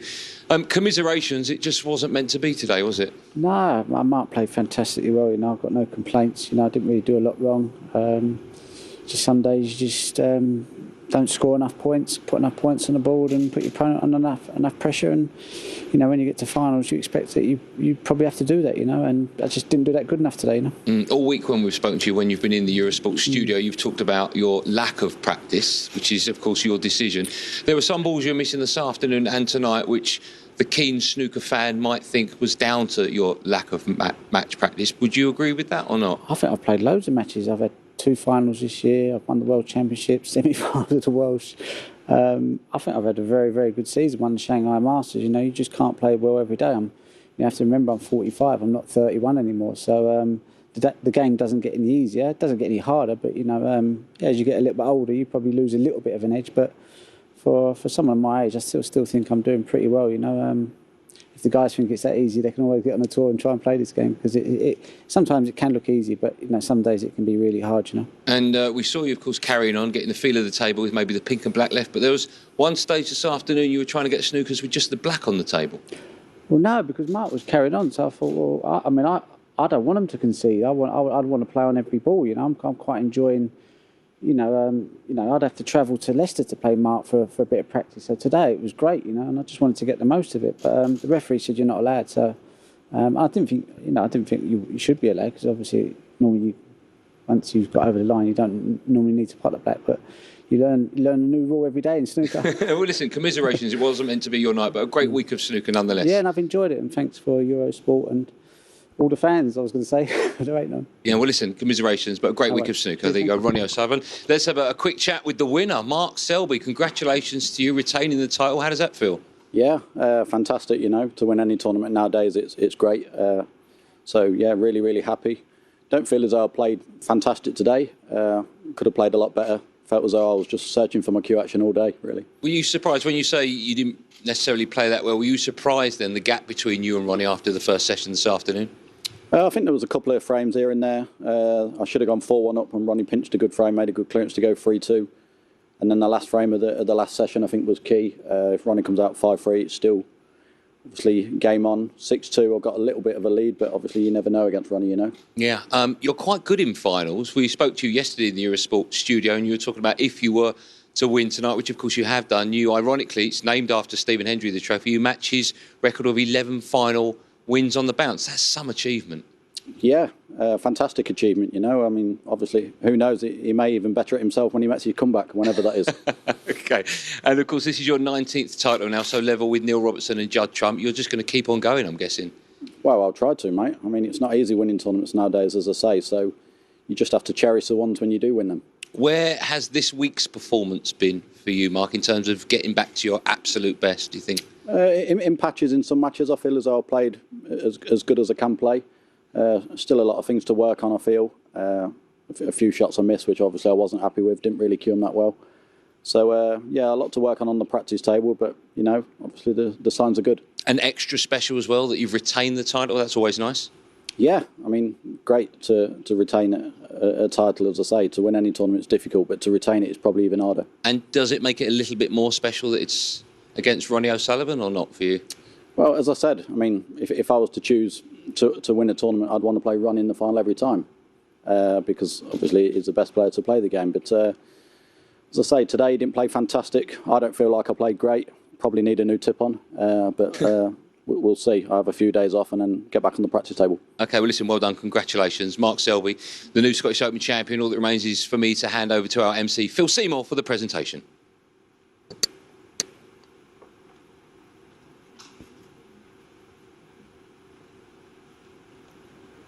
Your winner collecting the winner's medal, prize money of £70,000, the Stephen Hendry Trophy, and the title of 2020 Matchroom Live Scottish Open champion, the jester from Leicester, Mark Selby.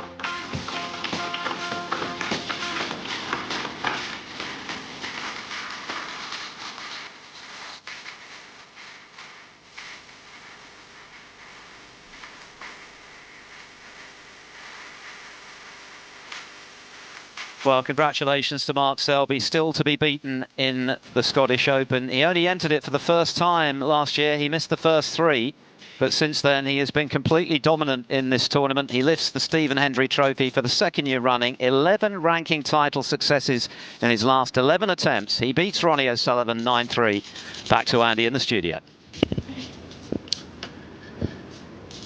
Yeah, fantastic achievement. Obviously, these are live pictures. We'll stay with these for a moment. That's his wife, Vicky, and his lovely daughter, Sophia. Of course, they got here today. They were very excited about Mark, of course, becoming champion again. And Jimmy, he's done it In a bit of style, he says to me just now, you heard it, he wasn't necessarily over the moon with his performance, but I thought he played really well, actually. Yeah, I don't know. That was I don't know what that was about. He's played the best snooker all week. You know, he was pretty solid. That was a good clearance at the end. And to be fair, he's played the best snooker all week. You know, Judd Trump losing to Neil Robertson so close in the final in the UK Championship. You know, he done well to come here. But Mark Selby, out on the outside tables as well, has played marvellous all week. Where does Ronnie O'Sullivan go from here? Because, of course, when you speak to Ronnie, he's ticked every single box. He's, by his own admission, he's not fussed about what happens for the rest of his career because he's done so much. But where does he go from here? Because we know he's better than that, and he just looked a bit rusty, didn't he? Because we're such fans and we want to see the best of him, you know, it's difficult. But, you know, listen, he's got to the final. He's been beaten by the better player today. He has missed a few balls. He said he's not practicing. If he wants to stop missing easy balls, then he has to practice. But that's when he's ready, and we can't make him do. You know, he's not doing too bad as he's won the World Championship. Listen, you've played, of course, with all the snooker greats. Where's Mark Selby on this list? Definitely up there, one of the best match players ever, best temperament. And what's so good about his game at the moment, he's very comfortable. You know, he's comfortable in his practice routine. He's comfortable working with Chris Henry. And here he is now, his beautiful daughter, Sophia. He is. I think she needs to be picked up. There we go. We can see her.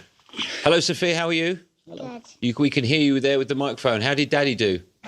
Good. Congratulations, Mark. What does it feel like to be champion again? Yeah, fantastic, you know. I felt as though this season so far has been a fantastic season. Even if I'd have lost there against Ronnie in the final, of course I'd have been gutted. But a lot of positives, you know.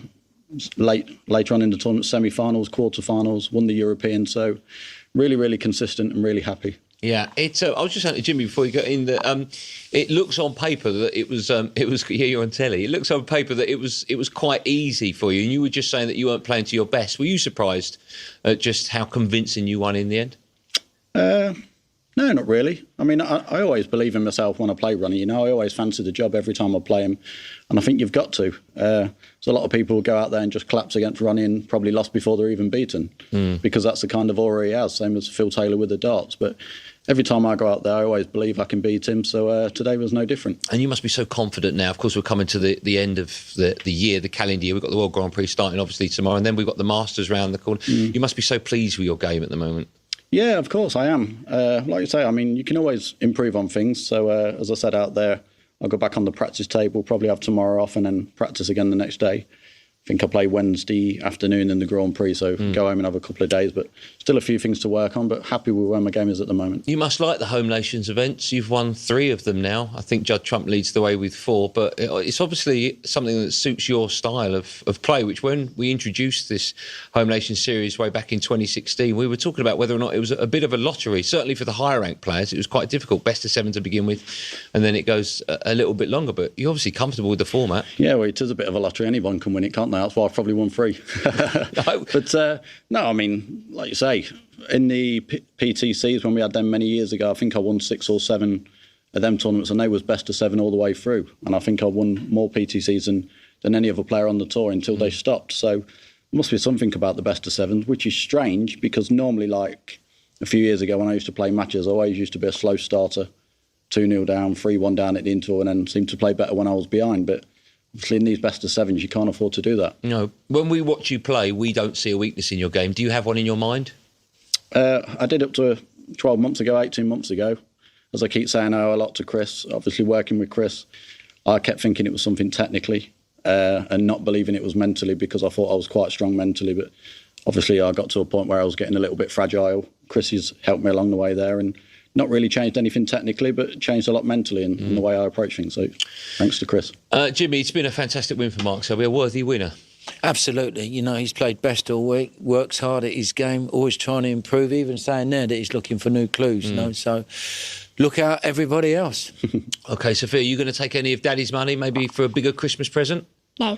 No, OK. No. I'm sure that would change. She's got the money from Jimmy. She still ain't spent that yet. Gave a tenner. I'm not going to take Daddy's money. Daddy's going to take my money. I don't think She said to me earlier on, she said, Jimmy gave me £10. I don't know whether to spend it or frame it. Frame it, definitely. Listen, well done to you. Congratulations. Just brilliant, not just tonight, but brilliant all week. Thoroughly deserved. Congratulations to you. We've... here. Jimmy's going to attempt to play a shot, a very difficult shot that we saw Mark Selby play. I think it was frame 3, where he's putting the brown into the middle bag and then he's screwing back off the baulk cushion and then up the table. It's, I mean, it looks incredibly difficult. I'm guessing it is incredibly difficult as well. So Mark did it first go. I wonder how many it would take Jimmy. Probably 1 as well. He's that good. In fact, Jimmy, you actually played this shot against Darren Morgan many a year ago, didn't you? No, I like the shot. A lot of the modern day players, you know, they use it as an attacking shot. You can quite easily roll up behind the green or roll up behind the brown. But these players nowadays, once they get in, they want to try and win the frame in one visit. You've got to have quite a bit of cue power. You've got to make sure you hit the centre of the pocket, you know, because you've got to hit the brown quite hard for it to take the pot, and you've got to screw off 2 cushions up for the reds. We were looking for videotape of you playing that shot against Darren Morgan. Is it in black and white? Videotape hadn't been invented then. Ken, listen, let me ask you, Jimmy, before he plays it, Jimmy was mentioning about cue power. Yeah, yeah. So there are some players that have better cue power than others. We know Judd Trump is simply breathtaking. It is. Does that mean if you don't have that cue power, you wouldn't take this shot on? That's why Jimmy is demonstrating this shot and I'm not, you know. So it requires a lot of cue power and it requires great timing. It's a very aggressive shot, as Jimmy said. If he rolls up behind the green, you know, you've got a big pack to hit both sides, left and right. So it's an attacking shot. But as Jimmy says, he's got to really time it right. It's got to hit it in the middle of the pocket, because it hits it in the side of the pocket, it won't take the pocket because of the pace. Okay. So it requires a lot of cue power, a lot of bottom right-hand side off, ball cushion, side cushion, and back up for the reds. Okay, so bottom right-hand side is about 7 o'clock if it's a clock face. Look at that. Oh, wow. Absolutely perfect. Wow. I'll tell you what we do, and Ken had no idea I was going to ask him. You're going to play it now, Ken. Well, that's Quickly, not my pick cue. the cue up. Go on, Okay. you can play it with that cue. Right, let's have a go. I want to see the difference in cue power. I don't believe You're just trying to get me back. Yeah, Ken's taking a few quid off. Now, this is not my cue, right? No, So at least I have an excuse. It's Andy's cue. Is it? Yeah. Okay. Now, if Don't I was in this position, I would just do that. Look. Would you really just... No, probably Would you play this shot, Ken? I would, yeah. I would. Yeah, Ken can play this shot. Of course he can. But not like Jimmy. Jimmy's got a bionic arm. So again, 7 p.m. There you go. See? Safe. I told you this cue was useless. Drop it in half. Right, listen, we've got 4 frames left this afternoon, OK? Very important, of course, that Ronnie doesn't let this match slip away in the afternoon session, isn't it? To me, he looks all at sea. The shot that Ken pointed out with that long red, which he played with side and missed and left Mark Selby in, that's the sort of shot when you're struggling with a new tip. He's hit it like 3/4 ball instead of half ball, you know, so he needs to get them things out of his mind, and he needs to win, for me, he needs to win a frame very quick in one visit.